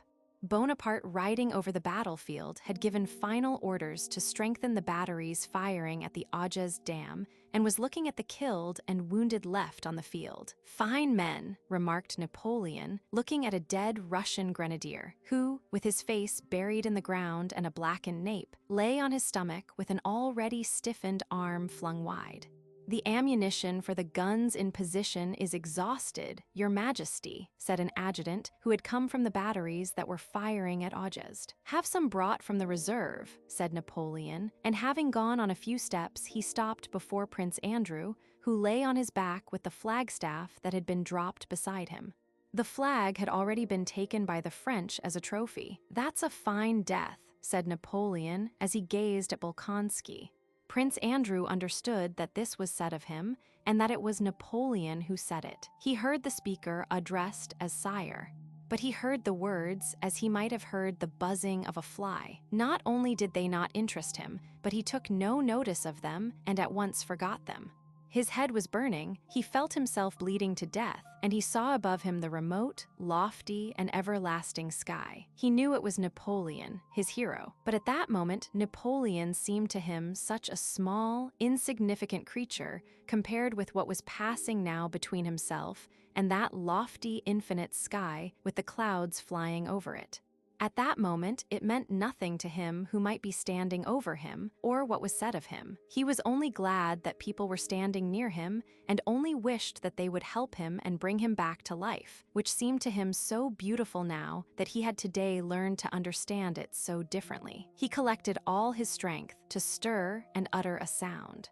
He feebly moved his leg and uttered a weak, sickly groan which aroused his own pity. "Ah, he is alive," said Napoleon.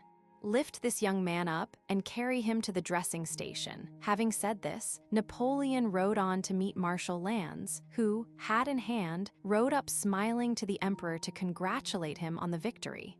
Prince Andrew remembered nothing more. He lost consciousness from the terrible pain of being lifted onto the stretcher, the jolting while being moved, and the probing of his wound at the dressing station. He did not regain consciousness till late in the day, when with other wounded and captured Russian officers, he was carried to the hospital.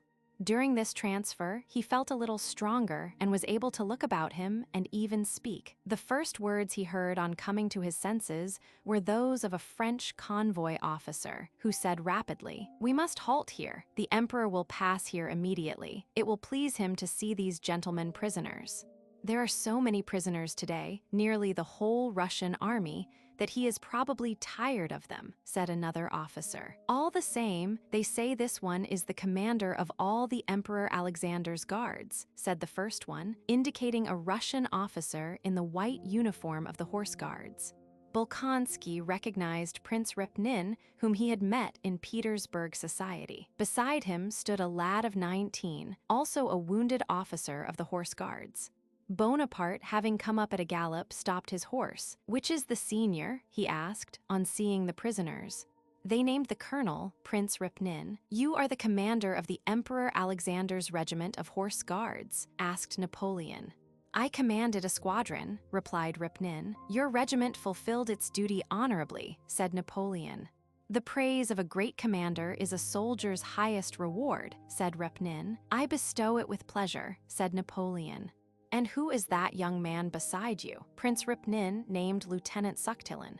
After looking at him, Napoleon smiled. "He's very young to come to meddle with us." "Youth is no hindrance to courage," muttered Sakhalin in a failing voice. "A splendid reply," said Napoleon. "Young man, you will go far," Prince Andrew, who had also been brought forward before the emperor's eyes to complete the show of prisoners, could not fail to attract his attention. Napoleon apparently remembered seeing him on the battlefield and, addressing him, again used the epithet, young man, that was connected in his memory with Prince Andrew.